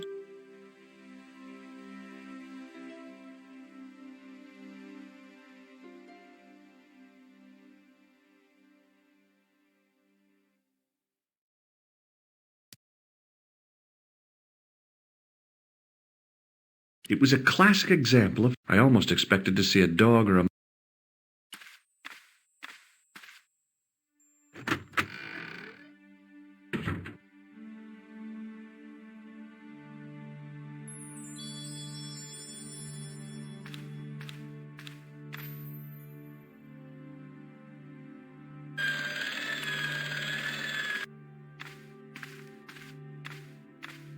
Good afternoon, doctor. The patients are ready for your inspection, doctor. Thank you, nurse. You'll need this, doctor.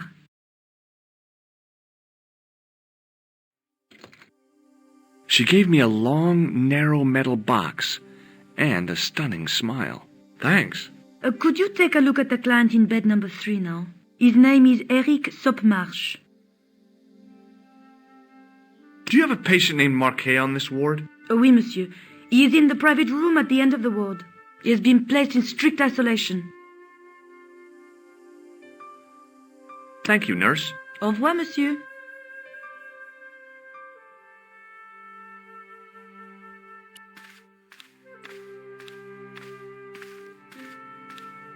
Hello? Anybody home? Who are you? My name is Dr. Stobart, and I'm here to steer you down the rocky road to recovery. Dr. Monroe said there was no cure for what I've got. Your problem is you stayed in bed too long. Are you sure you're a qualified doctor? You better believe it. What can you tell me about Marquet? He's the man in the private room, isn't he? That room was mine before I was tossed out like a common squatter. Do you know what's wrong with Marquet? They won't even say what's wrong with me. Tell me, Doctor, what's your opinion? It's too early to say. But I've been here for 3 months. What's your impression of Nurse Grendel? She's a very efficient young woman. Efficient? You make her sound like a vacuum cleaner. I've no complaints. I'll come back later.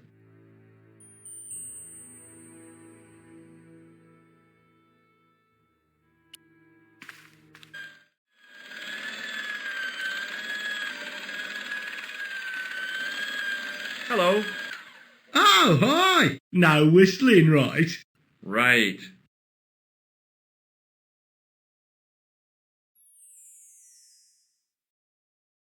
What's the problem with Nurse Grendel?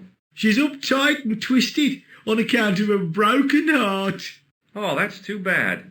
I thought she was just plain bad-tempered. That also. By the way, sir, I wouldn't stand too close to Mr. Shiny's grease valve. If he has an emission, it'll take the shine clean off your shoes. Say, nice sneakers. Thanks. See you later. Yeah, take care now.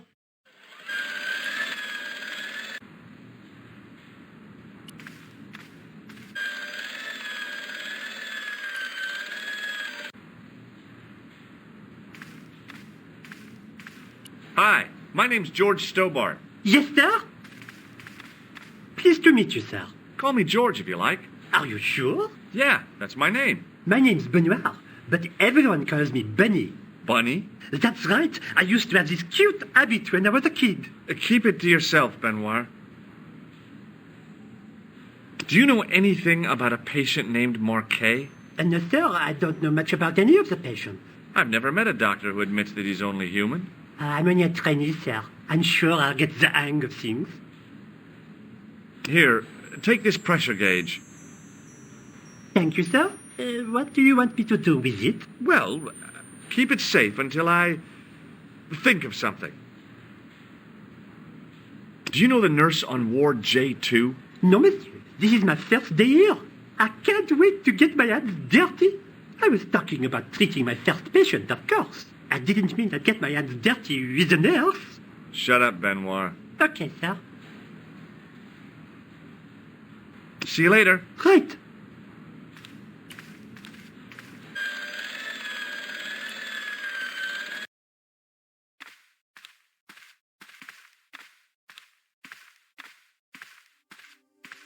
You haven't finished taking my blood pressure.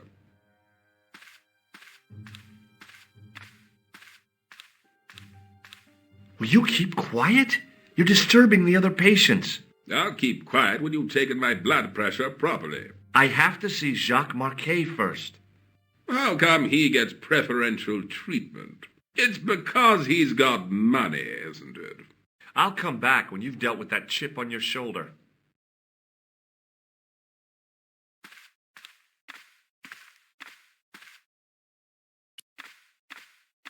Pardon me, nurse. Oui, monsieur. Thank you, nurse. Au revoir, monsieur.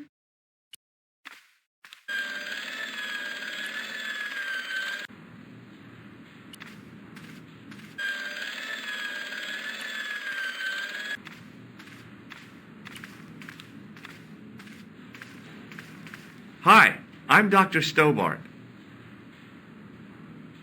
Yes, sir? Oh, it doesn't matter. Hey, Benoit. Yes, sir? Do you still have that gauge I gave you? Ah, yes. What do you want me to do with it? Keep it safe until I think of something.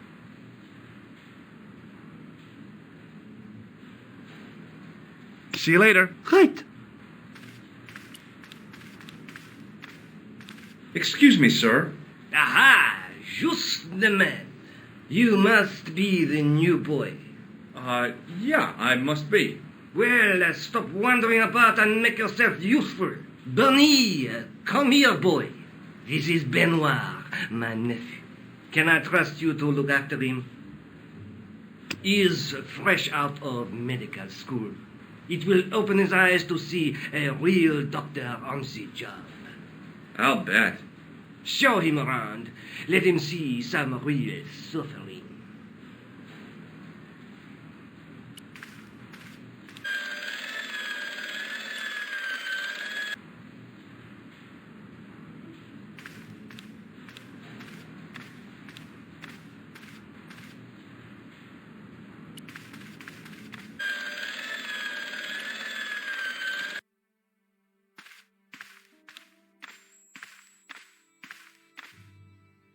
Hey, Benoit. Yes, sir?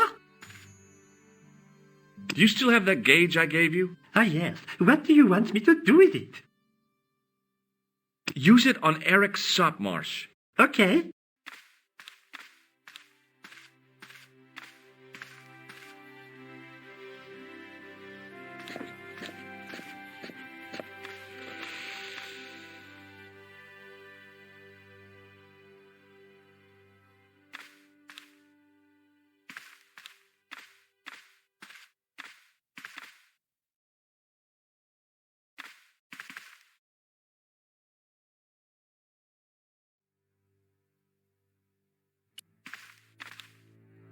I'm Dr. Stobart. Bonjour, docteur. Have you heard of a guy called Marquet? He's in quarantine, doc, right behind this here door. Marquet is just the man I wanted to see. I wouldn't go in there if I was you. He has anthrax. I have to visit my patient. What for? Routine. I have to check he's still breathing. What if he's not? I'll sign the certificate and register his bed as vacant. That's a cold and distant attitude to death. Well, I've been institutionalized to the point of godlike aloofness. The white coat suits you. Thanks. Catch you later, officer. Au revoir, doc.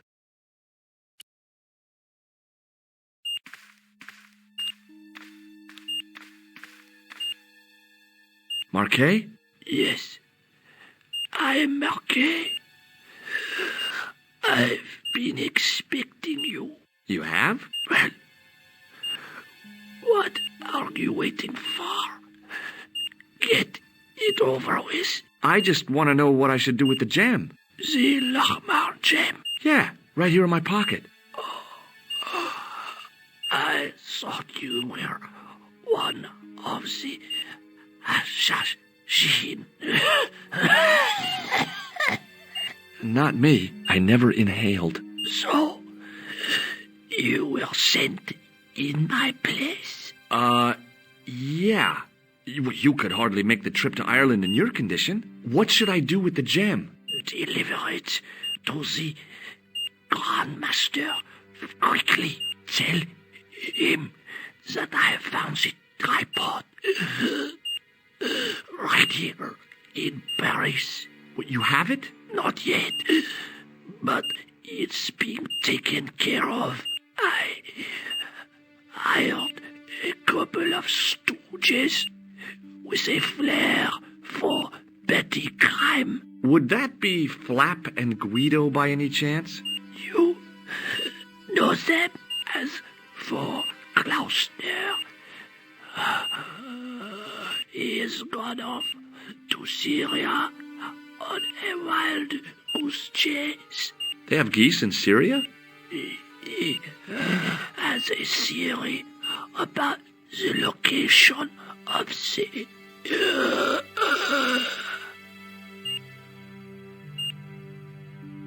That's enough excitement for one day, Monsieur Marquet.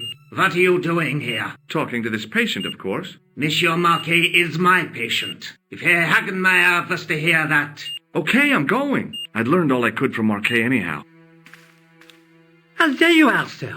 I was just coming to look for you. I finished with your pressure gauge. Thanks, Bunny. What's that noise? It sounds as if someone's having a cardiac arrest. It's all right. The doctor's in there with him. Are you sure he was a doctor? Oui, monsieur. He showed me his ID. It was Dr. Braille. There's no Dr. Braille working here. He's an imposter! The door's locked. Help me, officer. Stand back, monsieur.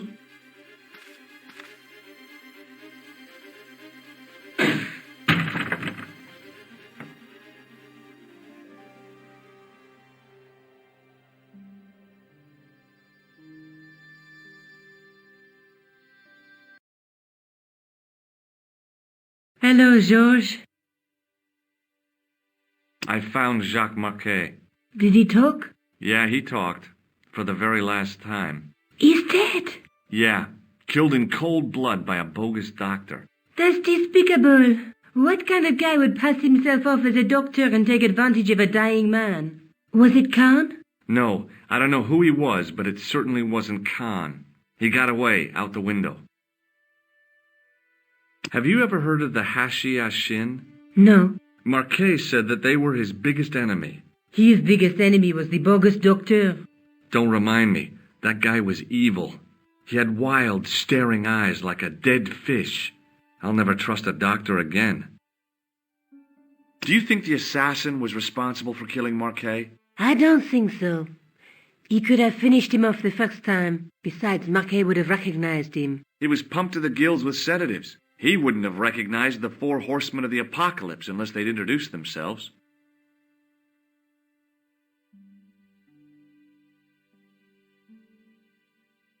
Let's take another look at the manuscript.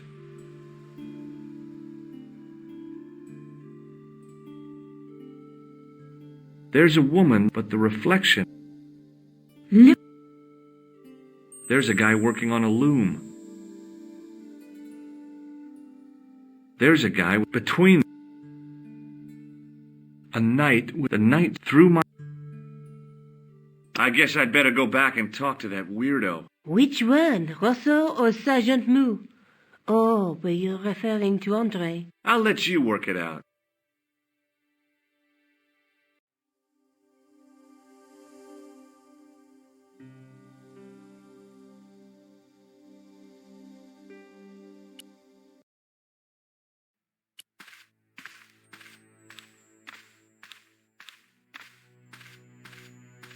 Sergeant Mou? Yes. I'd like to report an assault. Yes, monsieur. Where is the victim? I'm the victim. I see. Outside the Hotel Ubu. They stopped me as I was leaving. Could you describe the suspects, monsieur? One looked like a gorilla, and the other looked like a weasel. Their names are Flap and Guido. Bon. I'll get them this time. See you later, Sergeant.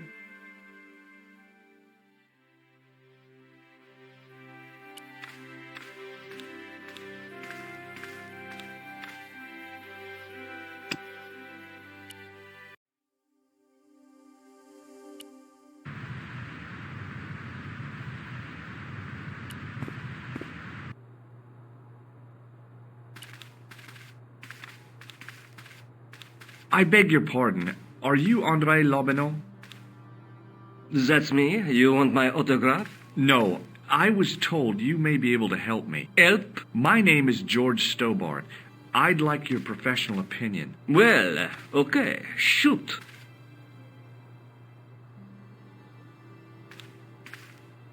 Does the name Montfaucon mean anything to you? Sure. It was the most grisly spectacle in Paris until the Revolution. A public toilet? Montfaucon was the place of execution for many thousands. A dark temple of death, with row upon row of arches, each one framing a grim exhibit. Scores of rotting corpses swung on creaking rope, while the crows devoured their flesh. That explains the image of the hanged man. I found a reference to Montfaucon in Ireland, in a village called Lochmarn. Lochmarn? That's where Pegram was digging. That's right. He'd left the excavation before I arrived. I think you ought to know that the tripod is going to be stolen. The Lochmarn tripod? No. It's true. I can give you a description of the thieves. Before the supposed event has taken place? I heard them planning the raid. They're wasting their time. The tripod is protected by a state-of-the-art alarm system. Well, don't say I didn't warn you. Why don't you loan the tripod to me for safekeeping? Because I'd never see it again. Well, don't you trust me? It's not a question of trust, George. That tripod is hundreds of years old and extremely fragile.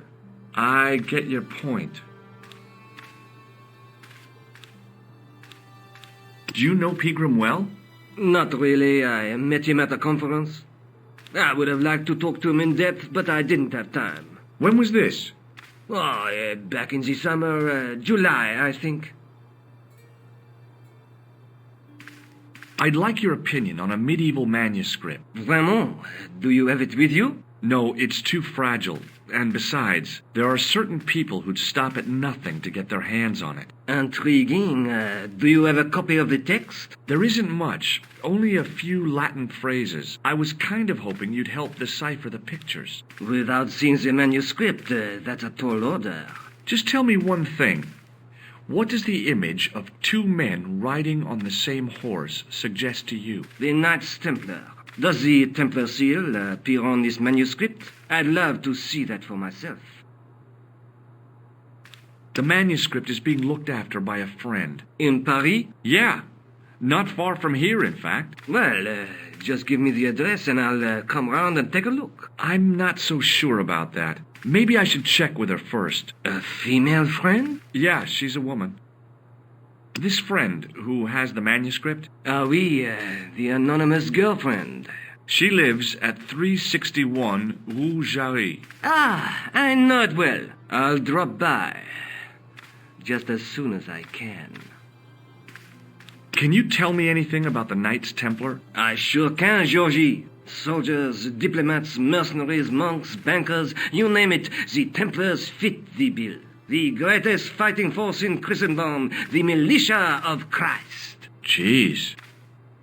How did the Templars get their name? From the building in which they set up their headquarters. The King of Jerusalem gave them part of a mosque on the Temple Mount. It was said to have been the site of the original Temple of Solomon. The order became known first as the Knights of the Temple, and later as the Knights Templar. You're a mine of information, Andre. Glad to be of help, Georgie.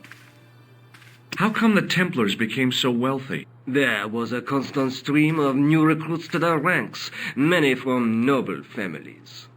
They were required to swear a sacred oath of poverty, chastity, and obedience. So, their money, goods, and lands were donated to the order. The Templars soon held land in France, Scotland, England, Spain, most of Europe, in fact. The poor Knights of Christ became the wealthiest power in Christendom. Is it true the treasure of the Knights Templar was never found? Who knows? So little knowledge of what really happened remains. Or, if it does, the truth has never been made public. What do you mean by that? The Templars have attained mythological status, like the King Arthur of the Britons. There are people even now who say the Templars still exist. Do you think that's likely? No, not for a minute. Where was the site of Montfaucon? To the northeast, near the Canal Saint-Martin, but there's nothing there now. The old gibbet was torn down during the Revolution. Have you ever heard of the Hashashin? Why, yes. It was a radical Muslim sect whose name became synonymous with murder. It was formed in 11th century Persia, shortly before the Crusades. at roughly the same time as the Templars. Yes, they gave a new word to our language. Assassini, the assassins. How did the assassins get their name? From the legend surrounding the secrets of their initiation rites. A young man who sought to join the sect was given hashish until he drifted into dreams. He awoke to find himself in a fabulous garden with everything he could wish for. The freshest water, the most delicious food, the choicest hash, and the most delectable women imaginable. Cool. Do you have the address? I haven't finished the story. There was a price to pay for this taste of paradise. Wouldn't you just know it? The young man would wake the next day to find himself back in the real world. He was told that he'd been given a glimpse of the heaven reserved for holy martyrs. A heaven he would enjoy for eternity if he was willing to join the Hashashin. How did the assassins operate? Well, as I explained, the new recruits would be only too willing to die for the cause. They'd be instructed in the use of the dagger, poisons, and disguise. Then, the Grand Master of the sect would name an enemy of Allah. And they'd stop at nothing to eliminate that enemy. You got it. They were fearless and deadly. Does the cult of the assassins still exist? Take a look around at the world today. You tell me.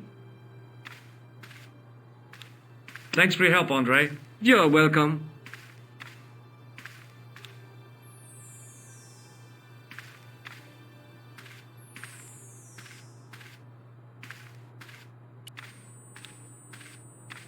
No, monsieur.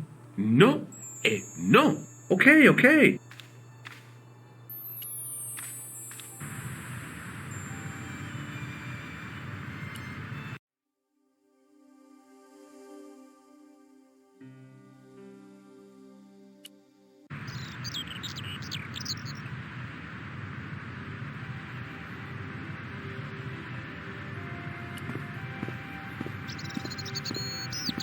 Excuse me, officer.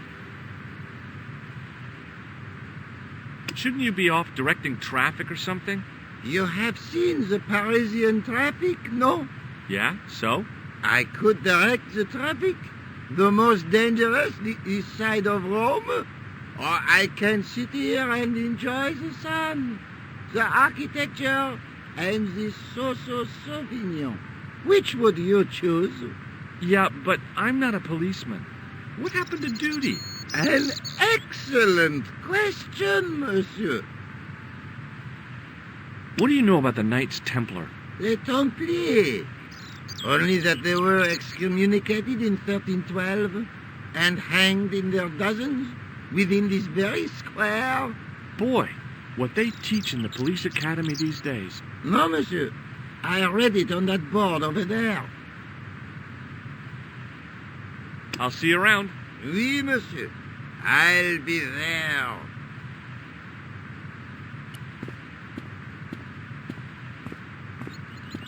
In French, English, and German it read, "In 1312, Pope Clement V dissolved the knightly order of the Templars and excommunicated its members on charges of heresy. In the following 2 years, many of the knights were hanged on this site. Their Grand Master, Jacques de Molay, was burnt at the stake on an island in the Seine."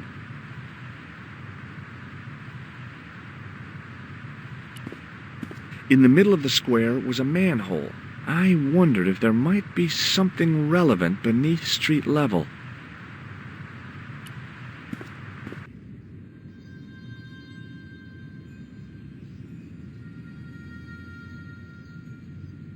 I didn't have time to sit around.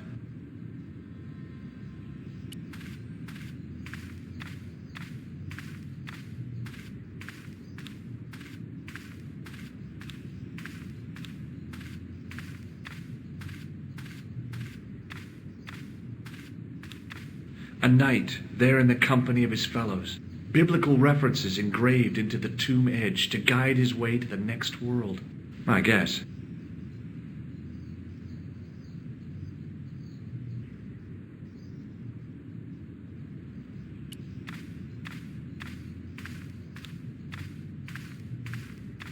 On the end of the staff was some kind of disc with a cross on it. Around the base of the disc was a hairline crack.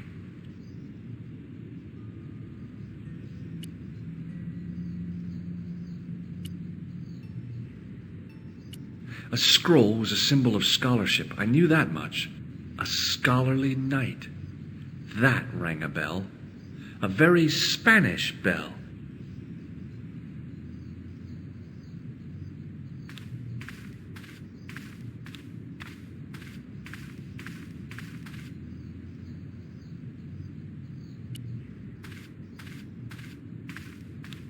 A stone knight lay at the end of a row of 4. I wondered if this guy had died in combat.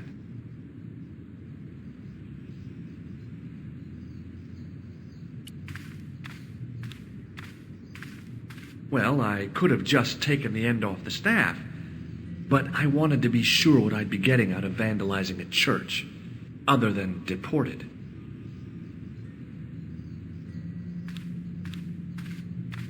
I didn't have time to...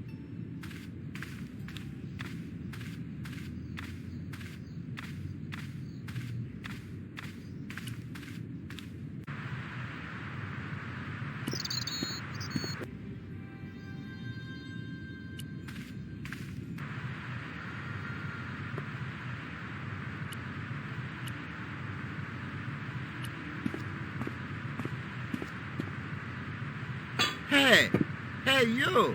What do you think you are doing? Leave that cover alone. Now. Sorry, no harm intended. You stay away from that.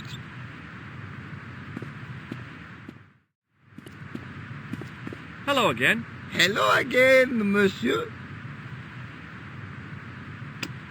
Does this matchbook mean anything to you? The pattern looks Middle Eastern.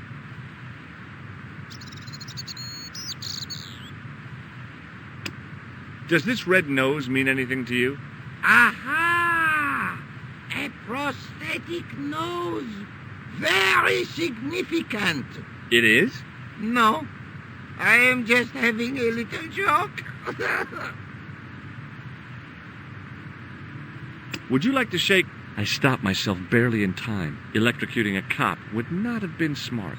They'd rebuild the Bastille just so they could throw me in and throw away the key.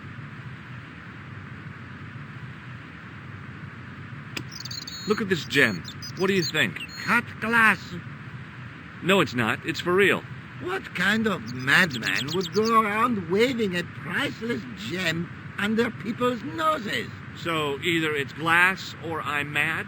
I didn't like to think about that for too long. What do you make of this grease paint stained tissue? Delightful. Would you like to see some of my used tissues? Hell no. Then please put yours away. I'll see you around.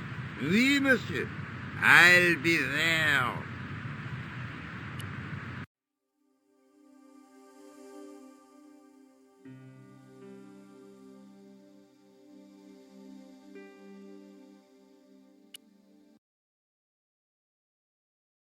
Hello, Georges.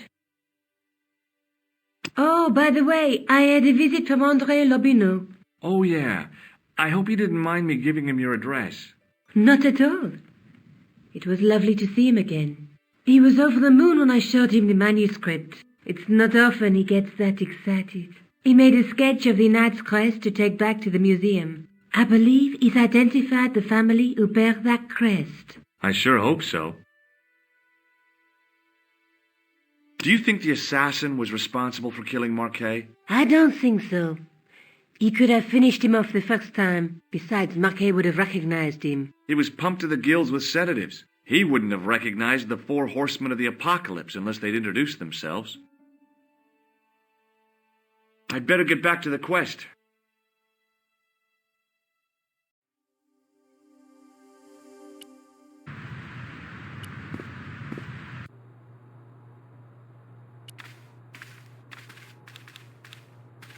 Hi, André. Hello, Georgie. Hey, I visited Nicole's apartment. Yeah, she told me you came by. Ooh, quite a fine Georgie boy. I didn't expect anything quite so sexy. I hope you're referring to the manuscript. Oui, of course.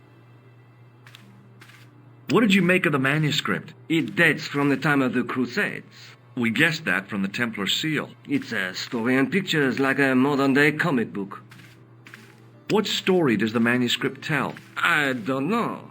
It was probably produced for the tourist market. Tourists? Oh, oui, pilgrims in their thousands on their way to Jerusalem. The tourist trade is nothing new, you know. It's been around for centuries. Ever since Joshua made a packet selling souvenir bricks from the walls of Jericho.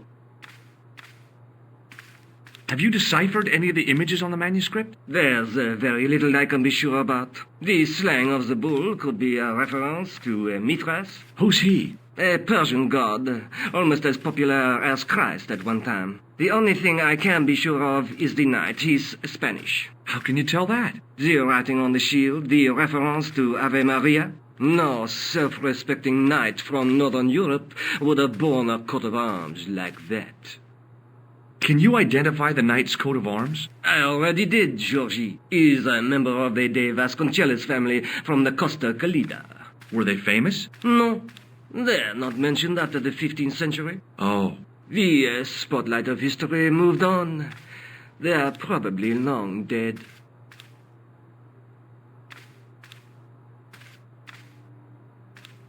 Thanks for your help, Andre. You're welcome.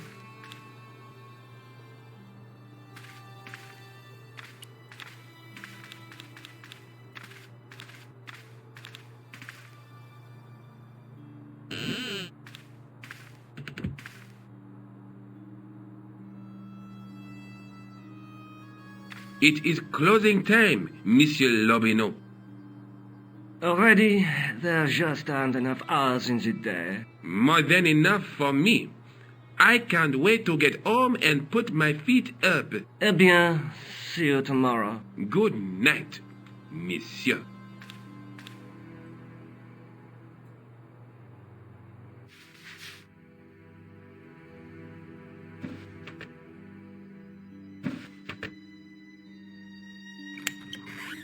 Quit fooling around, you moron! Get your ass over here and bring that flashlight.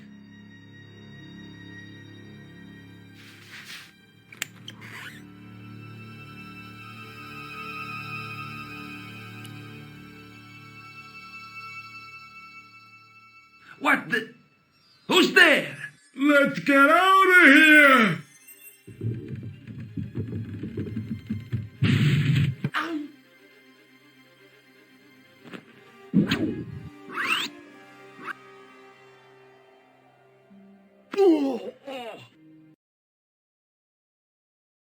And when I woke up, I was at the police station. Luckily, I managed to persuade Rosso I was innocent. Poor Georges. What a mess. I bungled the whole thing. I don't think so. You made a pretty good job of distracting those two crooks. Yeah, but the killer got away with the tripod. No, he didn't. He's not the only one who can dress up in costume. You mean it was you who stole the tripod? Oh, hell, Nico. I could have been shot. Those dogs are more likely to shoot their own feet. I just wish you'd told me your plans. We're supposed to be in this together. And how come you dressed up like a pantomime cat? Don't sulk, Georgie, please. Oh, rats. And don't call me Georgie. Oh, I really thought you'd be pleased. After all, we've got the tripod. Is there something going on between you and Lobineau? What business is it of yours? We agreed all this. The clown, the Templars, strictly business, remember? Yeah, but... So get off my case.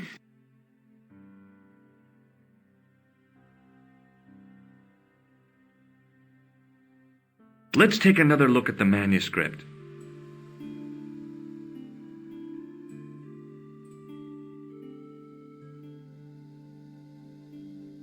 But the reflection...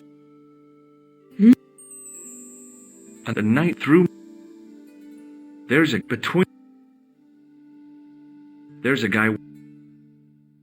Just how long have you known Lobineau? Andre? We met at college. He helped me out when I was a fresher.